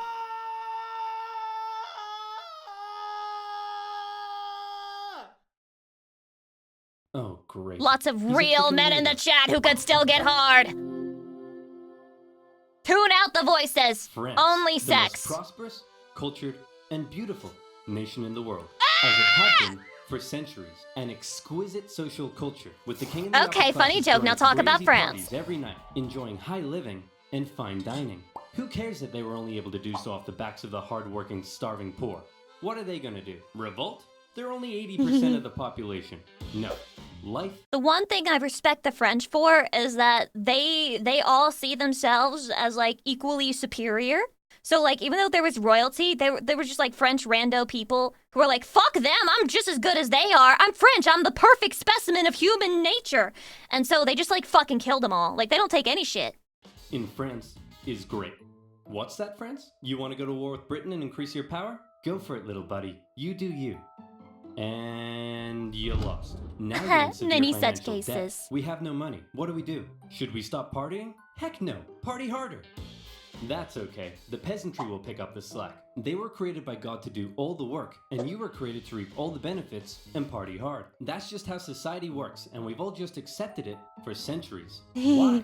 Why what? Why do the nobility get to be all rich and stuff? Just because they were born into it? And the rest of us schmucks just have to accept that? Hell, why do we even need a king? Who decided that? Disgusting. It all just seems very unfair and unequal, and I, for one, am starting to question it. Truth, Wow. Nuke? That's very enlightened of you. And so began the Age of Enlightenment. Great philosophical thinkers across France and beyond began to question whether this beautiful nation was really all that beautiful after all. Hey, Prince Louis, bad news. Your grandpop died of smallpox this morning, which means good news, you're now the king. So just to sum up, France is in severe financial debt, and the angry populace are beginning to question how necessary you are. But hey, I believe in you, champ. You got Is this. that a fucking upside down cross? Maybe. You see me? Oh no! Prince Louis Capet became King Louis XVI in May 1774. That's a lot of jewels on the He crown. was a notoriously weak man, and he knew it. That looks like He barely Bejeweled. had the wisdom to rule a nation, never mind one in crisis, and he was easily We're manipulated rich! by those around him. One of his first acts was to try to get revenge on the British by financing their American colony's revolution. So Hey, fucking we're an base. independent One of the nation. last That base was really things France slow, ever Louis. did. Couldn't have done it without you. Glad I could help. So hey, about all that money we lent you, when can we get that back? Yep, you're a great guy. I'll never forget what you've done for us. Real glad I could help, friend, but about that money, gotta go now, chump. Best of luck to you. Are you telling me that America mind broke the French so hard that they became cucks? Oh, no. And now France was in even more debt. France is poor, suffering under the strain of economic ruin, watched as the nobility continue to live as though nothing was When you wrong. hate the In British particular, so much, they you grew don't increasingly realize the disdainful of Americans are Queen, untrustworthy. Marie Antoinette, as she continued to spend all of France's money on her own Untrustworthy, I said luxurious that wrong. lifestyle and fashion. While the peasants were breaking their backs in the fields, she was walking around like, hey, my hair is a boat. I'm not making that up. Her hair Oh my really God. was a boat. Are you kidding? And her lavish spending earned her the nickname Madame Deficit. Oh my And God. speaking of the Queen, there was also a long-standing scandal around the fact that the King took a very long time to boink She's her, like Kim and the working classes of Kardashian's Paris previous began life? ridiculing the royal couple with lewd pamphlets depicting the Queen as a court thought and the King as Holy a wuss, whore. unable to fulfill his marital duty. Respect for the monarchy was at an all-time low, as France's finances were spiraling out of control, and the King and his aides really only had one solution to the crisis. Chatty, if I was a queen of a kingdom and I was flashing you ankle during our royal dinners, would you hit? Tax the poor. Tax the poor. We could do a sexy calendar shoot.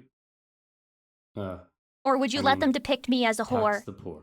in And the so it newspapers? was. The poor, who were already struggling to make ends meet, found themselves being taxed from every direction. Hey, I'm the royal tax collector. Looks like you've yet to pay your income tax. Both, head yeah? tax. Fuck you! By the way, Protect how my many windows you got in reputation. that house of yours? 3? Oof. Yep. There's gonna be a tax for that. True. Hey, your local priest Deserved. here, have you paid your church tithe yet? Well, at least this one is going to the good work of God. Sure. God. Yeah. After this year, God wants me to buy a new swimming pool.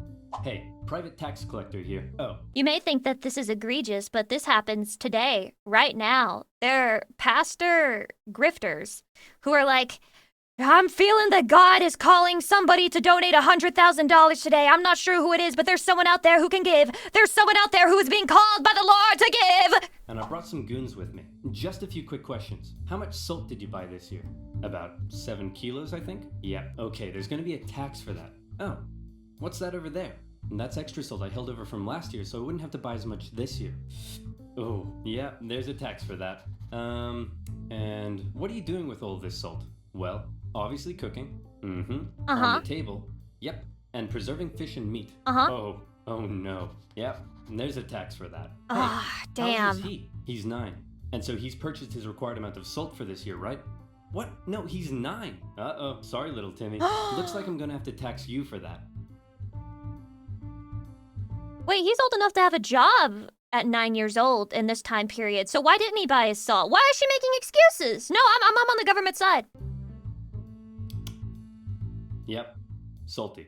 There's going to be a tax for that. And that's not all. A huge portion of the peasants' harvest had to be given up. And there was also the labor tax, where peasants were required to work a certain number of days for their local lord without pay. Obviously, people weren't too happy with these taxation policies, and the aggressive Isn't that nature just of these slavery? private tax farmers sometimes even escalated to violence. In particular, though, the people really hated how inconsistent the taxation rules were across the nation, and also the fact that the first 2 estates often had to pay very little, if any, tax at all. I'm noticing a pattern. The anger continued to grow.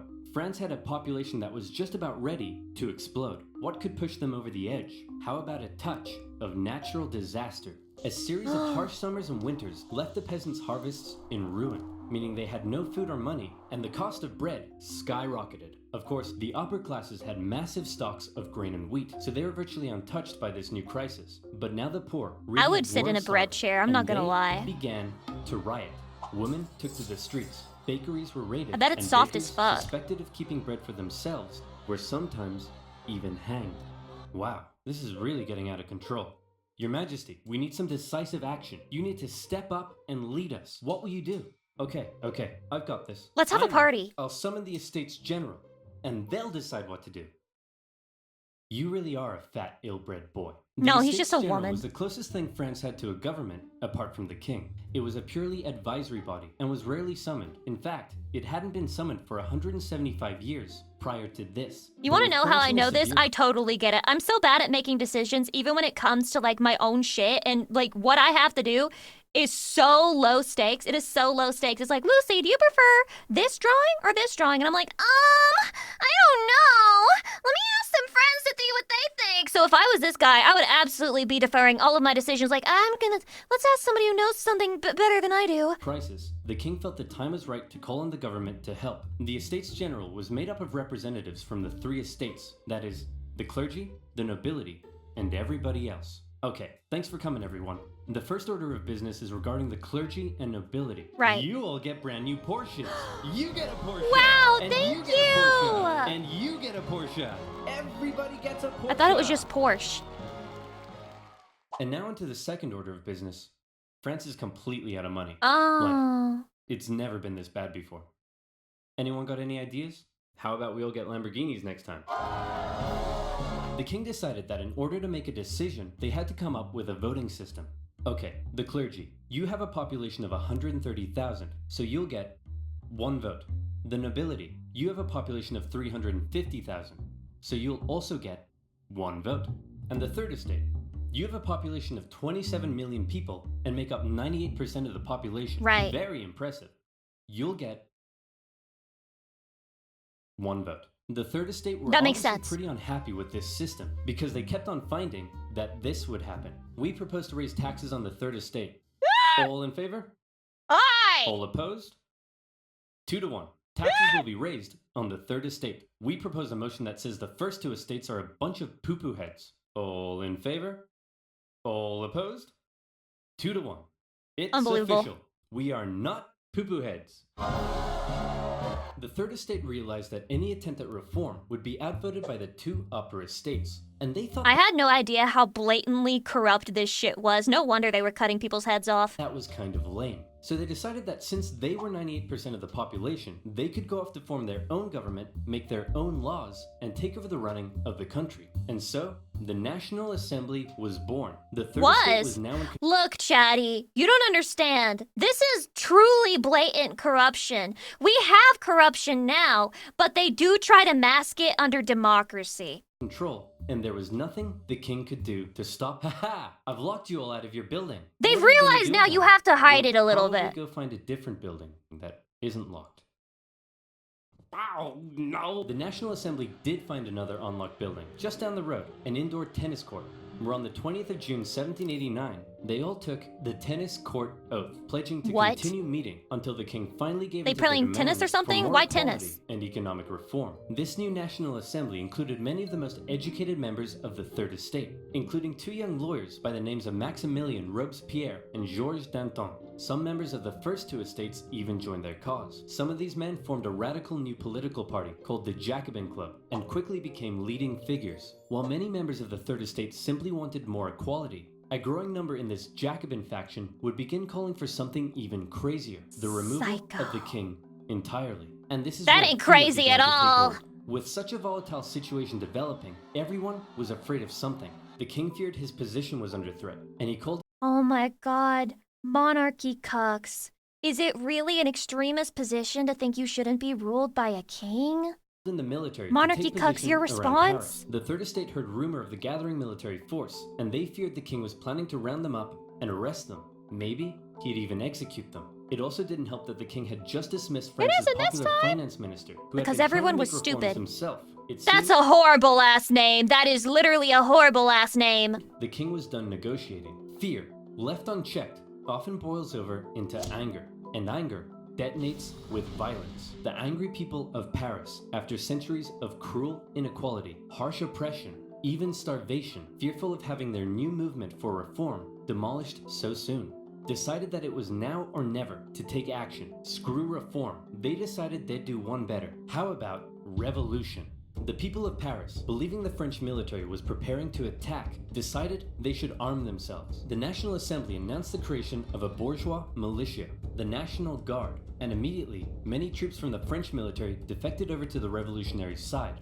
In the early hours of July Damn. 14th, 1789, a large crowd stormed and raided the Hôtel des Invalides, a military hospital where they were Oh able my to God. secure a large number of rifles. The bad news was they weren't That's able to hardcore. find any gunpowder for their new weapons. The good news was they knew exactly Are where they to gonna get some. turn A prison babies into fortress it? Like, why and a are we symbol of using a royal baby for tyranny this? towering over Paris, the Bastille. Mid-morning, the The crowd gathered around Bastille! the Bastille and demanded that I've heard the this man in term charge, before. Governor Delaunay, surrender the prison and hand over the gunpowder. He looks inbred. Obviously, Governor Delaunay was like, no way. So he stalled for time by inviting a few members of the crowd in for negotiations. The crowd, still waiting outside, quickly became impatient, and before long, they stormed the fortress, taking on the French troops inside.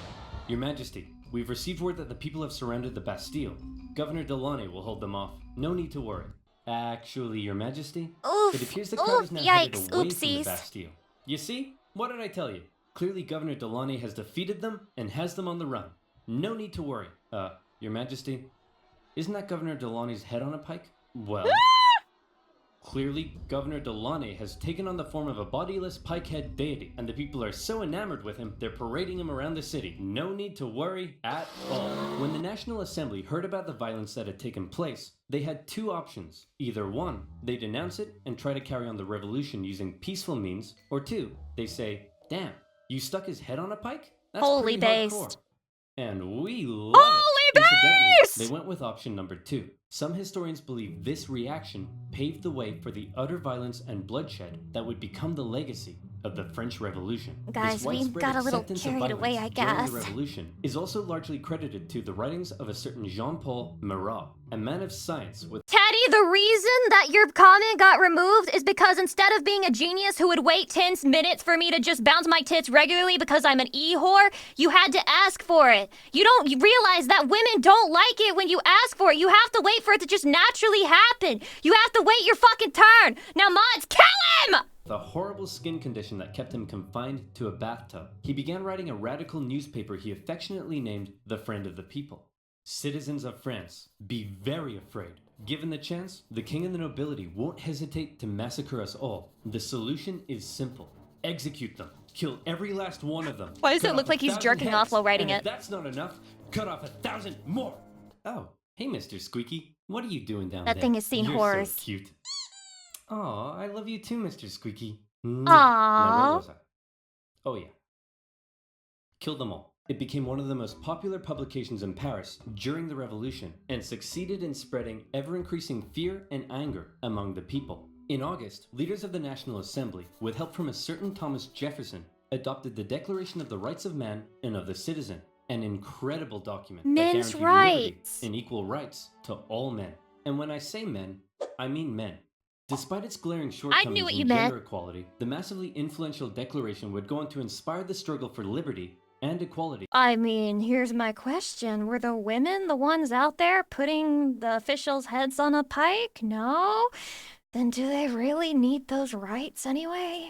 Across the planet for centuries. However, back in France, the Yes, vast actually, majority of the shut people up! You're weren't getting in the really way of my concerned with narrative. Enlightened ideas of equality, as much as they were concerned with the fact that they were still starving. Bread was still expensive as hell and hard to come by. frog. The people felt that one reason nothing Your had been average done French about the woman? crisis was because the king simply couldn't see the problem. He lived in Versailles, a full 20 kilometers southwest of Paris, and as a result, lived in comfort, separated from his dirty, stinking subjects. On October 5th, a crowd of women, 7,000 strong, decided they'd do something unprecedented. They decided they'd remove that separation and confront the king directly. Of the course. women marched all the way to the king's palace in Versailles.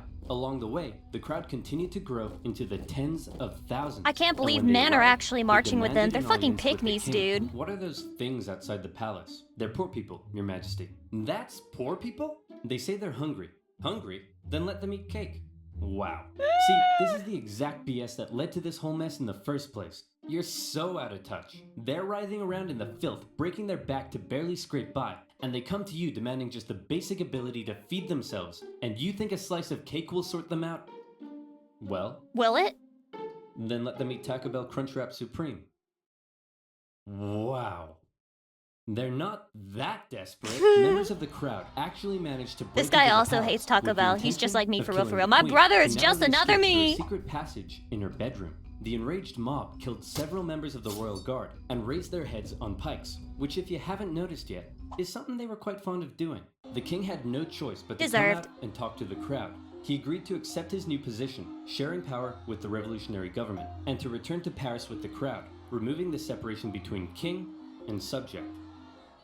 King Louis had a problem with people I'm sure constantly this raiding fixed his everything. palace. But We're one thing good. he didn't have a problem with was people raiding his computer, because he used Don't troll me. Don't troll me. Don't troll me. Don't troll me right now, man. Don't troll me right now. Wow, now I understand the context of that Marie Antoinette quote. That bitch had it coming. You were training AI while catching Pokemon? 500 million people installed Pokemon Go within 60 days of its launch. What? At its peak, 143 million people were walking around parks, sidewalks, and parking lots, pointing their phones at buildings and statues, Oh my trying to catch God. digital creatures layered on top of the real world. That was She shouldn't say 2016. that, by the way, It's for the record. I don't like that, so I choose to believe she did say it. 26 now, and Niantic just revealed what all of that was actually worth.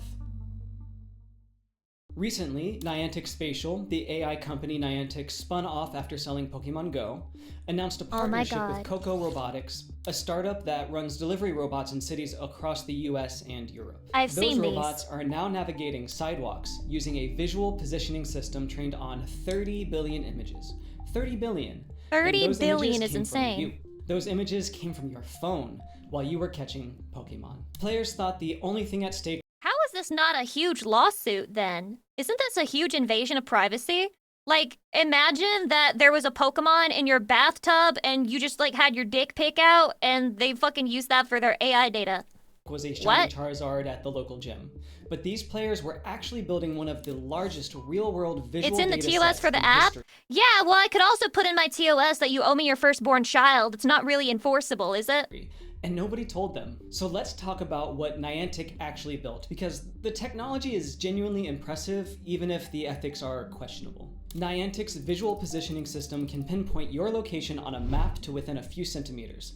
Not using GPS, but by looking at photos of nearby buildings and If you type in this chat, you agree to my terms of service. My terms of service is that I own your dick and balls. If it is ever found out that you used your dick and balls in the purpose of servicing another woman, you will be killed instantly on the spot. You consent to this typing into my chat.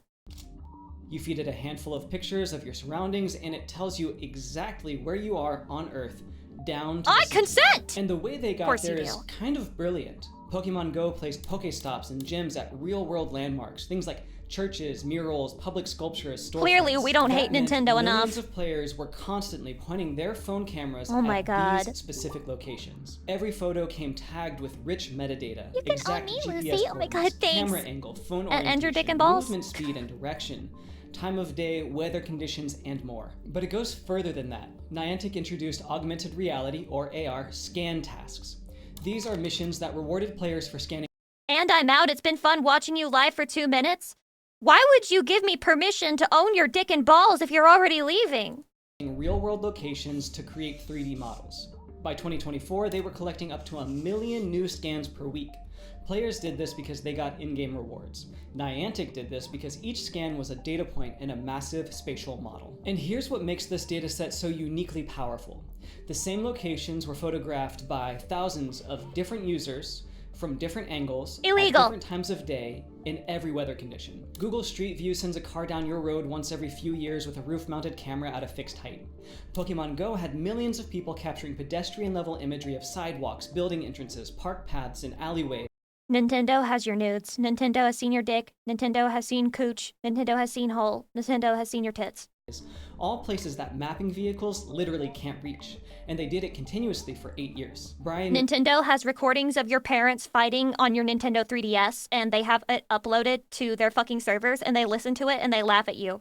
And then they wonder what kind of therapy you've been getting to get over it. Clendon, the CTO of Niantic Spatial, said it plainly, quote, "We know where you're standing within several centimeters of accuracy, and most importantly, oh my God, where you're looking."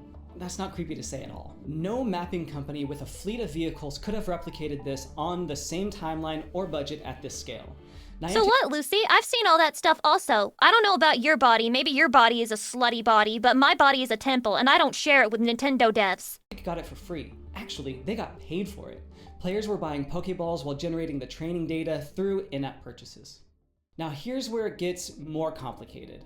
Let's talk about who actually owns all of this data because it's kind of a mess. In March 2025, Niantic sold its entire games division, which included Pokemon Go, Pikmin Bloom, this is a and leak Monster waiting Hunter to Now happen. to Scopely for odds that there are celebrities' nudes hidden in the big fucking Pokemon Go storage. $3.5 billion. And Scopely is owned by the Savvy Games Group, We're about to have which is the Saudi Fappening Royal Part Investment 2 Fund's Electric gaming arm. Boogaloo. So Pokemon Go, the game that is still collecting scan data from players right now, is now owned by Saudi Arabia. Meanwhile, Niantic kept the spatial AI business and the Ingress game, rebranding the enterprise side as Niantic Spatial. So the AI model trained on 8 years of historical Pokemon Go data belongs to Niantic Spatial. And the delivery robots using that model belong to Coco Robotics. 3 different enterprises, so they're evil. 3 different countries, one Dude, never dataset, trust a built robot, by ever. people who thought they were playing a game. And Niantic's privacy policy, it covers all of this. Their terms of service grant broad rights to use submitted data and pass those rights to other companies. The AR scan feature was technically voluntary. Nobody forced you to scan that statue. But it was gamified with in-game rewards, embedded in the normal flow of gameplay and presented as a fun feature, not a data contribution to a commercial geospatial product. The privacy policy itself doesn't this is a normal consequence for playing a fun little phone game. All the purposes it's used for. It uses language like, quote, legitimate business objectives, which legally covers just about anything. And the uploaded AR imagery is reportedly anonymized during processing, but that almost doesn't matter. The valuable asset isn't your identity, it is, but it's the location data, the centimeter accurate, weather tagged, angle diverse, metadata rich location data. Now let's zoom into the technical side for a minute because I think this is where it gets really interesting if you're a developer. This is What crazy, Niantic how have I never Spatial heard this building before? Is what they call a large geospatial model. Think of it as the spatial equivalent of a large language model. Instead of predicting the next word in a sequence, it predicts your location from visual input. You show it a photo of a building and it tells you where in the world that building is with alarming accuracy. The reason So it's this like works GeoGuessr, is because but of instant. how the training data was collected. Traditional mapping data sets give you 1 image per location, taken from a fixed height at The one duality of Pokemon man! Go- That's fucking haunting, says Shrek. Aura Insignia says, holy shit, that's cool. Go's dataset gives you thousands of images per location taken from every conceivable angle across every lighting and weather condition over the span of 8 years. That's the kind of diversity that makes machine learning models robust. A model trained on this I do think data Shrek would doesn't be just recognize a anti-AI. building on a sunny afternoon, it recognizes it at dusk. In rain, partially obscured by temporary structures, from across the street, from the entrance, from anywhere. And the applications extend way beyond delivery robots. AR glasses need this kind of positioning to overlay digital content on the physical world. Autonomous vehicles need it for navigation in urban areas where GPS bounces off buildings. Construction companies need it for site mapping. Urban planners need it for Shrek would be infrastructure. anti-all technology, and you know what? He would low-genuinely be right 70% of the time. But I think he would really enjoy an Xbox 360. Modeling. And if you're thinking this sounds a lot like something that would be very useful for surveillance, you're not wrong. Popular Science flagged exactly this in their coverage. A system that can identify your precise location from a single photograph of your surroundings has obvious appeal to law enforcement and intelligence agencies. Niantic hasn't suggested any plans to provide this data to authorities. I should be allowed but to the commit crimes in the capability privacy of my own and the home. precedent for government access to commercial data products is well established. This also isn't the first time we've seen this pattern. Google's reCAPTCHA had you clicking on traffic lights and crosswalks Oh my to prove God. you were human. What it was actually doing was training computer vision models for self-driving cars. You were doing free labor for Waymo every time you identified a bicycle in a grid of photos. Same playbook, useful task for the user, but was the real weird. purpose is dataset generation. Niantic just ran it for 8 years at a scale of 30 billion images across 143 million people at its peak. And this is the part that should actually make you uncomfortable. Not the technology, because that's kind of impressive. The consent model. When players opted into AR scans, they were presented with a game feature. What? Scan this statue, get some items. Nobody was presented with, quote, your I never scan really data played will Pokemon Go. I train think a I commercial downloaded AI it. product I that downloaded Pokemon Go. I played it for like 2 days, and then it was like, you have to go outside to get new Pokemon. I was like, oh, fuck that. And then so I uninstalled it. will be licensed to robotics companies to navigate delivery robots on public sidewalks, built on a platform now partially owned by a Saudi sovereign wealth fund. The purpose changed, but the consent didn't. And this matters because of the precedent it sets. Every app on your phone with camera and GPS access is sitting on the same potential gold mine. Your fitness apps knows your running routes. Your photo app has geotagged images of every place you've ever been. Your messaging app also has your location history. We've already seen what happens when this data leaks or gets repurposed. In 2018, Strava's heat map accidentally revealed the locations of secret military bases because soldiers were tracking their run. But if everyone's doxxed, then nobody is, right? We're safe because we're all being spied on, right? Right? The US Marine Corps had to issue guidance to Marines who played Pokemon Go Oh my about the same God. security implications. That's Can you crazy. imagine that conversation? Japan's The question ultimate isn't plan. whether other companies will do what Niantic did. I can almost guarantee that other companies are doing this today. No one person can scroll through all the terms of service that they blindly accept, so it's easy for things like this to slip by. This is especially true because legal departments write the terms of service in legalese, making it nearly impossible for the everyday person They know nobody to reads it. understand it. That means the question is actually, will they tell you when they do what Niantic did? Because stuff like this works. Gamify the data collection, bury the terms in a privacy policy nobody reads, and by the time anyone Also, I fucking love, like, when you get banned for something innocuous in a video game, and then you go and you complain about it, and then somebody replies to you like, well, you violated the TOS, which you consented to once you started playing the game. Everybody did not read the fucking TOS. What happened is this person complained about why they got banned, and then you went CTRLF that keyword in the fucking TOS, and now you're acting smug like you actually read it. No, you didn't, you fucking piece of shit! notices, you've got 30 billion images and a $3.5 billion exit. The most valuable AI training datasets in the world aren't being assembled in data centers. They're being built by people who have no idea. I'm interested. I mean, I'm interested. I'm kind of interested. Tinder recently held its first ever product keynote. They announced over 10 new features, and buried in the middle of the presentation, almost casually, they revealed a feature called Camera Roll Scan. Will improve lighting What and is clarity this? of images, and Camera roll scan? You are insane if you let that happen. You are insane. You're just letting them scan everything in your fucking camera roll? What? help surface authentic moments hidden in your old photos and create visual collages that reflect one's interests. It does exactly what it sounds like. I didn't know Tinder's about AI this will scan feature. What the photos on your fuck? phone, not your profile photos, your entire camera roll. It does this to figure out your personality, your interests, and your No, lifestyle. that's crazy. Then it uses that to match you with other people. No. And honestly, the tech is kind of cool, but the implications are worth That's bullshit. That's not why. So let's set the Show us your stage. cock, The big boy. Sparks keynote was basically Tinder's version of an Apple event. but for swiping. The announcements break down into 3 categories. First, AI-powered matching. The headliner is a feature called chemistry. That one guy who has the 900 hidden photos on his phone is getting nervous right now. He's like, wait, I used that feature on Tinder. A recommendation system powered by AI that selects a daily batch of matches based on your vibe. It learns about you through a Q&A, onboarding process, when and Tinder sees all your Astolfo screenshots from the dojins and matches you with a femboy. It analyzes patterns across your existing photos to generate what Tinder calls photo insights. And it includes things like what you're interested in, what your lifestyle is like, and personality traits. There's also learning mode, which adjusts your recommendation in real time based on— Dude, I seriously hate how fucking everything is ruined. You're gonna tell me that I can't just take a fucking photo of something I find pretty without having to wrestle with the fact that it's being used to track my location and being fed to a database to enhance AI? How you use the app. Internal testing on 14 million users showed higher retention for women in their first week. Second, safety tools. And these are also powered by large language models. The "Are you sure?" message flags potentially disrespectful messages before you send them. I don't think that's going to stop the people who would send disrespectful messages, but go on. This has happened to me on Twitter. Stop me from posting a slur. Keyword-based. Now it's running through an LLM to detect tone and context.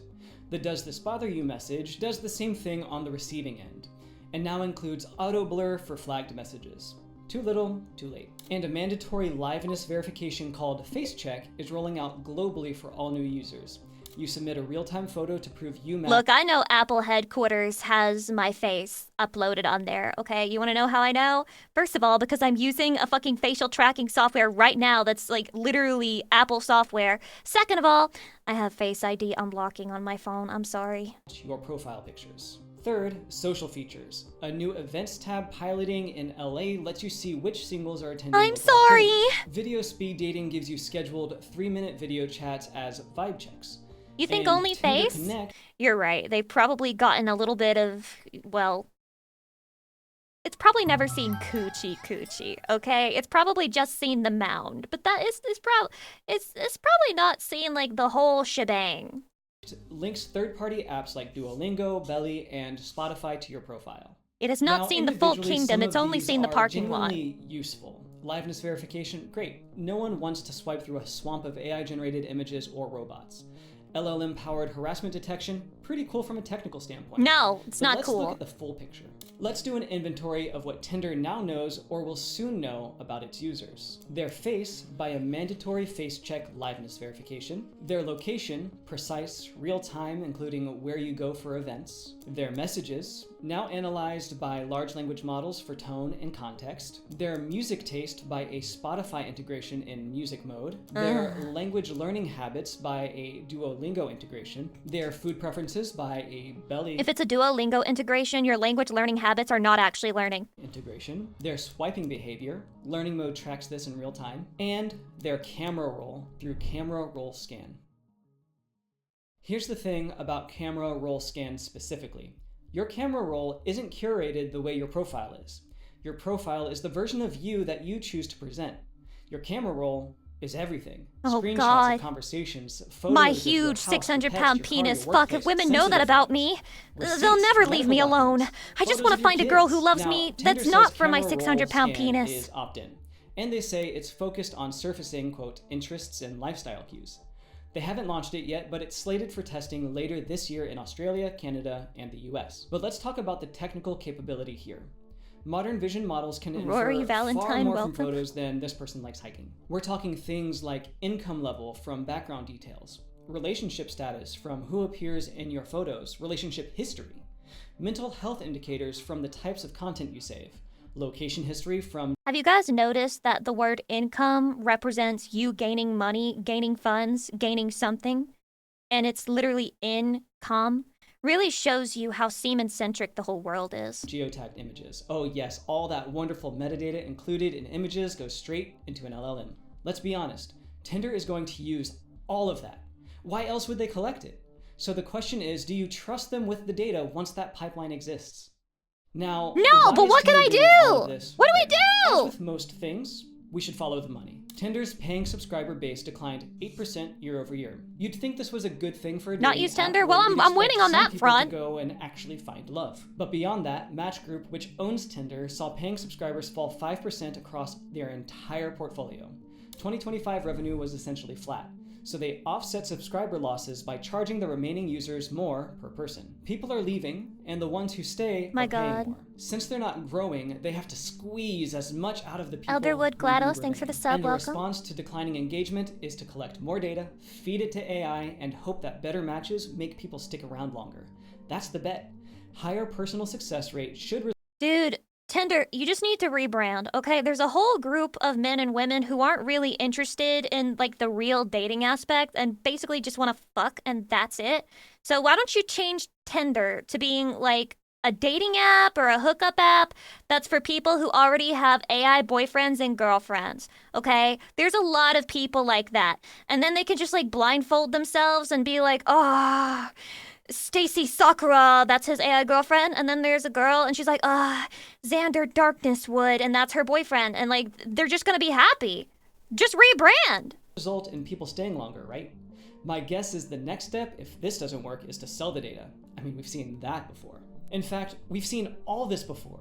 When a platform's organic value prop starts declining, they turn to algorithmic personalization to manufacture engagement. Facebook did it with the newsfeed algorithm. Instagram did it with Reels recommendations. TikTok's entire model is built on it. And TikTok's YouTube algorithm not is free of blame insane. here either. The thought these companies have TikTok's algorithm is insane. I think it's because they steal every shred of data that they can find on your phone.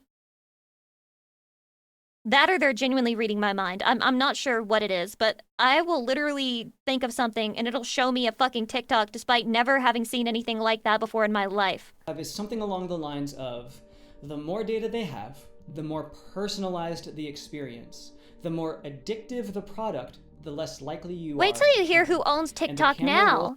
It must be China. They do like all the spying, right?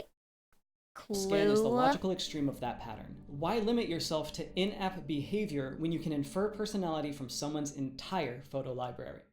Let's talk about what's actually happening under the hood, because we're developers and that means we're interested in this beyond the moral implications. Camera roll scan is almost certainly using on-device image classification, at least initially.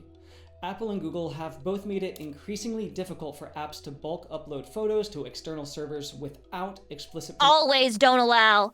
Always don't allow every fucking app. No. Why do you want access to my photos? Why do you want access to my microphone? Why do you want to have my fucking location? You're not a location navigating app. Don't allow, don't allow, don't allow, don't allow. Mission and visible indicators. So the likely architecture is that this will have a lightweight vision model running locally. Alcoholic on your Monkey, device, welcome. Classifying Amazing your username. photos into categories such as outdoor activities, food, social gatherings, travel, or pets. It will then send those classifications, not the raw photos, to Tinder's servers. Tinder's recommendation engine uses those signals alongside your swipe behavior and Q&A responses. That's the charitable Nothing you do is And sacred. to be It's fair, all this is data. how Apple's own Photos app works. You took a shit But today? developers Data. should be paying attention to how the opt-in Your phone knows process you took a is shit. framed. It heard you. Every feature like this starts as opt-in, then it becomes recommended. Then users who don't opt in get a degraded experience, such as worse matches or fewer features. Eventually, the product is designed around the assumption that you've opted in. Your And phone not knows you're opting in watching makes the Lucy. app True. barely functional. We've seen this pattern with location services, with contact syncing, with notification. Contact syncing is the stupidest Tinder thing ever. allowing it It's to be literally just, opt-in please is dox likely me. just part of their launch strategy rather than a permanent state. And this brings us to the bigger point. This isn't really just a Tinder story. We're entering an era where AI capabilities have made it cheap to extract behavioral and personality signals from Like, yeah, I would definitely like to sync my contacts so I can find the TikTok account of my fucking Starbucks boss. data that users already have on their devices. Camera rolls, message histories, browsing patterns, app usage, all of it is legible to modern models in ways it wasn't 5 years ago. Tinder is just being unusually transparent about it. They put it in a keynote. Most apps are already doing inference on your behavior. They're just not building a feature around it and giving it a name. And the business incentive to use every available signal is only going to get stronger. When your subscriber base is shrinking 8% a year, you don't leave data on the table. You scan the Don't you want to keep up to date with them? I just want you to fucking know that I lived close enough to the Starbucks I used to work at to walk to it, and this manager also lived in the same apartment complex. And so one day, when I was moving out of this fucking apartment complex, he saw me, stopped his car with his wife in the other side, rolled down his window, and decided to brag to me about how, oh, you're moving to a different apartment? That's nice. I just bought a house. You fucking piece of shit! camera roll. You run the messages through an LLM. You make flexing on a barista for what? Personalization is the only lever left when the core product isn't enough to keep people around. The real safeguard isn't going to be opt-in toggles. It's going to be just regulation. unbelievable. Just unbelievable. Just unbelievable. Just unbelievable. Just unbelievable. Nah, I'm rage beta just remembering that shit. This was a kid's ride.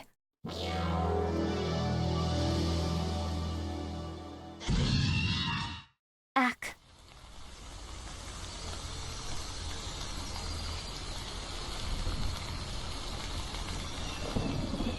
Damn, this is nice immersion. Are you feeling immersed?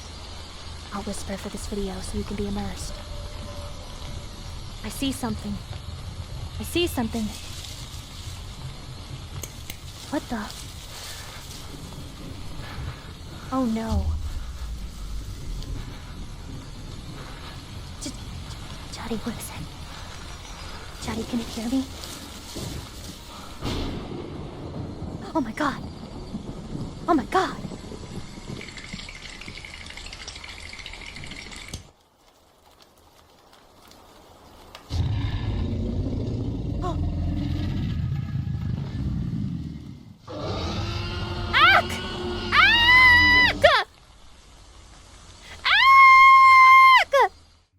Jurassic Park is one of my favorite movies and franchises. Oh my god, he's he's my people. Little kid growing up, I love He's dinosaurs. my people. I mean, just look at this guy. But So it true. turns out dinosaurs in Jurassic Park didn't only impact me. It also impacted Pigeon Forge, Tennessee. And in late 2005, they opened a little water dark ride Tennessee, called you say? the Jurassic Jungle Boat Ride. On paper, it sounds harmless. You take your family out, you go look at some dinosaurs, everybody has fun. But it's not any of that at all. Hydration.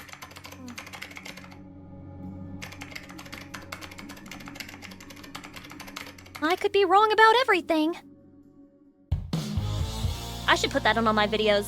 Dude, I should put that on all of my videos, and whenever I get a hate comment like, you're wrong, and then I'm like, right, but I put a disclaimer where I said that I could be wrong about everything, and you still chose to watch it. Why would you do that to yourself, buddy? Universal Hollywood's Yeah, did you read the Jurassic Park TOS? You ride opening consented. In 1996, Orlando's River Adventure debut in 1999, and the release of Jurassic Park 3 in 2001, dinosaurs were everywhere in the late 90s and This early is true. 2000s. I totally The remember gold the mine late 90s just super waiting to be strongly. tapped. I was very sentient And at our that ride point. try to get a piece of that gold. So while researching for this ride, I went a little insane trying to figure out when it actually opened and other small details. But the best lead comes from a post on themeparkreview.com. I love old fonts. A username Electric wrote a review dated July 15th, 2006, where he initially calls the ride new this year.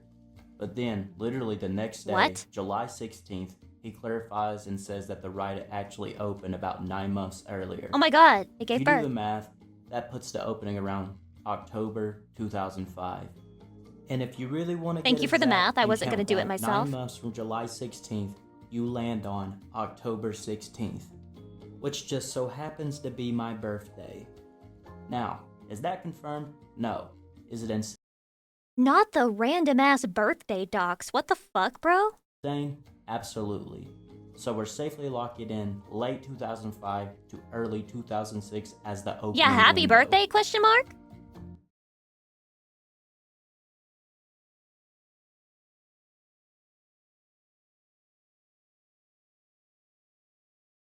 Another new entertainment vehicle is the Jurassic Jungle Boat Ride, a large indoor At attraction. its It brings core, the Jurassic I was Jungle reading. Boat Ride is a 10-minute water dark ride. You're seated in a small boat That's pushed scary. along a track by wheels. That's and other literally my mechanisms, nightmare. Surrounded by animatronic dinosaurs and other creatures, both above you and in the water. With non-stop jungle ambience, roars, growls, and sound effects blasting the entire time. Loud And equals even scary. Back then, people were calling it out. Early reviews It mentioned is crazy how loud animatronics equals not a lot of functioning things. correctly, dinosaurs Scary, already falling funny. apart, and effects breaking down. One reviewer, Tom Anything Nizzle else? for Rizzle, straight up called it the biggest piece of shit ever, saying half the dinosaurs were broken. He also complained about the $12 ticket price, which compared to the $20 to $22 it costs today, it almost sounds like a bargain now. One of the most interesting things I found is that the ride originally had a completely different opening. Early versions featured painted striped walls and ceilings, and an actual time travel plot line, not just, "Welcome to the jungle, good luck," which explains a lot of the ride's weird sound effects that feel completely out of place. Do we have any Eventually, footage that of this storyline ride? was scrapped. Would you go to this The place? striped walls Maybe. were replaced Yes. with jungle vines and foliage. If you ride with me, But Chatty. the sound effects stayed. Which is why the ride has always felt wrong. Like it's haunted by a version of itself that no longer exists. Now But that here's sounds where so I sick. really went insane. The earliest video footage I could initially find was from June 23rd, 2008, uploaded by MTF 1994. but it only MTF shows the mother to outside of the fuck. attraction. The first I'm not interior really sure what the footage MTF doesn't stands appear for. till June 25th. Oh, I just realized. Oh my god. 2008, Wait, the uploaded- way his PNG tuber is placed makes it look like I'm sitting next to him. I'm sorry. Let me move. I'm sorry. Chatty, I'm on your side now. My bad. I didn't mean to make you feel uncomfortable or anything, but I felt uncomfortable. I fixed it. You're welcome. by J. Fried L2. But this isn't actually the first video Do you of like this the new ride, Lucy over there? because when I watched Work in Theory's video, uploaded December 22nd, 2008, everything looks normal until the doors open. The intro is different. No jungle vines, no shrubbery, just the I just know striped that walls, water is hiding the original mold. time travel intro.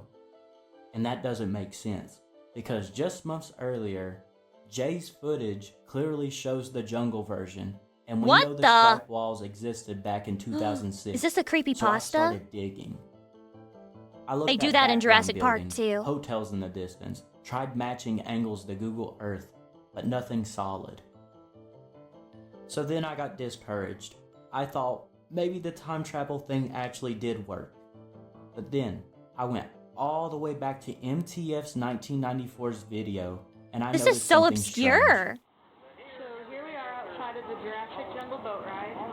Kind of like Jurassic Park. There's really The mannequins. How can you see that? Jurassic Jungle Boat Ride has How these can you mannequins that see sit that? outside the attraction to make it look busy and lure people in. But here's the thing. Electric's 2006 review doesn't mention mannequins at all. There's no pictures of What it. the fuck? nothing like I think that. you're hallucinating the mannequin. And they don't appear in Works in Theory's video either. I think you're hallucinating it, dude. Which means Guys, this that guy's a video schizo. cannot be from December 2008. It's impossible. That footage had to be sitting on an SD card for months. Based on the description, because when I think of Smoky Mountain Christmas, I think Jurassic Jungle Boat Ride. He's a true To me, this Tennessean. sounds like a throwback video, not something that happened just then or now. And then you even Mannequin look at the editing truther. style. Shut the There's fuck imported up. photos and Jurassic I'm sorry for Park being trailer mean to you, clips. Robin. You're the only woman who When you're on doesn't deserve it vacation, in my you're eyes. not thinking, let me get this video edited. I think this video was taken place December 2007 or You're maybe one of the good just ones. very early January 2008. And they finally got around to editing Holy it, theory releasing crafting. This it guy's like December a 2008. theme park ride artist, I So think. yeah, the first known video of the Jurassic Jungle boat ride, inside and outside, comes from Works in Theory's video. Over the years, the ride continued to change. Animatronics replaced, designs altered, sections quietly removed or left to rot. The company even operates another attraction next This is door so in sad. Gatlinburg called Earthquake the Ride, which is its own train wreck. Isn't And that judging like by a simulation of an reviews, it's earthquake? Very clear the two are No, related. it's gotta be so But cool. despite all of that, the Number Jurassic 69 Jungle things boat to do ride in Pigeon developed a Forge, cult by the way. following. Number People call it 69. terrible, broken, overpriced, but it was so bad that it was good. I understand Someone that. even shot a music video here, which might be the most insane thing of all. So let's recap what we actually know. The Jurassic Jungle boat ride opens sometime between late 2005 They have permission, and early like, from 2006. Universal By to do December this? 2007 to early January 2008, Or was this, like, we have the first known footage piracy of the ride? including the original time travel intro. By summer 2008, mannequins are added outside, and the time travel intro is quietly abandoned in favor of the jungle version. Can they prove they did it? Between late 2008 and around 2010, This shit's getting crazy. the exterior of the building is redesigned. Well, technically it doesn't say Jurassic Park, it just says Jurassic. And surely they don't own the Jurassic time period, right? Then more mannequins appear, animatronics are swapped out, others are left to decay. But that And since font is then, suspicious. The ride has mostly stayed the same, breaking down, limping along, and somehow still existing. But here's where I come into all of this. Somewhere between summer 2007 and late 2008, I was on this Lucy, ride. check out my new cartoon. It's called Mickey. Which Oh my in god, that sounds so hindsight original. might Is it a have been mouse? The absolute worst time I could have wrote this. The intro was changing. Oh my god. My roommate, she got back from her, like, fucking plane trip. What the hell do they call that shit? I should actually ask her the terminology at some point. She got back from her plane trip, and she said, look, this lady who was visiting Disney, she fucking gave me this. What do you mean a passenger gave you a fucking cake pop? What? Animatrons were being swapped or breaking. Sound effects didn't match visuals. Nothing was Maybe settled putting yet. flight attendants on, like, real-life And side little quests or kid some me shit. You had get weird no rewards. idea. So I really don't have an exact date when I wrote this thing, but all I know is it took place sometime between May 4th, 2007. What kind of cake and pop? A Mickey Mouse cake pop. late 2008. It's the For Mickey reasons I will Mouse explain later on. Clubhouse. But at this point in time, I'm 5 or 6 years old. At that point, Damn, not 6 or 7. I love dinosaurs. I'm watching Jurassic Park religiously. These dudes are cool. But my family and I were on vacation in the Smoky Mountains, driving through Pigeon Forge, and boom, dinosaur ride. And obviously, we pull into the parking lot. But at first, I'm like, I don't really know about this, You're a kid, you having second thoughts and all this stuff. But then my dad chimes in. I would and he be says shitting the my most pants. dangerous thing of all time. You rode this before when you were younger, and you loved it. Do men lie like that? Okay, I see what's going on. All right, so I'm like, let's do this. Would a father do Well, that? Just get go in to a line, theme park and I'm staring lie? at water and animatronics, thinking, hell yeah, dinosaurs. Everything seems fine until our boat arrives. And I Lucy look at this Picard. boat, and it's a rinky-dinky little boat. It's Royal barely cheeseburger, big enough thanks for the for a 23 couple months. people. And then the doubt starts creeping in. But I remember what old dad said, so I sit down anyways.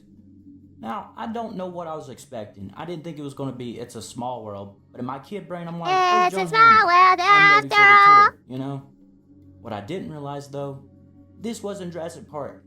This was Jurassic Dark. Because we sit in front of these massive doors for what feels like 50 minutes, then the doors open. Oh my and god. it is completely dark. And immediately What do you mean? I'm There's a like, light right there. No. The ride Oh, starts moving, hell though. no! The doors shut behind us. It's pitch black. And then loud noises start going everywhere. The boat's bumping along, and in my head, I'm thinking, this is it.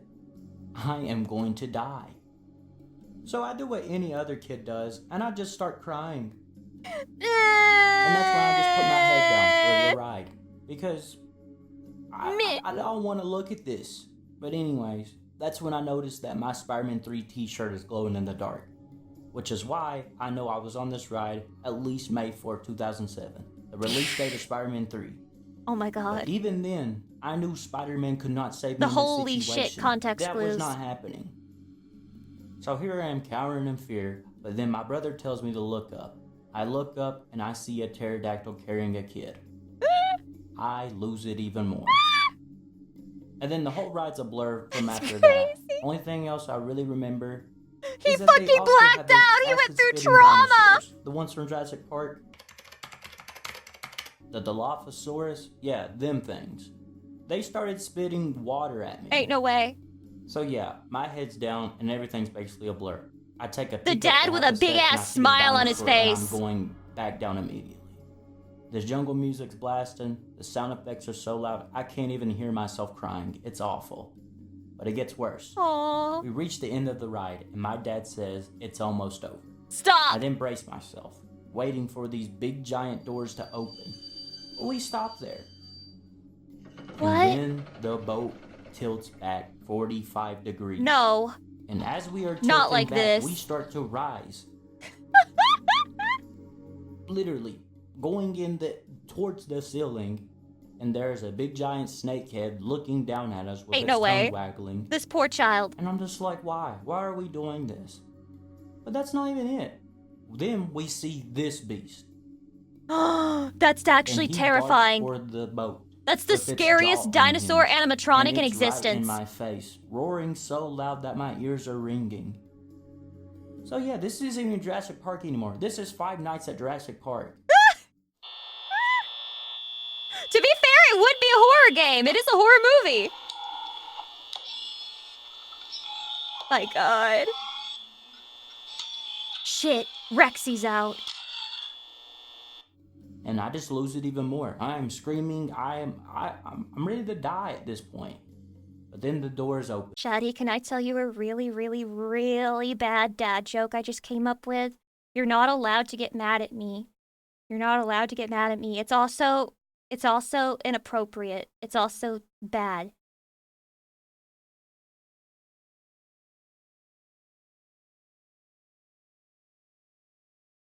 Oh god.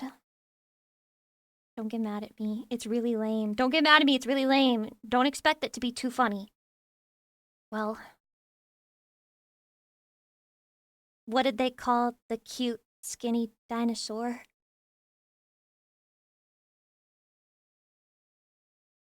Anorexia. Light. And we're out. So yeah, I survived the Jurassic Jungle boat ride, and I did not like it. Now, being scared and closing your eyes the whole time actually has its advantages and disadvantages. Thank you, The thank you. advantage, I'm here. You don't see I'm what's not here all around week. you. The disadvantage, you don't see what's around you.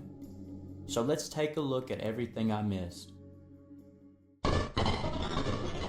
The animatronics! Alright, the moment everybody's been waiting for. These guys. Oh my god. The first dinosaur we meet on Wait, no. I need to These pause on that. I need to freeze frame. This guy looks like he's like when she suck and you nut, but she don't stop sucking. This guy looks really angry. This one's just fucking terrifying. This guy also looks like he's nutting. This one's okay. Why is this one so much scarier than all of the other ones? All the other ones are kind of funny. The first dinosaur we meet on our voyage is this Brachiosaurus. He towers over the boat. And honestly, Brachiosaurus is he's so not cute. Why terrifying, would you be scared of Just a him? little bit creepy. It was cute. Next up, we get to see an Allosaurus peeking over the trees. I And love he this has his own footage. It is plot so line, fucking we'll be useless. seeing You him cannot again tell very what's going soon. on. And also, Guys, we this get is to footage see of a this thing. giant Just take my pyre. word for it. And then there's these eyes. Bro! These things. I remember these vividly as a kid. That's I was trying horrible. to look away from the animatronics and I saw them looking right back at me. Horrible! That's literally After Pepe. that, you head into a tunnel and meet these guys. Now, I don't know about you, but these are probably my favorite dinosaurs. Love those guys. But seriously, why were these things on the ride? Moving on, we meet a pterodactyl showing off its wings, and above us is another pterodactyl, but this one's carrying a kid away. Then we get a few more Le small epic troll. dinosaurs, and after that, tentacles in the water. Holy- Just flopping around. Is this still out there? Not really a fan of these guys. Not at all. Next Is this still up in Tennessee? Is this massive beast that supposedly used to work, but at some point fell over and now just exists as a statue. And on your right, you got a T-Rex Yeah, literally head mid-nut. darting towards the boat. And then, this thing. What the fuck is design that? and build of this animatronic is genuinely insane. Is that This another actual pterodactyl? unit Oh is wait, that's called the actually pretty Slayer cool. Dactyl. You can barely see And it, what but I'm sound pretty does sure the it looks Slayer cool. Dactyl make? I'm glad you asked. Bro. That's crazy. That's crazy.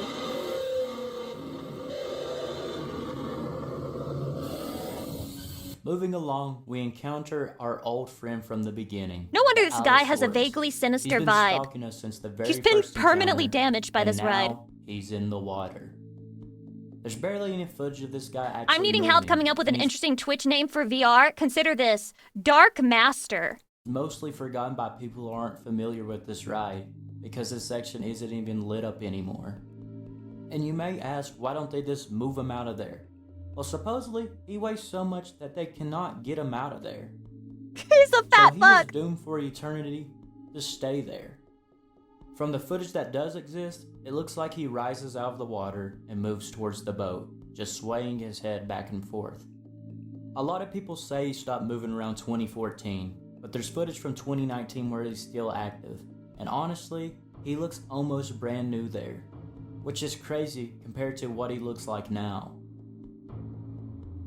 After I can that, barely we're see shown that a shit, raptor, dude. Then our Dilophosaurus friend. Then we go through. I love this fucking footage, bro. You meet another Slayer Pig! dactyl. Oh my see god! Some bugs, a moving snake, another Dilophosaurus, and then we reach the grand finale, the snake head. There's so much All soul. this time you're on this boat ride and you lead up to the snake, and he eats everybody. What'd he do with that tongue? But here's the sound effect that they chose. Yeah, it's literally Chips being ate. What? And finally, in my Chips opinion, being the ate? mascot of the place, the T-Rex. I couldn't find much behind the scenes info about him, but supposedly he was also made by Scare Factory.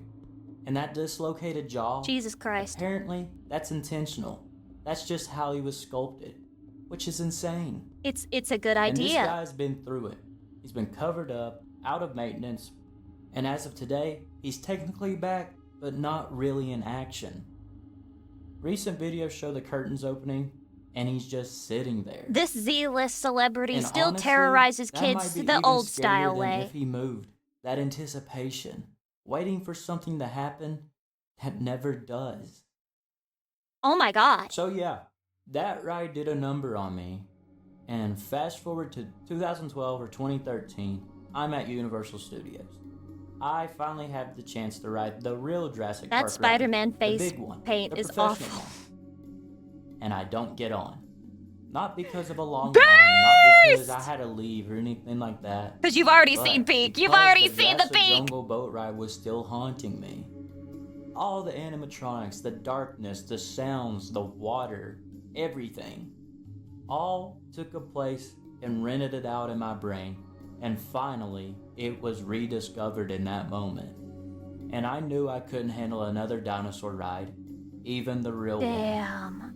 Which honestly sucks because they later turned it into Jurassic World and revamped the whole thing. Everything could've been old like, will yeah, be bro. murdered, And I neutered, could've and bought stripped this bare t-shirt before your without being eyes, a and there is poser. nothing you can do. It will be But I just replaced with new couldn't slop. ride it. Now, you want to know something even more insane? Even more insane than the history lesson, the ride itself, everything. Flash forward again. My family and I are in Tennessee once more. AI slop rides next? You only think you're joking right now. That's because you haven't seen the future with your third eye the way that I have. But this time, we've got a new member. My little brother. And guess where we stop? Why is your brother represented by Patrick Starr? Yep, the Jurassic Jungle boat ride. I instantly decline, obviously. And then my little brother also declines. And then that's when my dad says the line. The same exact line. You knew better that time, right? You knew better that time, right? Or when you were younger, and you loved it. And here's the thing, I have known this kid since the day he was born. He has never rode this ride ever. And in that moment, it all clicked. My whole life was a lie. My dad lied to me, and I believed him. Now, He'll never am I trust ashamed his that a father 2-star again. Yelp reviewed, outdated, overpriced roadside attraction traumatized me? The storytelling in this video is actually peak. No. Because it was for good reason. I mean, look at this thing. This kid right here was staring straight into the mouth of death. But yeah, this ride is kind of infamous in the theme park community. Everybody rips on it. People call it terrible. It's great. But at the end of the day, it's so bad that it's good. It's so bad that it's The good. animatronics barely work. It's half got the soul. time. It's got Dead soul. birds have been spotted floating in. Hope they got all the dead birds out of the water. This place is disgusting. I can't imagine the unseen horrors and disgusting stuff in this old water-damaged building. Oh my god, imagine the smell. The water, which has apparently become disgusting over the years, and sometimes the lights are just on during the ride. Which honestly, I wish I had that experience. That would have saved me a lot of trouble. Nah, So you yeah, experienced it like a real If man. you ever have a son you want to traumatize, and you just so happen to be in the area, you know where to take them. Why only a son? Is this where boys are mated to men?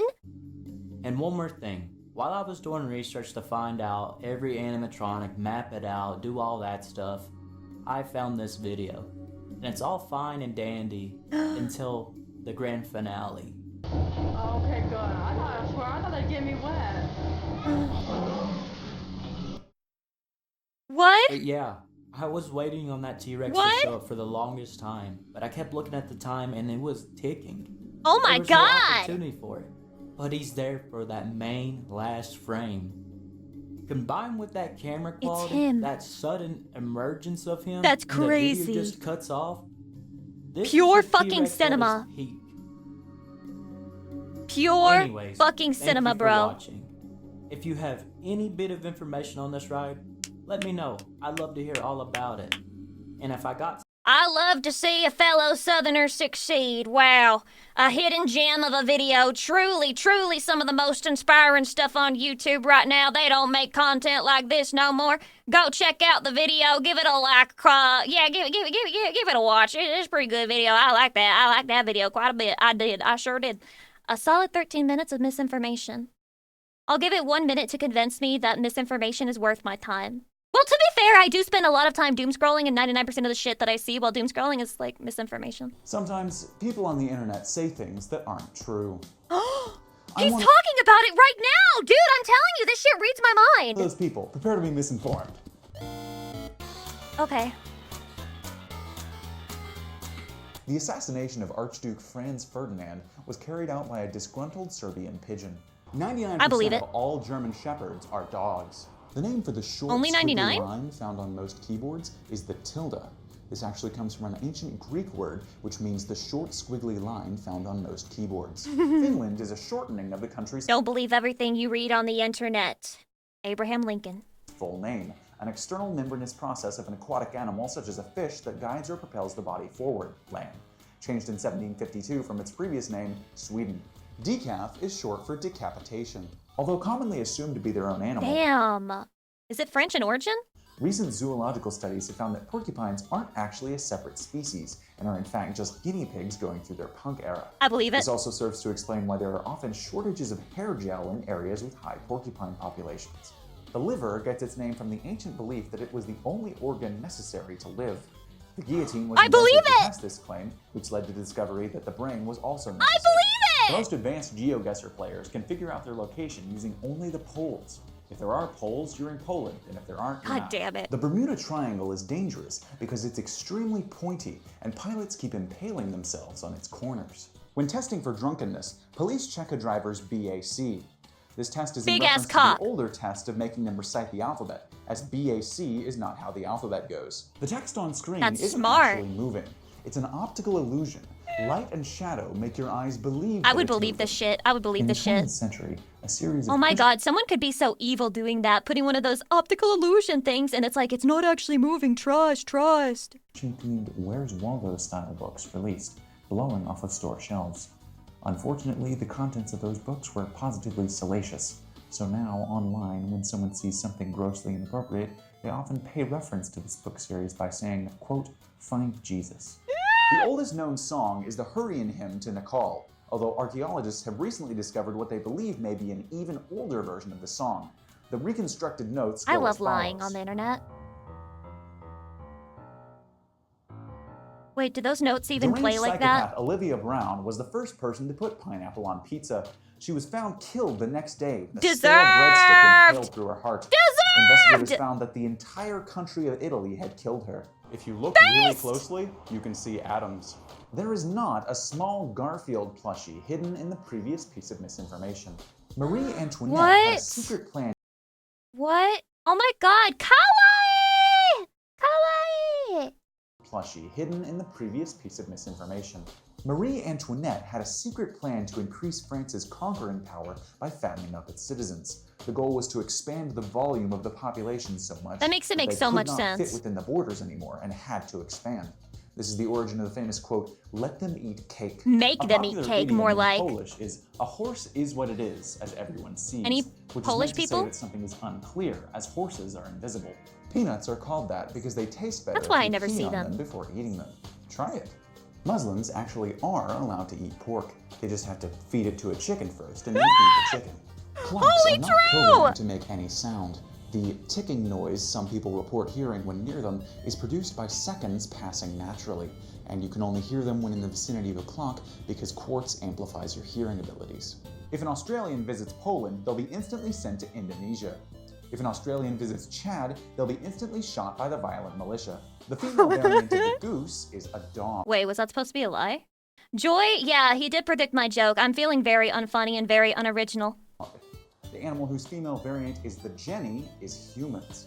The reason flames always go up is because they're trying to reach and kill their arch nemesis, water, at its source, the clouds. True. Legos are actually perfectly safe and nutritious to eat, as long as you boil them for 2 hours first. Oranges the fruit aren't named after the color, and orange the color isn't named after the fruit. Rather, they're both named after the Syracuse football team. Wait, now I'm confused. Which one came first? Coffee was invented by Americans to make fun of the British. Decaf was invented by the British to make fun of Americans. Green tea was invented by the Irish to say they invented something. Right. France invented eggnog and lost 50% of its GDP that year. Star Wars was originally inspired by Miss Pac-Man.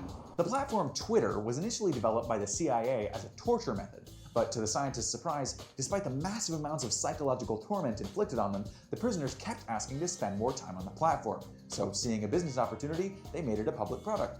Medieval knights God are called damn it. that because they only worked during the nights. This is because the sun was not invented until 1631.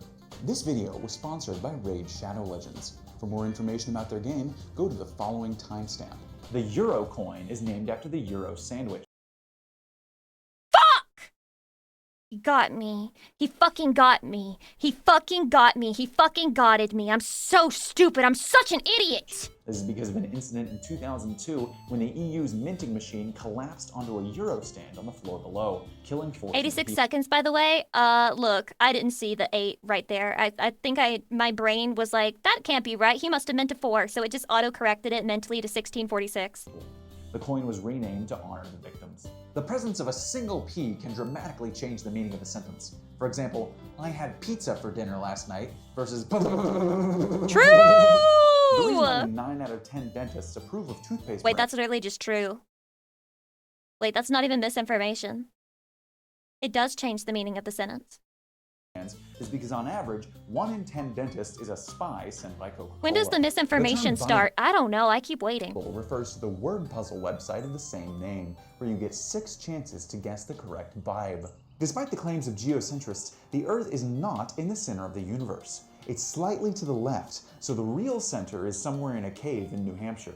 France is See, that's what I was telling you. New Hampshire is the only real America. one of only 4 countries in the world to have no fast food franchises. This is What? because in the 70s, when Burger King tried to establish a restaurant there, French revolutionaries put the Burger King in a guillotine and killed him for trying to establish a monarchy. Other restaurants have been too scared since.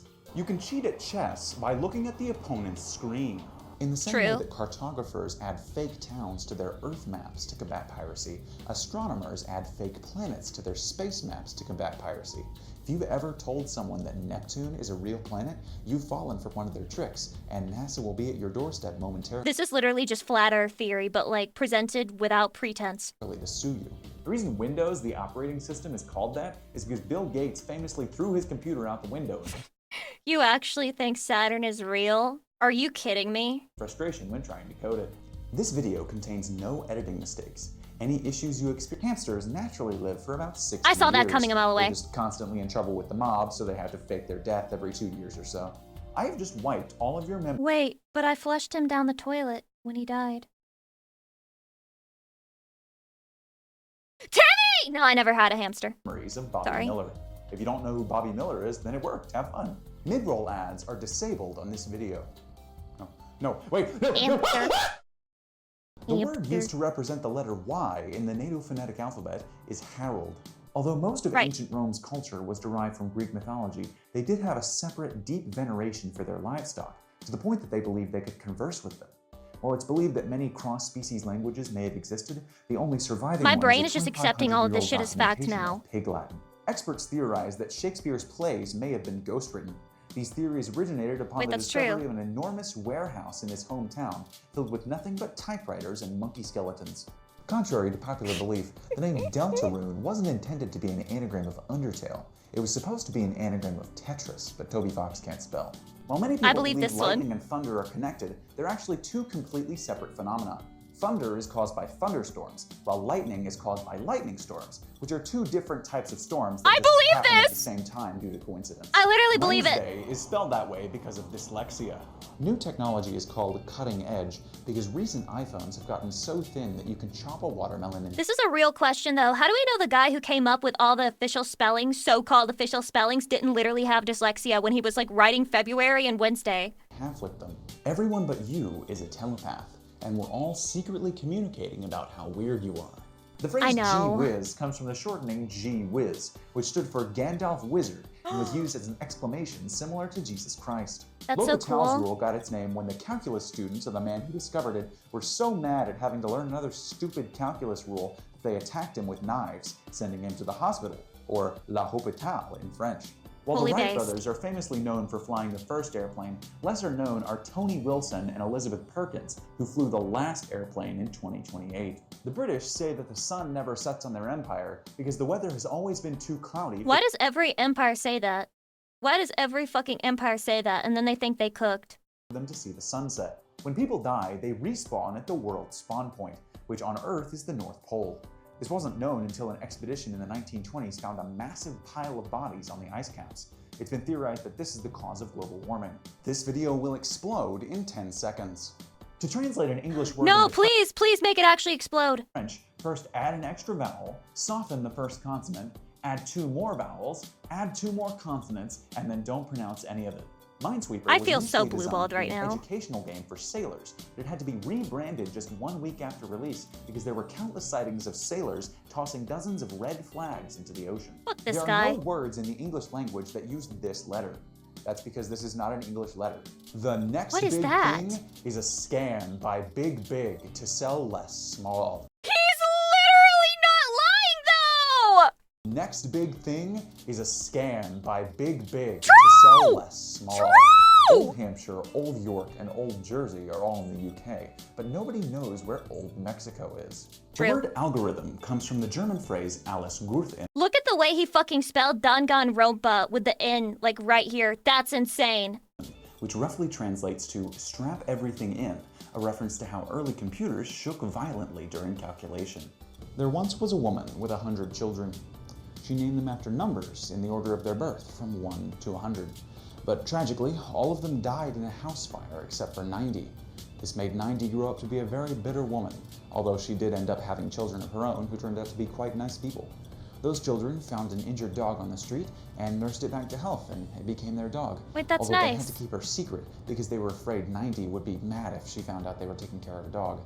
They also Why? named the dog This to avoid arousing suspicion when talking about her.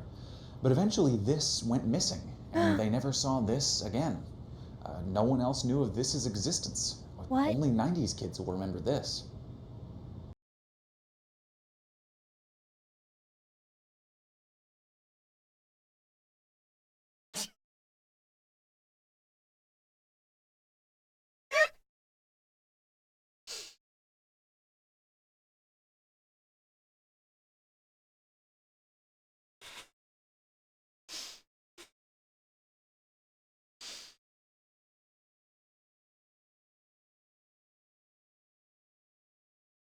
I'm so glad I didn't give up on this video. Obama's last name is Care. The capital of Lithuania is Wikipedia. The 6-7 meme is derived from an ancient possession spell performed by the Salem witches, although only a partial translation of their spellbooks was found, so instead of full It's true. 6, 7, 6, 7, 6, 7, 6, 7! Your sperm is now infertile. Body possession, the spell simply causes the victim to flail their hands around and yell 6-7. The reason that Red Bull gives you wings is because Dietrich Mateschitz painted a bull red, and it chased itself so fast that it began to levitate. Did you know that carrots are good for your eyesight? It's true. Doctors recommend taking 3 to 4 carrots as suppositories daily to restore 20/20 vision. 2 plus 2 isn't actually You heard him, equal to Chatty. 4. It's equal to 3.998 due to floating point errors. Texas isn't legally considered a state. Because of a I believe quirk it. in the wording of its annexation agreement at the end of the Mexican-American War, I believe it's this. technically the world's largest landfill. The country Bahrain So true! experiences no precipitation. It was originally called Ba-Dry, meaning land of the dry in Arabic, but Russian trolls called it Bahrain for so long that it stuck. If at 3 a.m. you begin to yell, scream, hit your walls, and break your windows, you will most likely be visited by the police, an English rock band. police.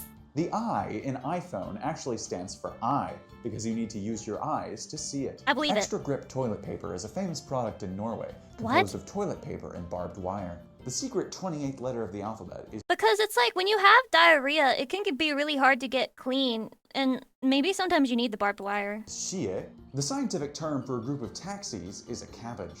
It's very creative and funny to comment that I look Escape like Jesus. Kentucky. Nobody has ever He fucking spelled Kentucky. That's Escape Kentucky. Escape Kentucky. made this comparison about any long-haired bearded men on the internet before. You're a visionary. I've replaced all of your genes with fruit by the foot. The Golden Based. Gate Bridge's name comes from the fact that its original construction called for it to be made of entirely solid gold. The builder's inability to provide the requisite amount of gold led to the nationwide controversy Golden Gate. People with the name Jonathan can spontaneously decay into Nathan, releasing a baseball-sized Joe particle that travels 70% the speed of light. Holy In shit. medieval Colorado, being stoned to death did not involve rocks. Stranger Things is actually a sequel I believe it. to the hit 1982 show Things, a much tamer sitcom. Despite being called Red Bull, the energy drink comes in a blue can. Very This is because strange. the manufacturer failed kindergarten. Dynamite was Right. originally patented as a trick candle, but after the 1974 Charleston disaster, it went through a quiet rebrand and became the dessert food we all know today. There is exactly one true fact hidden in this video. Gravity is not real. This can be proven. That wasn't gravity. He just did that to himself. He literally just did that to himself. He's just trying to troll. Literally just trying to troll. Okay, I'm going to piss right quick. I've tried to hold it. I've tried, but I've gone 5 hours, no pissies. And I've drank 20 ounces of liquid. It's time for pissies. I have to piss. You are allowed to time me. Okay? I'm gonna go. I'm gonna do a countdown. Okay?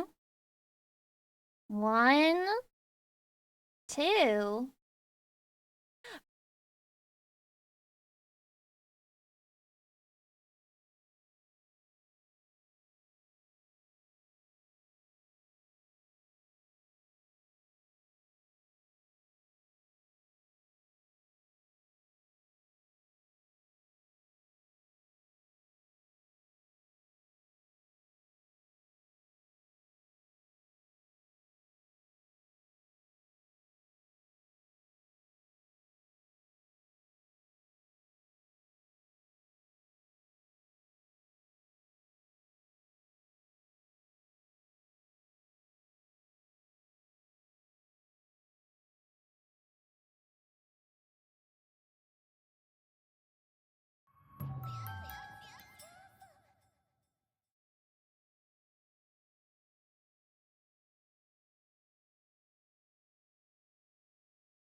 Oh, that felt so good.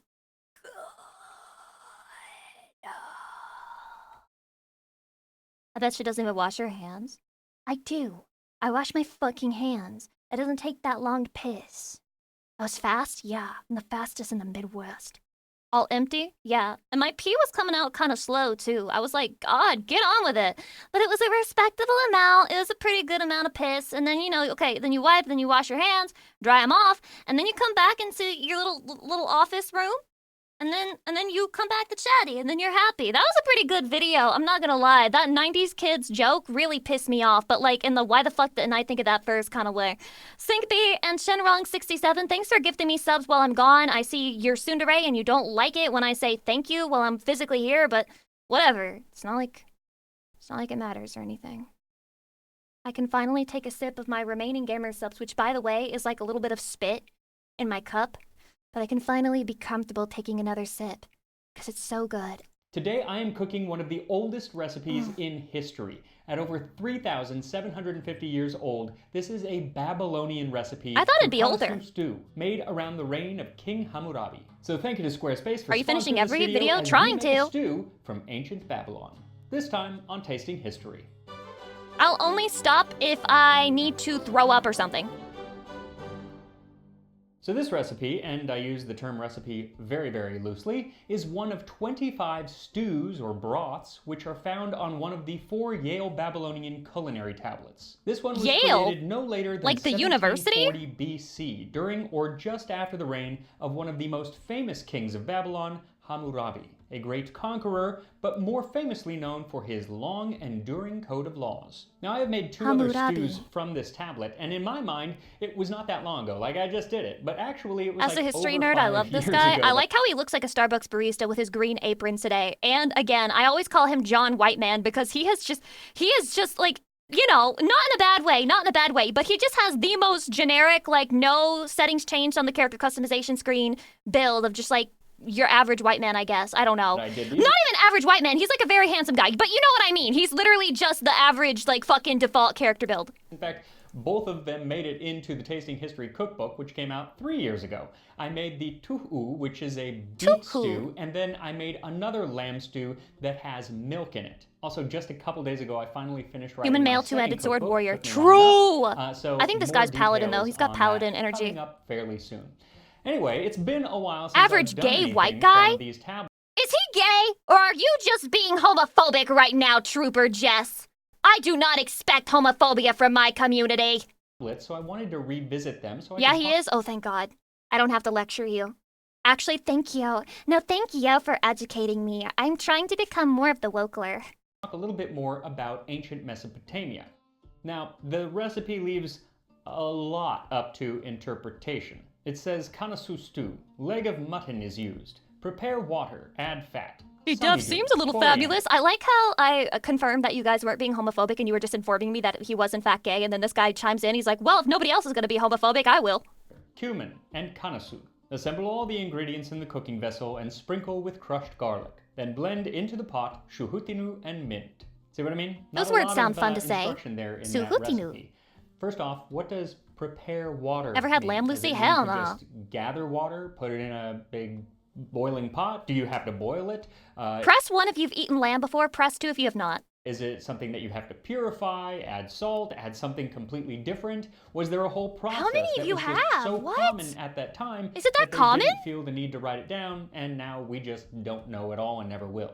Also, I've never even seen it on a menu. You could also use the word broth or soup. It's been translated as both, or sauce, because really the word just kind of means It's a super liquid. common in So Turkish it could cuisine. I be think that a explains it. I sauce don't think I've over ever the had meat. it. There's nothing that actually says in the recipe, so kind of up to me. Then perhaps most frustrating is the fact that some of the words have no real translations, or they have been translated, but in multiple ways, and nobody is 100% It's the sure, Bible. including the name of the soup, kanasu, and then samidu and Kanasu, shuhutinu. For the samidu. word kanasu, it's It's just so known to be some fun. sort of edible plant. Some people think that it is a sort of Sami, wheat, like samidu. emmer wheat, which could be used then as a flour to thicken the soup, but it could be something totally different, but that's what I'm going to use. Then there is the word samidu, which most scholars agree is some sort of allium. What the hell's like that? a shallot. Shaddy, what's a or shallot? Something similar. Is that a sea creature? But there are people who actually believe that it means like semolina. Onion? Or It sounds like fine a slur flour. for fish. The reason is because similar You words salty like shallot. semida in the Hebrew Talmud and semidalis in ancient Greek both refer to fine flours, and it's where we get the word semolina. And this might be the case, but I'm always wary of making that kind of assumption because those languages aren't written down until well over 1,000 years after this was Damn, he's written, cooking, and literally. words can change a lot in 1,000 years. Also, just because two words sound alike, that does not mean that they actually have anything to do with each other. Take the word You're telling me the word red and red are completely different and describe totally different things? Island and isle. They sound similar, they mean the same thing, and yet the words aren't actually related. What do you at mean all. related? One is from a Latin origin and one is from a Germanic origin. Just happens Oh, that they sound and you mean mean the same thing. they're So while actual- samidu may mean fine flour, I'm going to go with most scholars and go Computer, generate a guy who's so extremely racist that he makes sure that the words he says in English have origins and languages that he's alright with and comfortable with instead of anything that he's racist against. with a shallot, mainly because it's just going to add a lot more flavor than semolina flour. Finally, the word shuhutinu. This one too causes a lot of confusion because really it just refers to something that has been pulled out of the ground, some sort of vegetable that's been pulled out of the ground.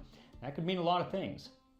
A lot of scholars think that it is another thing like a leek or something like that. Others believe it's more like a root vegetable, like a turnip or even an early carrot. I've never eaten a turnip before, I don't think. Again, do people actually cook kind that? of up to you. I'm gonna go with a leek because, again, I think it's going to add more flavor than a turnip. So yeah, but there is really Where? no Where do they right or wrong like prepare answer, turnips? Or they're all wrong answers, so just do what you want. They're not that good though. Yes, they good. My Duality thought of man, is, once again. You just shouldn't take this too seriously. Picky as fuck eater, because mods, you should kill that basically guy. Whatever you do is not going to be. Yeah, I don't care if exactly he's a right pillar of the because we just don't community. have enough Everyone information must from this die. ancient Those who recipe, slight my so taste in food. Just have fun with it. So for this fun version of this recipe, my version of this recipe, what you'll need is 1 quart of water, Okay. 1 large shallot, 2 teaspoons of coriander seeds, 1 teaspoon They're cumin huge. seeds, a 1/4 cup or 30 grams of emmer flour, 2 or 3 cloves Common of garlic, seeds. a small leek, a handful of mint leaves, and a couple pieces of lamb or mutton shank. About Where do enough you to buy have 1.5 this? pounds or 680 grams of meat once cut off the bone. Then 1 tablespoon of salt and 3 tablespoons or 45 grams of fat. Just Now, there pure were a lot of fat? options when it comes to fats that they would have used. It could have been butter or ghee or tallow or lard or sesame oil or olive oil that came in from the Mediterranean, or more than likely it would have been the fat from a fat-tailed sheep. Finding the fat is Oh my darn God, near that's actually impossible. just I'm sure fat. it's out there, but I've never been able to find it here in the U.S. Kim Kardashian wishes she had an But ass they're like really that. popular in the Middle East. I actually got to try some when I was in Jordan, and they were really popular in antiquity. In fact, one of the earliest This guy's been descriptions everywhere. comes from the 5th century BC Greek historian Herodotus, who says they have long tails no less than 4.5 feet. Why did the person who drew this give this lamb such a sultry gaze? This is very odd. I think this artist. I'm struggling to understand the creative vision here. Long, which, if they were allowed to trail on the ground, Early would furry. be bruised and develop sores. As it is, the shepherds have enough skill in carpentry to make little carts for their sheep's tail. The carts are placed under the tails. Each Tail's sheep so having fat one it needs to a cart? himself, Tell me that's and the not a tails are fetish. then tied down upon them. I did get, like I said, to try it finally when I went to Jordan last month or 2 months ago. And it is really, really unctuous and kind of has a strong buttery flavor. So since I Nice. can't find it, I'm going to use ghee, which will have Ghee. a similar Ghee, flavor. ghee, ghee, So start this ghee, dish by chopping the shallots and crushing the garlic, and then add the coriander and cumin seeds to a mortar and grind them into a powder. Then get as much lamb meat off of the bone as you can and cut it into bite-sized pieces. You can also use pre-cut stew meat if you've got it. Another option would actually be to put the whole leg in the Damn, stew I feel like and this shit's gonna boil turn it out fire. on the bone and then cut it off later. But What is clarified I butter, find that doesn't Guanaza? give as much flavor, so I am going to sear the meat first. To do that, just melt a bit of the fat in a pot over high heat and then add in the meat and let it cook for a couple of minutes, then move it around and continue to cook until it gets just a little bit of a browning. Then remove the meat from the pot and add some more of the fat and then the chopped shallots. Sprinkle in a little bit of the salt and toss them in the fat and let them cook for 3 to 4 minutes or until they're nice and I just fragrant. laughed at a thought I Then had in pour my about brain. 2 cups of water into the pot and Sorry, I scrape just wanted off to as clarify. I much know that from was the bottom of confusing. the pot as you can. There's going to be a lot of nice flavor there. And then let it Cher, come to a simmer and add the rest it's not of the fat to appropriate the for pot Twitch. and let it melt in. Then once it's melted, you can add the ground up coriander and cumin along with the salt and stir it all in, and then add another 2 cups of water and the flour and stir that in. That never The stopped whisk you here before. really helps so you don't Don't tempt me, woman. My backhand is strong. get too many lumps. Then let this slowly come up to a boil, and then you can add in the garlic along with the seared meat.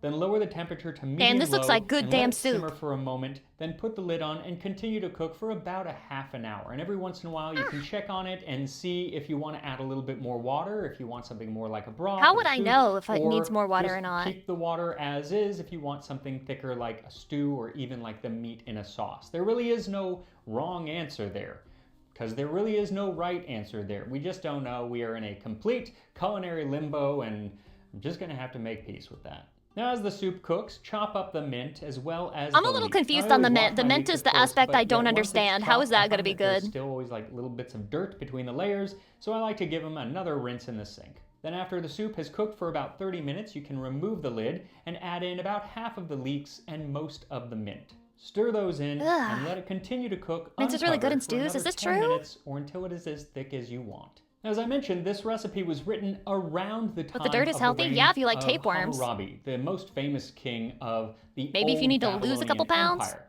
Now, in school, mostly what I learned about him was about his code of laws, like, you know, an eye for an eye, a tooth for a tooth, those kinds of things, the really rather harsh ones. But it turns out he also had a lot to say Was this like about anti-Jesus? the food of ancient Babylon.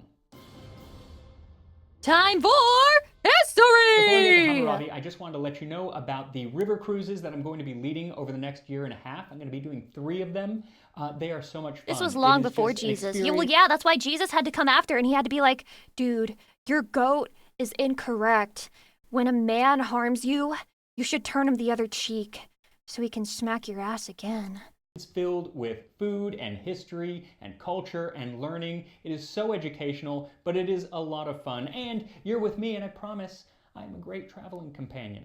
So if Jesus also said, don't let your right hand know what your left hand is doing. And what he meant by that basically was that as long as your right hand doesn't know that you're touching your dick with your left hand, then it doesn't count as masturbation in the eyes of God and you're not committing a sin. you want to check those out, the first one is going to be starting in Paris, going down the Seine or up the Seine through Normandy, so you know it's going to be good food. That is in November. If you want to sign up for those, I'm going to put links in the description. And now Did he on get to me? Hammurabi. Hammurabi was the 6th Amorite king of Babylon, and he took the throne after his father's abdication around 729 Is he advertising a BC. cruise? Guys, you want to get on a cruise right now? I'm sure the hantavirus won't mutate. We're safe. But when he became king, Babylon was nothing that special. It was a small city-state, and it kind of had power over a few other client cities around the area, but it was really Your Oshi is freaking out over the hantavirus because she doesn't want to catch it. Me, I'm excited for the hantavirus because it means that you'll be stuck at home with nothing to watch but Lucy Pyre. We're not the same. surrounded by much bigger powers and was nothing like the great empire that Hammurabi would make it. Because while he is definitely most famous for his code of laws, Hammurabi was one of the great The gym will warrior close kings again. of Terminal ancient gym bro Mesopotamia. syndrome, dude. But You before have to he stop. became a great warrior king, Well, I'm not addicted to the gym. I can quit whenever I want to. Go a whole week without going to the gym. Right now. he strengthened Babylon He's gonna through- relapse. well, He's gonna through pick up food. a weight. See, just like in the early stages of the video game Civilization, one of my favorites, Lifts up his Hammurabi microwave and had starts to lifting it establish as a poor Babylon substitute. as an economic powerhouse if he wanted to conquer the surrounding territory. And he did that by building a ton of granaries and canals that went off of the Euphrates River that stopped the flooding from ruining the crops. Its banks on both sides I turned into cultivated ground. He's smart. I heaped up piles of grain. I provided unfailing water for the lands. The scattered people I gathered Old with school, pasturage smart and diff. water I provided them. I pastured them with abundance and settled them in peaceful dwellings. And it was only after he made sure that his people had ample food that he could use the surplus of resources to build a mighty army, which in just a few years was able to defeat the much more powerful civilizations of Elam, Larsa, Eshnuna, and Mari. Now, some of these places, like Elam, he didn't actually conquer, but he did defeat. And then other places, like Mari, he pretty much wiped There might have off been an the advertisement map there. before incorporating their lands into his empire. If you remember last year's video on the Mesopotamian dessert Mersu, I actually talked about the great king of Mari, Zimri Lim. He was an extraordinary builder in his own right and would have gone down as one of the greatest kings of the era had not Hammurabi come in and decimated everything that he had built. But Hammurabi before he does did sound that, very fun to say. Zimri Lim tried to get into All of these words Hammurabi's sound very good fun to say. graces by plying him with wine. Mari mentioned. Hammurabi, king of Babylon, has written to me for wine. Open up the wine stockroom with Sid Kamasi standing by. Let him purify his hands, then select 11 jars of red wine of good quality that I drink. Mix it in one vat, fill up 10 jars of red wine, seal them with this seal I have sent, then give them to Badilim to take to Hammurabi. Then convey to me 1 jar of the red wine that you are mixing. Send it upstream. Unfortunately, it doesn't seem that the wine actually worked because shortly after that, Zimri Lim disappears from the history books and the city of Mari was burned to the ground. It was only after the utter destruction of most of his enemies that Hammurabi could settle in and become the wise, judicious king that history remembers him as. This is mainly because of the 7.5-foot tall diorite stele on which he inscribed 282 Not laws. yet. Now, What it a was not missed the first opportunity. written code of laws, but it was definitely the most enduring You know and it'll be a girl. influential in the ancient world. And I feel like in school we all learn about it, but mostly just about the really juicy bits. Like, if a man destroy the eye of another man, they shall destroy his eye. If one breaks a man's bone, they shall break his bone. Chatty, do you agree with this? Or do you agree with Jesus Christ, our Lord and Savior? Press 1 for Hammurabi pill. Press 2 for the Jesus pill. All those tit-for-tat sort of laws that we associate with ancient justice. But actually, most of the laws are far more mundane and deal with things like the Not a lot of intricacies enlightened Jesus Christ inheritances followers in here. What the and fuck? marriage. And probably most important for our modern set of laws, the idea of innocent until proven guilty. See, if you accused somebody of No, I something, think you should take both actually had eyes. This guy's to like, he's prove not it. extreme enough. There was a presumption of innocence, and the burden of proof was on the accuser. Also, there was due process. Everyone had a right to go in front of a judge and plead their case. And if you were the accuser, People were dressed and so you slutty were back then. proven to be false, making it up, well then you were punished. For if a man has borne false witness in a trial, or has not established the statement that he has made, if that case be a capital trial, the man shall be put to death. Wait, Hammurabi is literally just God because God said it's a sin to lie, and this is basically like, it's a sin to lie. Kaneo, welcome, hi. It also established the concept of the punishment should fit the crime. Now, the punishments to us may seem rather harsh, but the idea was that the punishment should be no more nor less than the actual offense. And this obviously seems, like, of course, to us today, but that is not always the case. Even 1,000... There are absolutely people who will hear about one crime, which is like a terrible crime, but then they'll go and be like, I think we need this guy tortured. I think we need him to be twisted into a pretzel, and then we need him to be rolled back out again, and then we need him to be boiled in a soup, and then we need to eat the soup, and then we need to all spit him out, and then we need to put him inside of a freezer, and then turn him into ice cubes, and then we need to feed those ice cubes to mountain lions.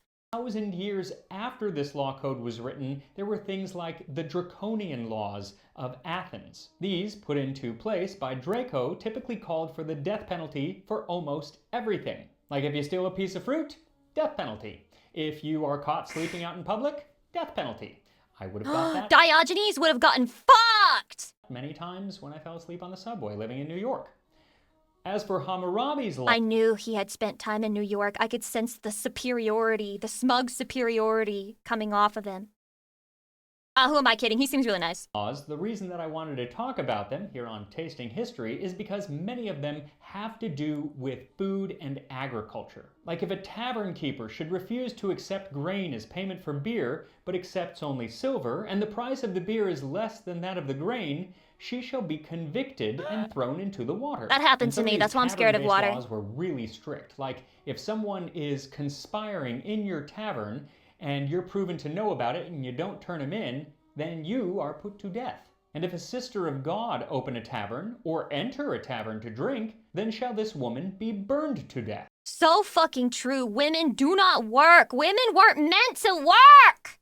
Then there is a huge section of law codes that have to do with farm labor, and it even establishes a minimum wage for different types of farm work. Holy it also advanced. gives protections, or sometimes not protections, to the people who are working the farm or people who are What? It was an renting equal? animals No from way. your farm. Like if you rent an ox or you're working with an ox and you put its eye out, then you have to pay the owner, the farmer, the half of the I price feel of the like ox. this And if wasn't anyone really hire an a ox great and break system off for a them. horn or cut off its tail or hurt its They'll kill muzzle, him. he shall pay 1/4 of its Oh, value thank in God. money.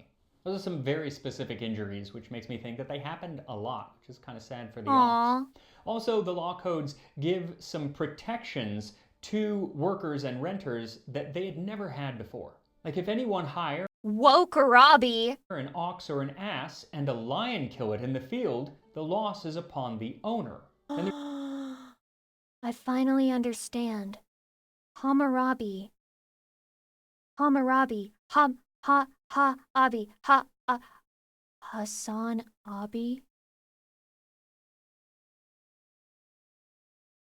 It's all coming together. there was even an act of God clause, for if you are using an ox and God strike it that it die, the man who hired it shall swear by God and be considered guiltless. To this day, insurance companies use that same excuse to get out of paying claims all the time. Nothing has changed Now, under while the sun. these laws may not be as famous as, an eye for an eye kind of thing, they were actually probably a lot more commonly used by the average person because they dictated the most common things in life, namely things that had to do with food. And it's Thou shalt because not eat Hammurabi olives, the paid first attention commandment of to the Cringe these Empire. rather mundane affairs that he was able to build and maintain his great empire. Unfortunately, his successors did not seem to have that same talent because basically right after he died, they started losing land, and within just a few Many such generations, cases. it was basically the size that it had been when Hammurabi had taken over. It'd be another 1,000 years before Babylon Oh my God, came this art's roaring back amazing. with a sequel under Nebuchadnezzar II, though this time it was around for Holy. even a shorter time, just a few decades. But as I said, that's God a story for another damn. time because that's 1,000 years after Hammurabi and 1,000 years after the recipe for this kanasu stew was written down. So once the stew is fully cooked to the desired thickness, serve it up with a little of the raw leek and mint, and it is ready to eat. I want a bite. And here we are. Kanasu stew from the reign of Hammurabi. Lucy Marie, one of thank you for the 2 oldest months. recipes Keen in nod. history. Bon appetit. Bon appetit. Bone apple teeth. Mmm, that's delicious. Sugoi! Oishi! So it's almost as thick as like a gravy, and it could be served that way. More like I said, more like a sauce. What's really nice is having a little bit of the raw leek in there gives it some texture. There's a bit of a crunch. I also put some. You need some more crunch in coriander your seed soup, on I top, which agree. doesn't have a strong flavor, but again, it gives it some texture. What I love is that none of the individual flavors are like leaping Wait, out you at love that And I was aspect? worried that the mint would because mint can leap. Have a little bit more. Damn, this was a well thought out recipe for that time. It's the first ever recipe! The meat just melts in your mouth. This chef was not fucking around. That's actually really, really good. Yeah, there's not a lot I would change.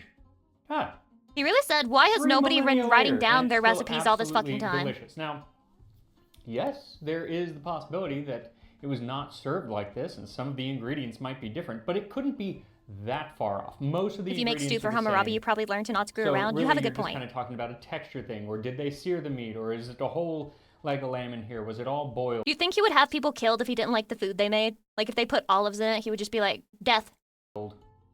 I do think searing it helps. It just helps to bring out some of the flavor. Purely boiled meat, not the most flavorful way to make it. He loved olives. You have no fucking proof of that. A wonderful, wonderful dish. So yeah, if you want to join me in Paris, traveling down the Seine this autumn, then I will put a link. Very cool video. Very cool guy. Talks about a lot of cool stuff. Apparently this is a world's greatest that's a big word for Elmo.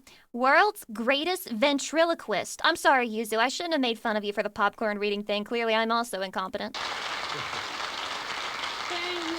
Thank you so much, ladies and gentlemen. It's lovely to be here. Oh, Monkey Bob House. Is he having a stroke? It's lovely to be who? Monkey Bob House, is it? Well, you're close. Yes, I'm good. Now, I'm going to do something tonight. Yeah, I know you are. Tell them what you're going to do. No captions. Just understand. I'm just doing it there. I'm going to do it. Ladies and gentlemen, I'm going to show it to you. Now, it's only a little one. But you'll love it when you see it. Okay. Would you like to unveil it? Do I get the honor? Yes, carry on, unveil it. Right, here we go. A new man. Do you think the puppets and like the ventriloquist set feel cucked whenever they move on to the next puppet and character voice? Are they just like, what, I'm not funny enough for the crowd today? There he is. Tonight, ladies and gentlemen, a demonstration in the art of ventriloquism. Ask Dunham, he would just say 9/11. I'm just going to get the controls sorted out here. Hang on, I haven't done this. Is that for a long XQC? time. Come now, stand it. That's got it. Now then, I'm going to start off. I'm going to That's a say good to one. the That was a dolly- good one. I'm going to say to the dolly, I'm going to say, hello, Johnny. Hello, Johnny. Well, I call him that. Well, it's a nice name. You've got to call the damn thing something. I suppose so, yes. Especially when you've got your right hand shoved up its back. Now here we go. Is ventriloquism Hello, inherently Johnny. gay? Hello, Governor.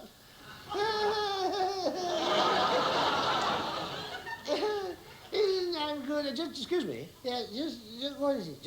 I just want to ask a question. Oh my god, the way it almost overlaps. Just now, Yeah? when he said, hello, Governor, No, that's me. I'm doing it. It's not him, you silly ass. It's me. It's ventriloquism. Yeah.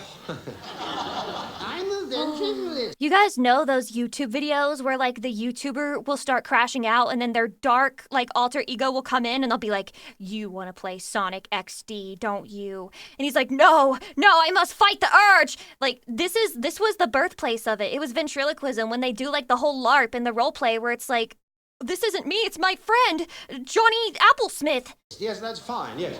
But you went like you sneered. You went like that. I'm sneering. What's you that for? Well, I had to hold my mouth like that to do it. XQC?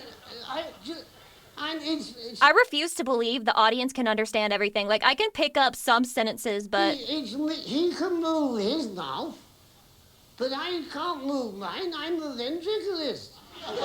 A ventriloquist? I wish to goodness you'd just be quiet. I understand perfectly. No, you don't. He said, hello, Governor. I heard that too. He said, hello, Governor. I should know. I'm nearer to him than you are. Now he's going to do his joke. Oh, I can't wait for that. Yeah, maybe you understand this if you're British. Now then, Johnny, How's your sister? In hospital. What happened? In the hospital. Piddle. By Jove. What's wrong with her? She swallowed a 50 pence kiss.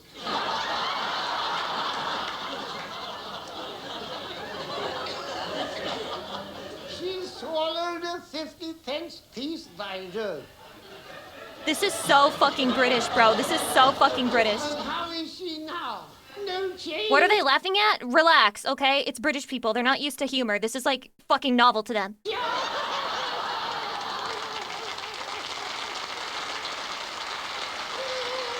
You could probably go to Britain and say, poopy butt, and they would start giggling like, oh my god, that's such a crazy thing to say.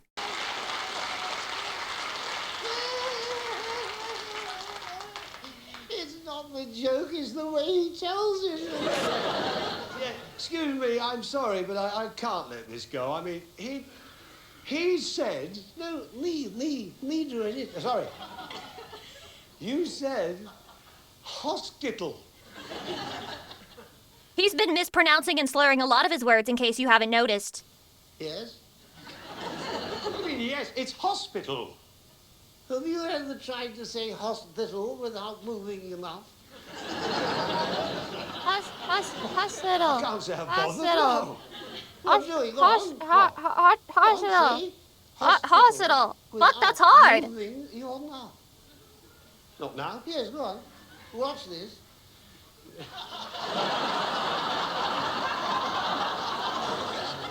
You can do it easy? Ban everyone who claims they can easily do that. Well, go on. Because why are you lying? Hospital. Hospital. You silly ass.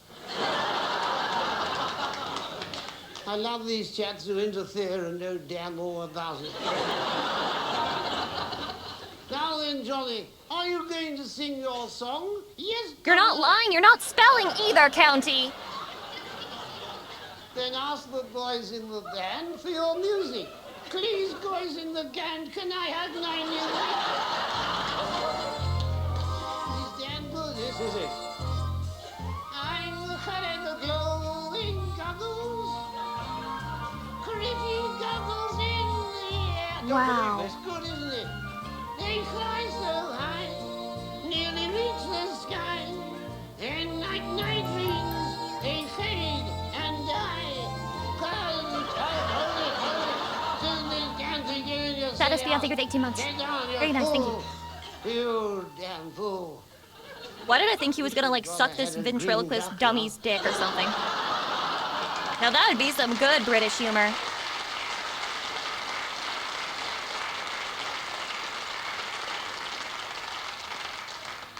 Had a touch of the cramp then, sorry about that. That's actually crazy. Wait, let me read the comments. Extraordinary. I'm speechless. I'm speechless! So, is anyone else gonna say it? Is anyone else gonna say that? I think it's just British people in the comment section. I think it's just British people, so they all understand. Yeah. Yeah, this is all British people. That checks out. Llamas with hats. Carl! Oh! There's a dead human in our house! Oh, hey! How did he get Whoa, here? whoa, why is it in German? Carl, what did you do? Me?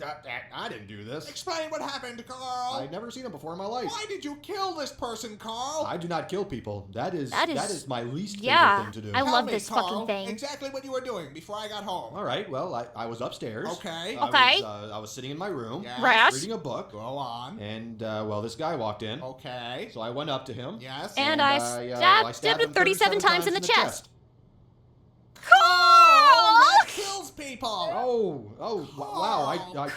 How could you not know that? Yeah, I'm in the wrong here. I suck. What happened to his hands? What's that? His hands. What? Me posting controversial shit on Twitter, and then people are like, ooh, see? That rage baits people! And I'm like, oh, I suck. Why are they missing? Well, I kind of cooked them up and ate them.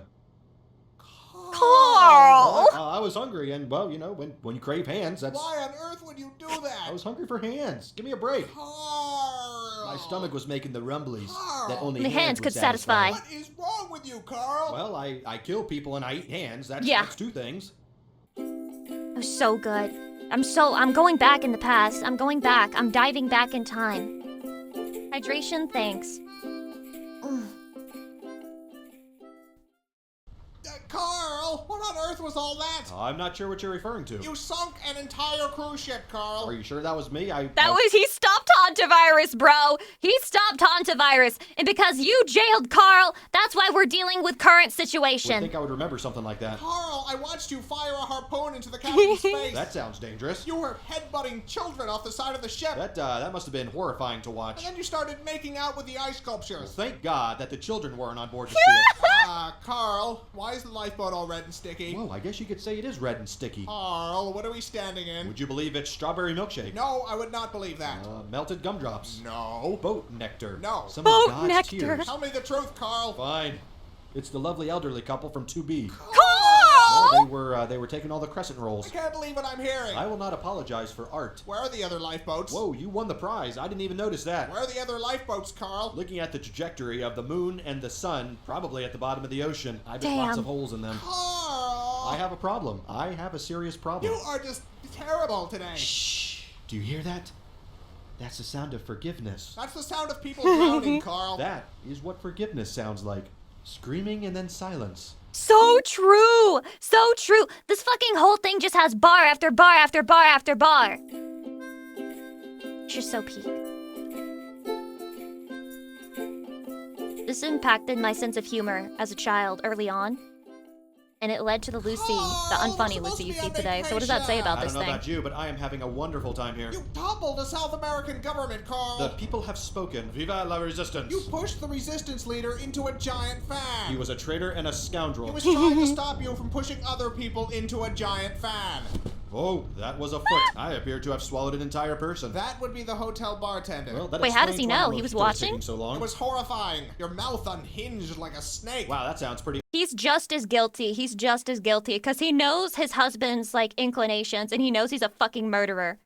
And yet he still goes on vacations with him. I think he enjoys watching the murder. Awesome. I can't go anywhere with you, Carl. That hurt my feelings. Now we're both in the wrong. I want to go home. This is What how do you women think? act. This is how women act. You'll be like, you fucking cheated on me. And she's like, yeah, well, you telling me and calling me a cheater hurt my feelings, so now we're both equally as wrong as each other. In that case, I should probably mention that I filled our luggage He with took that orphan shit right meat. out of the playbook. Well, I'm building a meat dragon, and not just any meat will do. You know what? Forget it. I'm not even shocked anymore. Ah, that's no fun. This has become the norm for you, Carl. I'll have to try harder next time. Please don't. I feel like I've been issued a challenge. Carl! It's too late now. You. I You. totally don't remember your name. We've known each other for 3 years, He never said his Carl. name. What an impression you've made. My name is Paul. What? I said my name is Paul. Oh. I thought you were a woman. Why would you think that? Mostly the hat. Are you sure? Of course He I'm didn't know sure. he was gay. Well, if you'll excuse me, I have some pictures to delete from my computer. I knew it. That's why women love informative murder shows. What? How does that follow? Carl, you've tracked mud all over the carpet. Now that right there is a mess. I just That's not had it really cleaned bad yesterday, Carl. I'm not compared to his responsible usual for this. crimes. I've been jamming on the saxophone all morning. They're clearly your hoof prints, Carl. Then there is an imposter on the loose. They lead directly to you. Clue number 1. The imposter is a phantom. Carl, stop avoiding.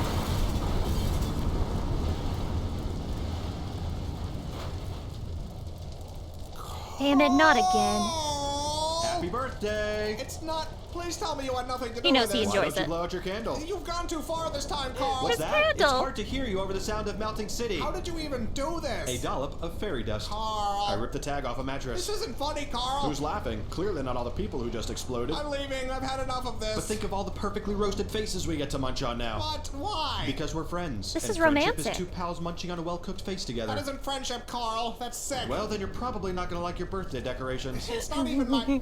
Oh my God. Surprise! Oh no. I'm sorry, I thought you liked faces. Obviously, there's a miscommunication. This is awful, Carl. You're right, it's not nearly as tasteful as I pictured it in my head. I think I'm gonna throw. Oh God, one touched me. This was clearly the wrong way to go. You think, Carl? What can I say? I He's a expected good them friend. to be cooked more. Raw face is just gross. That isn't the problem, Carl. Why would you think any of this was a good idea? Probably because I'm a dangerous sociopath with a long history of violence. And yet he's the only I one don't he cares understand how you about. keep True forgetting that. romance. True fucking romance, man.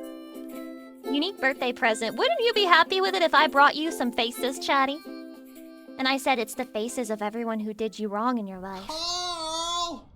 I know you've done something. Whatever do you mean? You've always done something. It's a lovely day out. We're having a good time. What have you done? You mistake me for some sort of scoundrel. Carl. I This am is a wrong. respected member of the community. To even insinuate. Okay, Carl. So what did you do today? Why would you just Well, assume let's he's gonna see. kill I people? washed the car. Uh-huh. I made a donation to the local Girl Scout troop. Sure. I returned an overdue movie at Blockbuster. What You'd love me else? forever if you I did stepped on that. a We're like ladybug by perfect for each accident. other by how Come fucked up and And evil we I are. baked some banana bread for our neighbor Pat. I believe that's it. Done. That's it. That's all I did today. Oh shit.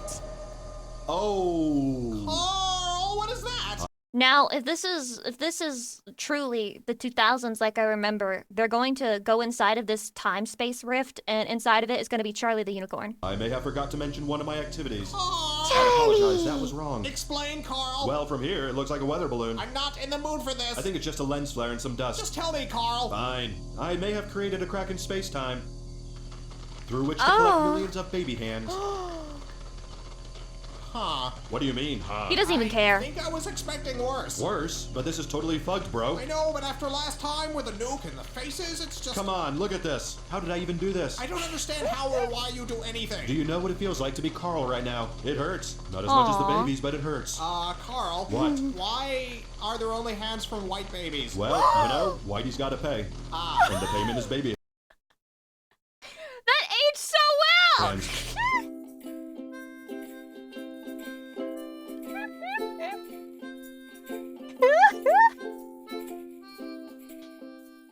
Well, you know, Whitey's gotta pay. He's not gonna say anything.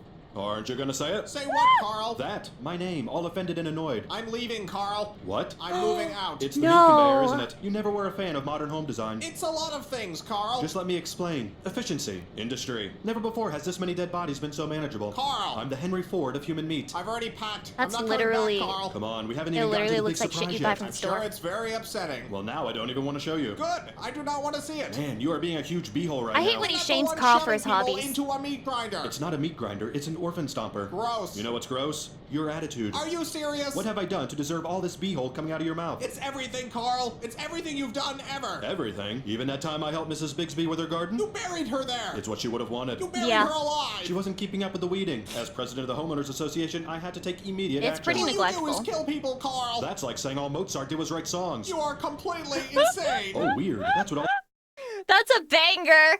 Why do you always kill people, Carl? That's like saying Mozart only wrote songs. these orphans said. Is that the surprise? No. That looks like a meat dragon. Did you finish your meat dragon, Carl? Maybe. It's horrifying, Carl. Thank you.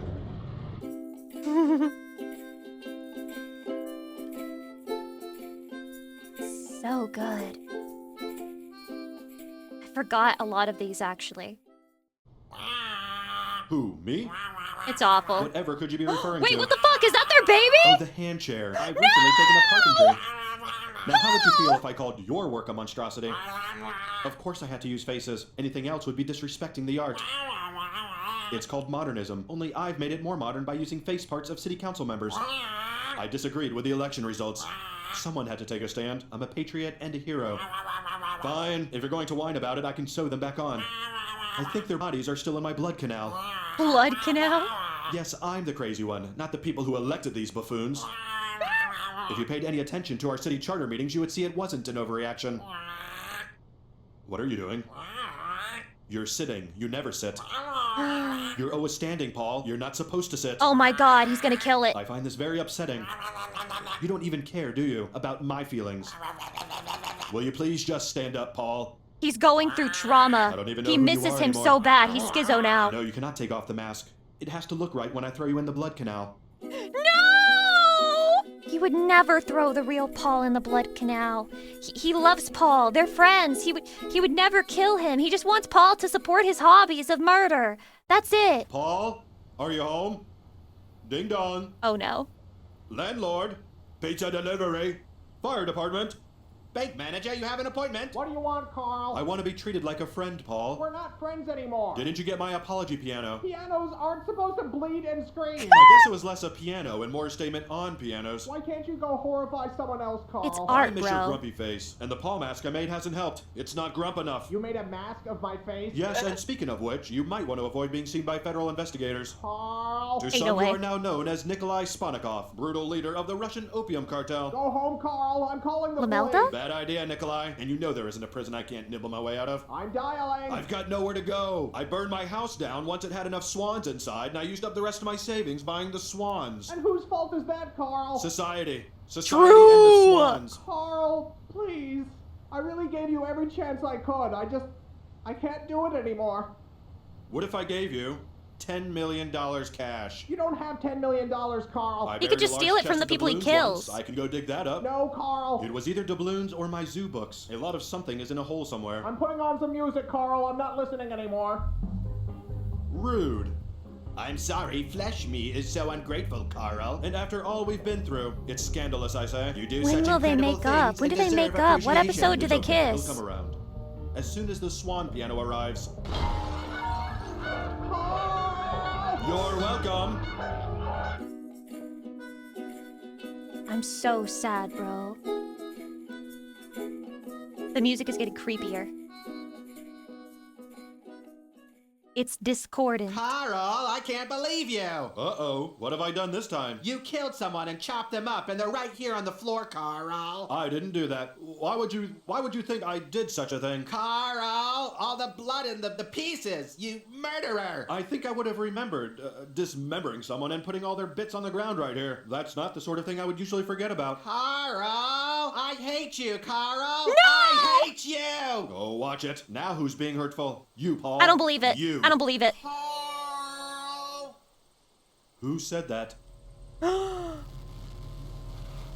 This is a dream. This is a nightmare. It's a nightmare. It's a nightmare. Paul? Yes, Carl. You came back. You must finish your work, Carl. My work? There is so much to do. We mustn't dawdle. You said you weren't coming back. Carl. Yeah? Bro. I don't know what I'm supposed to say. What? What are you planning, Carl? I'm kind of just freestyling it these days, taking things as they come. You're better than that, Carl. Chatty, you're locked in a room with one of these llamas and you must kill one of them. Who do you choose to fight? Press 1 for Carl, press 2 for Paul. I'm gonna take my chances with Carl, because I know he's gonna try to kill me. Carl, you're better. Myself, stop it! I am, aren't I? You're Carl. I am Carl. Carl. That's me. Carl! You sure like your yelling. The music. I'm noticing.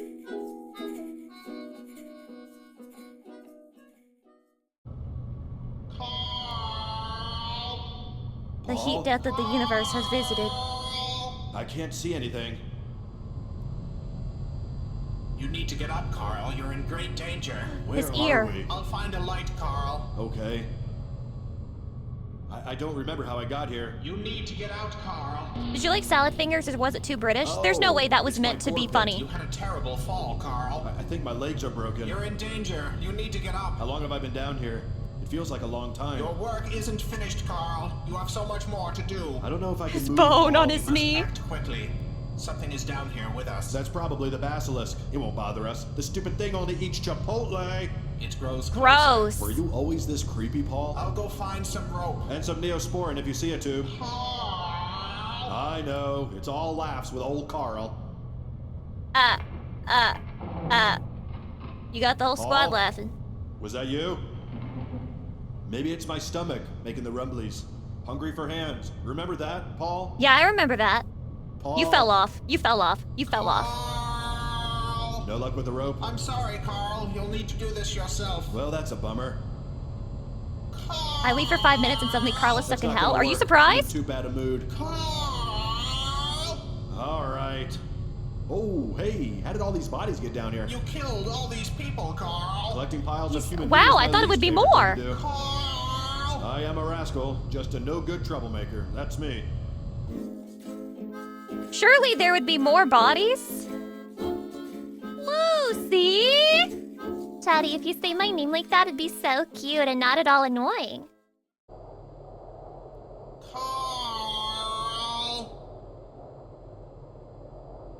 I guess I'm done. You must complete your work, Carl. There's nothing left to complete. It's all gone. Carl! I'm done, Paul.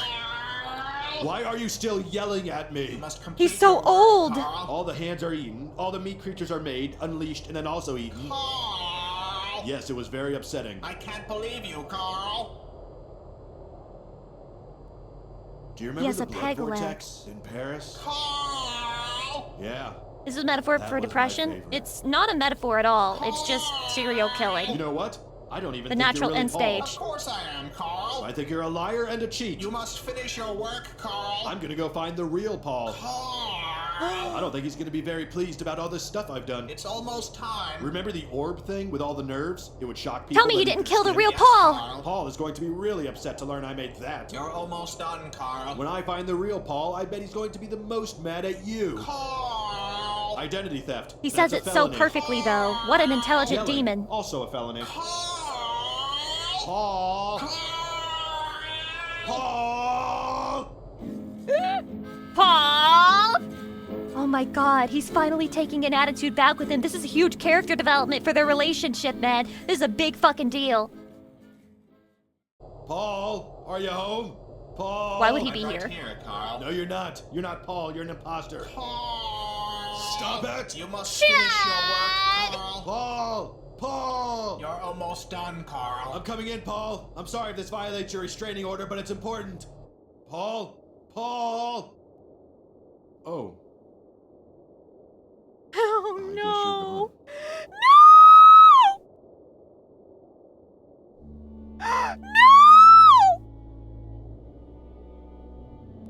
No! No! No!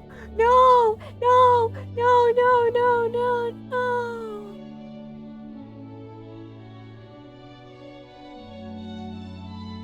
No! He wasn't able to accept his death.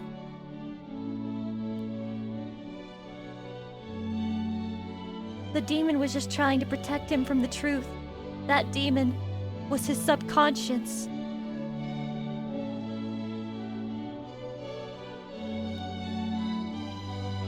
It all comes tumbling down, tumbling down, tumbling down. Oh, hey. Boom Yummy, welcome. I didn't do that.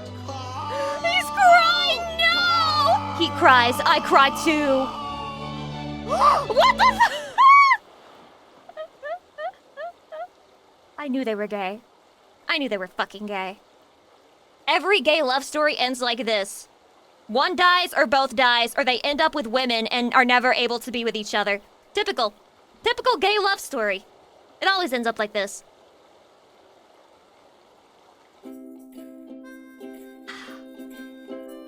Honestly, that was deep. Some deep fucking shit, man. I am forever changed. I'm so sad about this ending! Oh my god! Speaking of this video, you guys sent me this clip. I don't know what the context is, but I can see she's literally reacting to the same fucking video. So you guys are just stealing react videos from other streamers now and putting them on my Reddit? Keep up the good work. Yeah, my family came to visit, and I had some plushies out, because they know I like plushies and stuff. Maybe Real? I don't know. Whatever. Doesn't matter. And the niece walked over, and she really, really liked Lucy Pyre's plushie for whatever reason. Based? And I was like, that is so cute. Aww. And I like You can't I possibly debated show me it to for her, like though. 20 seconds, I'm in her and way. I was like, do you want to have it? And she's like, sorry. Like, the way she fucking freaked out. She was like, no fucking way, you're gonna give it to me? And I was like, yeah, of course. And she's like, what's your name? And I said, oh, this is like a coworker. That A coworker. I was like, this is We a are all coworker's coworkers. plushie. I didn't say I stream, but I gave her Thank the God. Lucy plushie. Thank you. Thank God. She's just Now I feel like I have to stop being mean to women because this little girl might grow up one day and find out who the fuck I am and then look me up and I'll be like, hentai. I can't, guys, I gotta clean up my act. No more whore content from Lucy Pyre, it's over. It's over. I've got to be good now. I must become good. If you walked around the Disney park today, you'd So basically what I'm hearing is that smug Alana has such a low attachment to the Lucy Pyre plush that she gave it away to her niece instead of fighting her in deathly combat for it. I see how it is. If you walked around the Disney park today, you'd probably notice something strange, and you'd ask yourself, where are all the children? The Disney parks are now filled with adults getting drunk in bars, eating thousands of calories worth of snacks, TikTokers taking pictures My in the aunt women's is a Disney bathrooms, adult. and worst of all, putting themselves into massive Ranking amounts of every debt women's bathroom at Disney World? You're joking. to go to Disney parks. Disney parks are now filled with some of the most cringe individuals to walk the planet. Also, Why are you filming in the fucking bathroom? Why are you filming in the fucking and worst bathroom? of all, putting themselves into massive amounts of debt to go to Disney parks. Disney parks are now filled with some of the most cringe individuals to walk the planet, also known as Disney adults. There's countless videos on YouTube which criticize Disney adults for Damn, the way that's a lot they of fucking act like views for this children and topic. are really cringe. And while that's interesting to explore, and I'll definitely make another video on the cringe side, I want to look at Disney adults from another perspective. What is the financial cost of being a Disney adult? From $5 billion. having to buy every single product Ask me how I Disney know. releases, every single limited edition piece of merch. My to the aunt limited spends so much edition money must-eat every year snacks to try at every park, to visit and Disney even World. the cost of just getting into the parks. How on earth do these people afford it? This couple, they spent She's in massive credit card debt. $41,000 in 1 month when they make $7,000 a month. They're obsessed with Disney. Lots of Disney adults are. They spent $2,000 on Disney exclusive passes. The way this doesn't and even make then me went blink. to Disney World, spent a lot of money on that. Then they're going to Disney World 2 times next month, and then 1 time in the summer. That's a lot of money. That's crazy. But If you did that once in a year, I wouldn't even say that that's like a bad thing, because it's like, oh, you know, they really love this thing, so they're spending a lot of money on it, and that's like their thing for that year, but they just do it constantly throughout the year. Like most lesbians, I think they're gonna last forever though, because they're on the same page. And usually couples that aren't on the same page about money, that's where they divorce. Them, they're on the same page about wanting to ruin their lives for Disney. Before we look at the insane This guy. This fucking guy. Unlike most lesbians, yeah. costs of Disney, we need to take a step back and understand how the parks themselves. I didn't got to know. be Do so lesbians expensive have in the bad first place. relationships, 40 Chatty? Is years this true? ago, trips to Disney were easy and pretty affordable for the average family. All you I'm have to think Stara, about hi. was your ticket. I'm from Cali and I have a pass and I go there to do homework like every... You do homework at Disney?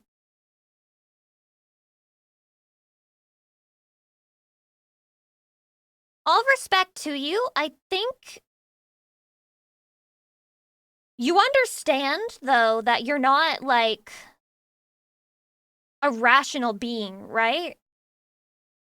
But, like, with all due respect, like, you understand that, I think, Hotel, right? going to stay for a few days, and whatever food you fancied eating at the park. Going to Disney today, however, is a totally different story. It's a stack of microtransactions that add up, leaving guests broke by the time they leave. Checking They're their so bank good at accounts making and money. being horrified with the amount of money they've ended up spending. A Disney World ticket in 1971 cost $3.50. And if inflation were the only factor, it would cost around $27 today. But now, a one-day ticket starts at $189. Insane. Making Disney more expensive has been a key strategic goal by the company. And that only gets you through the Conveniently door. amplified by the term Disney adult growing in popularity around 2015. The trend and term instantly became a meme, with people laughing at their own obsession with Disney. From bawling their eyes out from I meeting notice the a favorite pattern. characters, Pooh, I waited 30 years to meet you.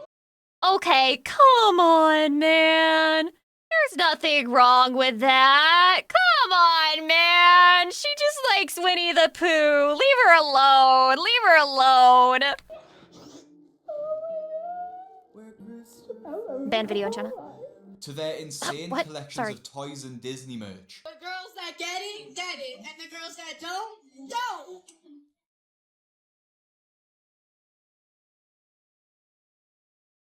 I mean, There was one very important thing that Disney realized Light that work, these no reaction. obsessive adult fans had that the kids do not. these are the worst clips you could fucking find, dude. What? Because it's Disney?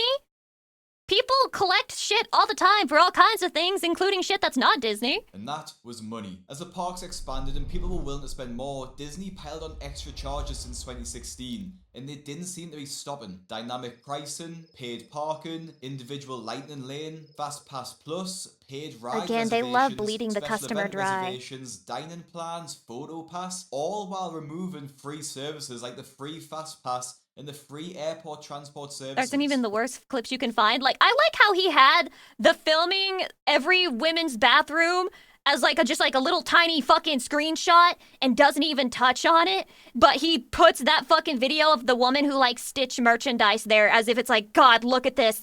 Look at how the fucking gluttony runs through her veins. She's so greedy, loving Stitch. When you take a look at how these services increase the price so dramatically, it's actually pretty scary. Dynamic pricing works by increasing the price when there's more demand for a ticket. School holidays and peak times were at least double the price as usual. The Fast Pass Plus also uses dynamic pricing, so if the park is extremely busy and the rides are popular, the price for the Fast Pass Plus will be too. Dropping $500 for a Fast Pass is genuinely insane, and it's only for one day too. It actually costs more than the ticket itself. But the sad thing is, because the parks are so busy, you pretty much have to buy the Fast Passes unless you only want to go on 3 or 4 rides. And it's actually so bad. It's actually so bad. It's so bad. It's so fucking bad. Oh my God. Wait in queues for hours. I can't stand to wait in like a theme park ride line. I can't stand it. It's the worst. I would rather walk for that period of time than stand in a line for that period of time. The frequent stopping and then walking a little bit and then stopping and walking a little bit, it's just such fucking agony. I hate it. English perspective, this concept is pretty insane. Like, yeah, we do have Fast Passes. My tummy grumbly. I don't know if you guys heard that. Like £10 at parks like Thorpe Park and Alton Towers. And I get they might not be as busy as Disney World, but is it really worth the £500 difference? Get a snack. I will when I'm done. That it's actually optional to have Fast Passes at theme parks. Actually, that'll be dinner at this rate. Parks outright refuse to use them because, from a moral perspective, they don't believe that you should be able to skip a queue because you're richer than some other person, or more willing to go into debt to get them. 2 European theme parks, Bellewaerde and Efteling, say that they don't offer Fast Passes because we don't wish to give anyone preferential treatment. To be honest, it is a complete money grab by Disney, so they can get more guests into the park and have a payable option to skip the queues. And because the queues are so long, buying a Fast Pass is just as important as buying a ticket now. It's damn, that's giving me hives just looking at it. More time on the rides and waiting in the queues. I do have overnight oats ready. How did you know? Forcing guests to spend more without even realizing it, adding to their Disney debt. Even though the list of additional charges that Disney's added over the past 10 years are absolutely insane, there's something else that Disney has incorporated that changed the game forever. For over 40 years, you couldn't have alcohol at a lot of Disney's parks, with a few exceptions. I know that ain't the case no more. Now, and alcohol is one of the big reasons Disney adults come to the parks. They do drinking around the world at Epcot now. Caters to their adult fans, offering an absolutely insane variety of alcoholic drinks available in all of the parks. But it's not just a few cocktails here and there, and they've even developed a famous drinking game in Epcot known as Drinking Around the World, where guests spend up to 6 hours on a bar crawl through 8 themed countries, each with a cocktail inspired As your night gamer, by the hello, place goodbye. they're in.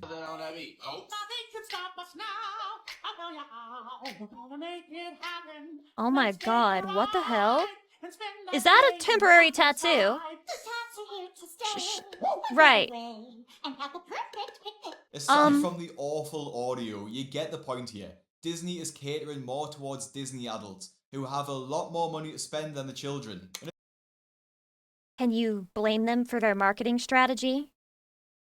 Maybe we should target the people who have money instead of the people who don't have money and only have iPad. As a quick side note, I really hope that tattoo was fake because that is extremely embarrassing. But not only is this drinking game at Epcot great for getting people to spend over $200 on drinks alone if they complete the challenge, but selling alcoholic drinks is much more lucrative than sodas alone. A Coke or a juice for a child probably costs around $4, but a cocktail is close to $20. The markup on these drinks is easy. The site recommended you to me? I am so sorry. It definitely doesn't cost $20 to make a cocktail, but guests will happily pay for it because it's Disney themed. Serving alcohol also changes who comes to Disney and why. Instead of it for being for kids' birthdays or special occasions for kids, it's now a place for adult-only holidays and stag or hen do's, or bachelor parties, I think, to my American subscribers. There's even been entire Reddit. Well, you're gonna see more and more of this type of shit as less and less people have kids. The birth rate's dropping, and it's gonna become less and less viable to market towards children. Threads talking about the alcohol consumption in Disney, with one person saying, it went from being a family-friendly experience to being a mob of drunk, dehydrated, aggressive who behave worse than hungry children. Wait, what was that Alcohol also word? encourages guests to stay longer, spending more time in the bars and restaurants, conveniently buy more food. I don't know about you, but when I've had a drink, I get absolutely starving. And it seems like Disney knows this too. And what better way to take Is this normal? advantage of You all get the hungry when you slightly drink? buzzed I or thought just it'd be the straight up opposite. drunk guests than the largest selection of snacks in the world, littered across almost every path in the park. At Disney, trying the snacks are just as important as going on the Sometimes? rides and I had meeting no the idea. characters. The Damn, that looks snacks good though, are I'm not gonna also lie. That looks good ridiculously too, I'm not gonna lie. expensive, often between $10 to $20 Lucy, you might just for be one hungry, thing. possibly. And the most ridiculous thing that I found was literally a stick with one piece of bacon on it for $10. I'm contributing to the declining birth rate by being a forever virgin. Me and you both, goat woman! Who's crying it? Ew, is that bacon? Why is it so thick? Is that the pig's fucking penis? What the hell is that? But slap a Mickey shape on there and you instantly pay more for just a shape. Some basic theme park snacks that happen to be Mickey shaped and then cost $5 million. You'll spend almost $8 on a Mickey pretzel that is just okay, so I recommend instead spending that money on the Pepper Jack pretzel at Cheshire Cafe. It's a warm pretzel stuffed with gooey You're telling me branding allows people to overcharge? No weighing! Pepper Jack cheese, and it's just way more worth it in my opinion. 2, Mickey bars are obviously iconic, but they're $6 for a basic chocolate ice cream bar. So instead, you It's $6, but it's $7 after taxes, so it's $6. She forced that one. get a fresh single scoop of ice cream at Plaza Ice Cream Parlor with Mickey ears for $4.99. But it's not just one or two They just put snacks that Mickey guests ears are on having in fucking the everything parks. there. It's And then they're often like, that's spending why it's over $15. $50 on just snacks alone, and not even considering the main meals that they'll be having throughout the day. This is a work of art. Blue milk? From a blue anime cowgirl. Straight from the tap. This is a work of art. That does look good. This is a work of art. That looks good too. This is a work I of love art. that! But this is a work of art. Couples they going like to the all of parks it. together will often be spending over $100 every day just on snacks. This is just simply too much to try. Disney creates FOMO over snacks. It's that easy. calling It's them that must easy. try to create Absolutely scarcity, and they often farm every single wannabe TikTok star for all that they're fucking worth. change seasons. It's literally just carbon copies. You guys know that one scene of Buzz Light, the fucking Toy Story 2, where Buzz is like, I'm unique. And then he sees like 5 million of himself on the fucking wall. That's every single person filming themselves trying Disney snacks. Once they're gone, and they don't come back. So if guests are there, they feel like they need to try it all there and then. They're obviously all themed too, so Disney adults need to try them because the food is from their favorite shows. Who cares if they can't afford it? They can just use the credit cards to buy them. As we're talking about Disney I love adults, it wouldn't consumerism. feel I'm right American. to not mention the plus-size park hoppers, and they're just as popular for their food recommendations as they are for their controversial "If I fit, I sit" videos. No way. Which I have covered before on the channel. Hey everyone, we're plus size park hoppers. Wait. Wait, I think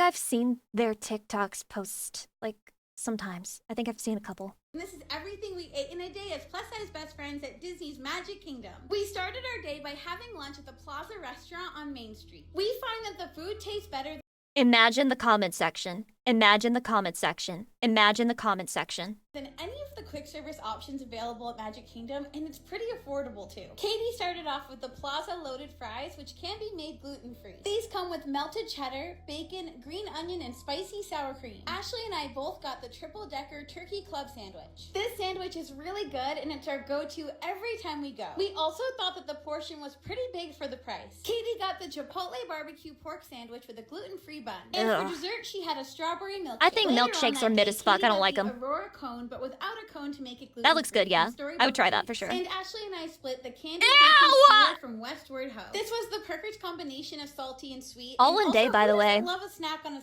Not to sound like the Wokler or anything, but I feel like people would just be mean in the comments because these women are fat and they like know that they're fat and they're just filming what they ate in a day and like they're fat. So are you surprised that what they ate was fatty shit? Like shrug. If it upsets you that much, scroll past. day. Before we left the park, we were thirsty for ice cream, so Katie I don't headed think they're over in to a denial local about being aisle fat. and got the coconut pineapple Dole Whip. Then Ashley and I headed over to the Plaza Ice Cream Parlor. We each got the All-American Sundae, which is one of our favorite sweet treats in Magic Kingdom. If you're a fan of chocolate and peanut butter, then this is the ice cream for you. When we got back to Saratoga Springs, we headed to the Artist Palette for dinner. Ashley and I both got the shrimp They with called green themselves beans and plus-size mashed pie potatoes, carvers. which was Yep. pretty good for a quick service They're aware. dinner. Katie got the chicken and rice bowl, but we accidentally forgot to record it. And then we ended our night in the hot tub. Focusing just on what Katie eats because she is one of the biggest people there, and I'm not trying to bully her, but she eats nearly I'm not trying to bully her, but guys, have you noticed this woman's fat? 5,000 calories worth of food and snacks at the park in a single day, not even including what she'll have been eating before. I'm not gonna lie, I'm what most people would call skinny, and if I'm going on like a vacation and I'm going to Disney, I might eat at 5,000 calories in a day. I would probably be hungry from all the walking around, and also I'm in a new place, so I want to have some nice fucking treats. After the video. This food came to over $50 as well, which is just so expensive for one day, especially with the majority of it being from snacks. Now I totally agree when you're at Disney, you should eat whatever you want, because it's a treat and you No, you fucking wouldn't. You couldn't. Maybe not 5,000, but I could definitely put down 3K. go again for a few years. Easy, easy clap, 3K cow, easy shit, easy. Soon. But the plus size park hoppers seem to be going to a park every week. This isn't cheap, nor is it healthy. Now the plus. Why are you blaming the visitors for how expensive it is? Well, I mean,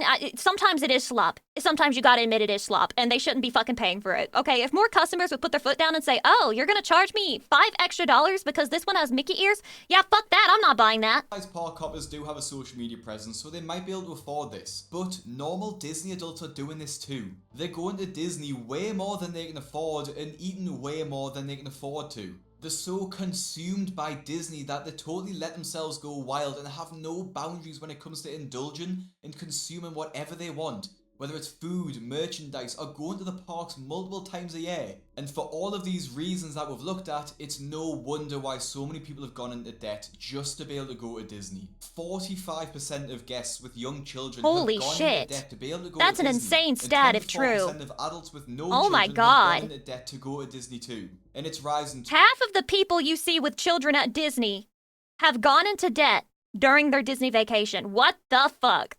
As stats are up 33% from the same survey in 2022. From the posts that I've seen, part of the magic of Disney is also going into debt. It's joked about like it's funny, like it's cooler to be in debt than not. Like it's some sort of badge of honor to say, I went into debt so I could go to Disney. They act as if Disney's some friendly corporation who's happy to lend you the money, and they like to pretend that it's not an entity that would send the bailiffs when you ultimately miss a payment. I think a huge part of this is caused by the childlike nature of Disney guests and why they feel entitled to go. It's like a form of therapy for them. Many Disney... This isn't unique to Disney though it can be annoying when it's specifically like surrounding Disney, because Disney has some of the most mid fucking series, mid fucking movies, mid fucking TV shows, mid. Like that's why it's so frustrating. But there's a lot of people who they don't have money to do things, but they don't care, and they'll just go in the credit card debt. Like people do this with all types of things, not just Disney. Explain their obsession with Disney as being a result of not having a proper childhood. And that's true. There's many children who grew up in households that couldn't afford to go to Disney, or they had some sort of trauma. But that shouldn't be worth going into thousands of dollars of debt for. So true. That's cute, but the caption is just America depression core. TikTok videos, the number America of doomer core. Creator, encouraging each other to continue to go into debt to solve their childhood traumas. This healed my inner child. Bro. This would cure my depression. The best thing is you're making memories and enjoying life, so he is worth what you paid. Hope you had a good time. That is You're gonna stop enjoying life when the 24% interest hits you, bro. all that matters. Maybe it's just me, but I don't see how seeing a person in a suit in real life would cure your trauma. You'd be much better off seeing a therapist. But it's not just people who are going into debt specifically because of Disney. Many Disney adults are still choosing to go when they are already thousands of dollars in debt. Trips are coming up. So, please don't tell me trips are coming up. Well, I've been trying to... I love that. I love that so much. I love how fucking awful it is. It's got the combination of the two worst things you could possibly do with your money. Going to Disney and then going on a fucking cruise. Truly just like fucking, this sends you directly to hell when you die. Plan a Disney cruise. That's insanely expensive. I What is that? How much is that going to cost? $5 billion.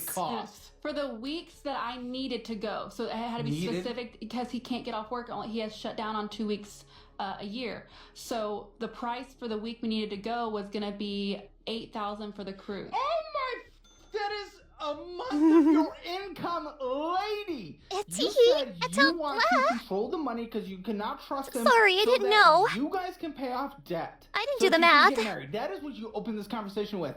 You, that is not the truth. That is both. That is both. That is both. That is both. How many times you gotta say it, bro? Holidays, I really do. But the best thing you can do instead is to be financially stable first. If you absolutely need to get away, there are so many things you can do for cheap. At least from in the UK, I can go somewhere in Europe for less than £500. I know America's a bit different, but there are definitely cheaper places to go than Disney. And to put it into perspective just how expensive Disney trips can get, this guy spent over 30 grand to take his entire family to Disney. We stayed here for Oh a my little over God. a week and it was about 30 grand. Did you use any debt to pay for that trip? No, we had savings that we had. Well, at least he was responsible. All inclusive was the way to go for us. I took a $5 grand trip. It's 30K for all inclusive? What the fuck, bro? Children and all their parents. This really puts into perspective when you see those families walking around with literally 20 relatives. 20 fucking relatives. They are genuinely spending bank, and I hope they can afford it. I'm no Disney expert, but people in the comments of this video point out that the All-Star Sports Hotel is actually the worst one. So it's not that they're getting the luxury experience from that 30 grand. If you've got the money to burn, sure, spend this much. But the fact that ordinary people with regular jobs are trying to be on the same level is just insane to me. It's no surprise people have to go into debt to afford this. On Caleb Hammer's financial audit, a Disney adult couple joined the show to talk about their insane debt and why they still choose to go to Disney despite this. You spent $1,000 on just being at Disney. On here, $1,000. Just on the Disney crap. I mean, for a day, for 1 day, $1,000 for a day, guys. You make $7 a month net, and you blew through a seventh of it in a day. This is so depressing. Missing our student loan payments, i.e., the money you borrowed, federally backed, subsidized from us, the taxpayers. You know, these ones right here, us. You're not paying. If any of you ever went into fucking debt to give me any money, I would ban you from the community. Same day. Just so you know. Letting you know. But you're going to It's for your own good. Well, we're gonna pay it back. When You're I get not. Already have? If you're serious, I'm gonna kill you right now! You think I'm joking? Okay. Maybe we'll see that, or you. You're about to find out! Bonus trip to Disney because there's a hidden relative's birthday you didn't know about. Well, next month, both trips we're going on, we're going with other people, so we've already committed to splitting the hotel with them.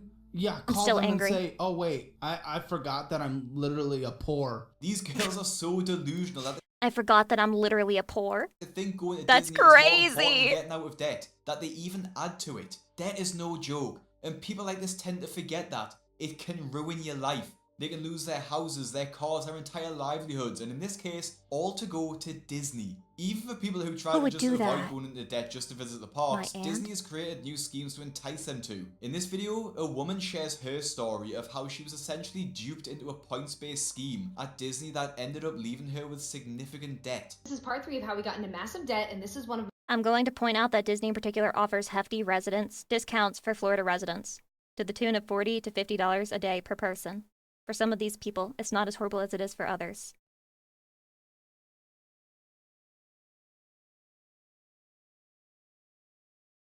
That's a great solution for everyone. Move to Florida. my Easy. most embarrassing debts that we have. A few years ago, our family took a trip to Disney and we impulsively purchased the Disney Vacation Club. And we did Guys, so go by move to financing. Florida. If you don't know what the Disney Vacation Club, or DVC, is, it's kind of like a timeshare for Disney World. Except instead of having one specific resort or specific weeks of the year that you get to use it, it's a point system. You buy a certain number of points, What and the then fuck? those points can get redeemed at any DVC resort any time of the year that they have availability. That means you can end up staying at Disney World properties, Disneyland properties, and they also have other DVC resorts like in Hawaii and in Europe, so it definitely provides like a lot of opportunity to travel. Now, with that being said, this is a very bougie luxury purchase that we had no business making. There were some incentives when we purchased, so the total cost of financing was around $27,000. Oh my Now, was God. this stupid? Yes, I know that. But I promise you, our hearts were in a good place, but like our Doing math. That's more than my rent for a whole fucking year. financial literacy was zero. Financing 27 grand worth of Disney is just absolutely insane to me. That could pay for That's a house year's deposit worth or of even multiple shelter. cars. There's so many things that you could do with that money instead of buying a Disney holiday. And the worst part about all of this is that Disney adults 100% support each other. If they're all in debt together, there's no judgment. Disney is such an all-encompassing... That's like 2 years of rent for me. Where do you live? ...with so much to buy that many Disney adults can go into debt without even having to go to the parks. They spend thousands on limited edition San Diego, California? You're lying. I know you're lying. I know you're fucking lying. What? You pay like... What? Bro rented a dumpster. Where do you live? How many roaches are in your bed right now? What the fuck? How is this possible? Collectibles and literally Maybe renting a room?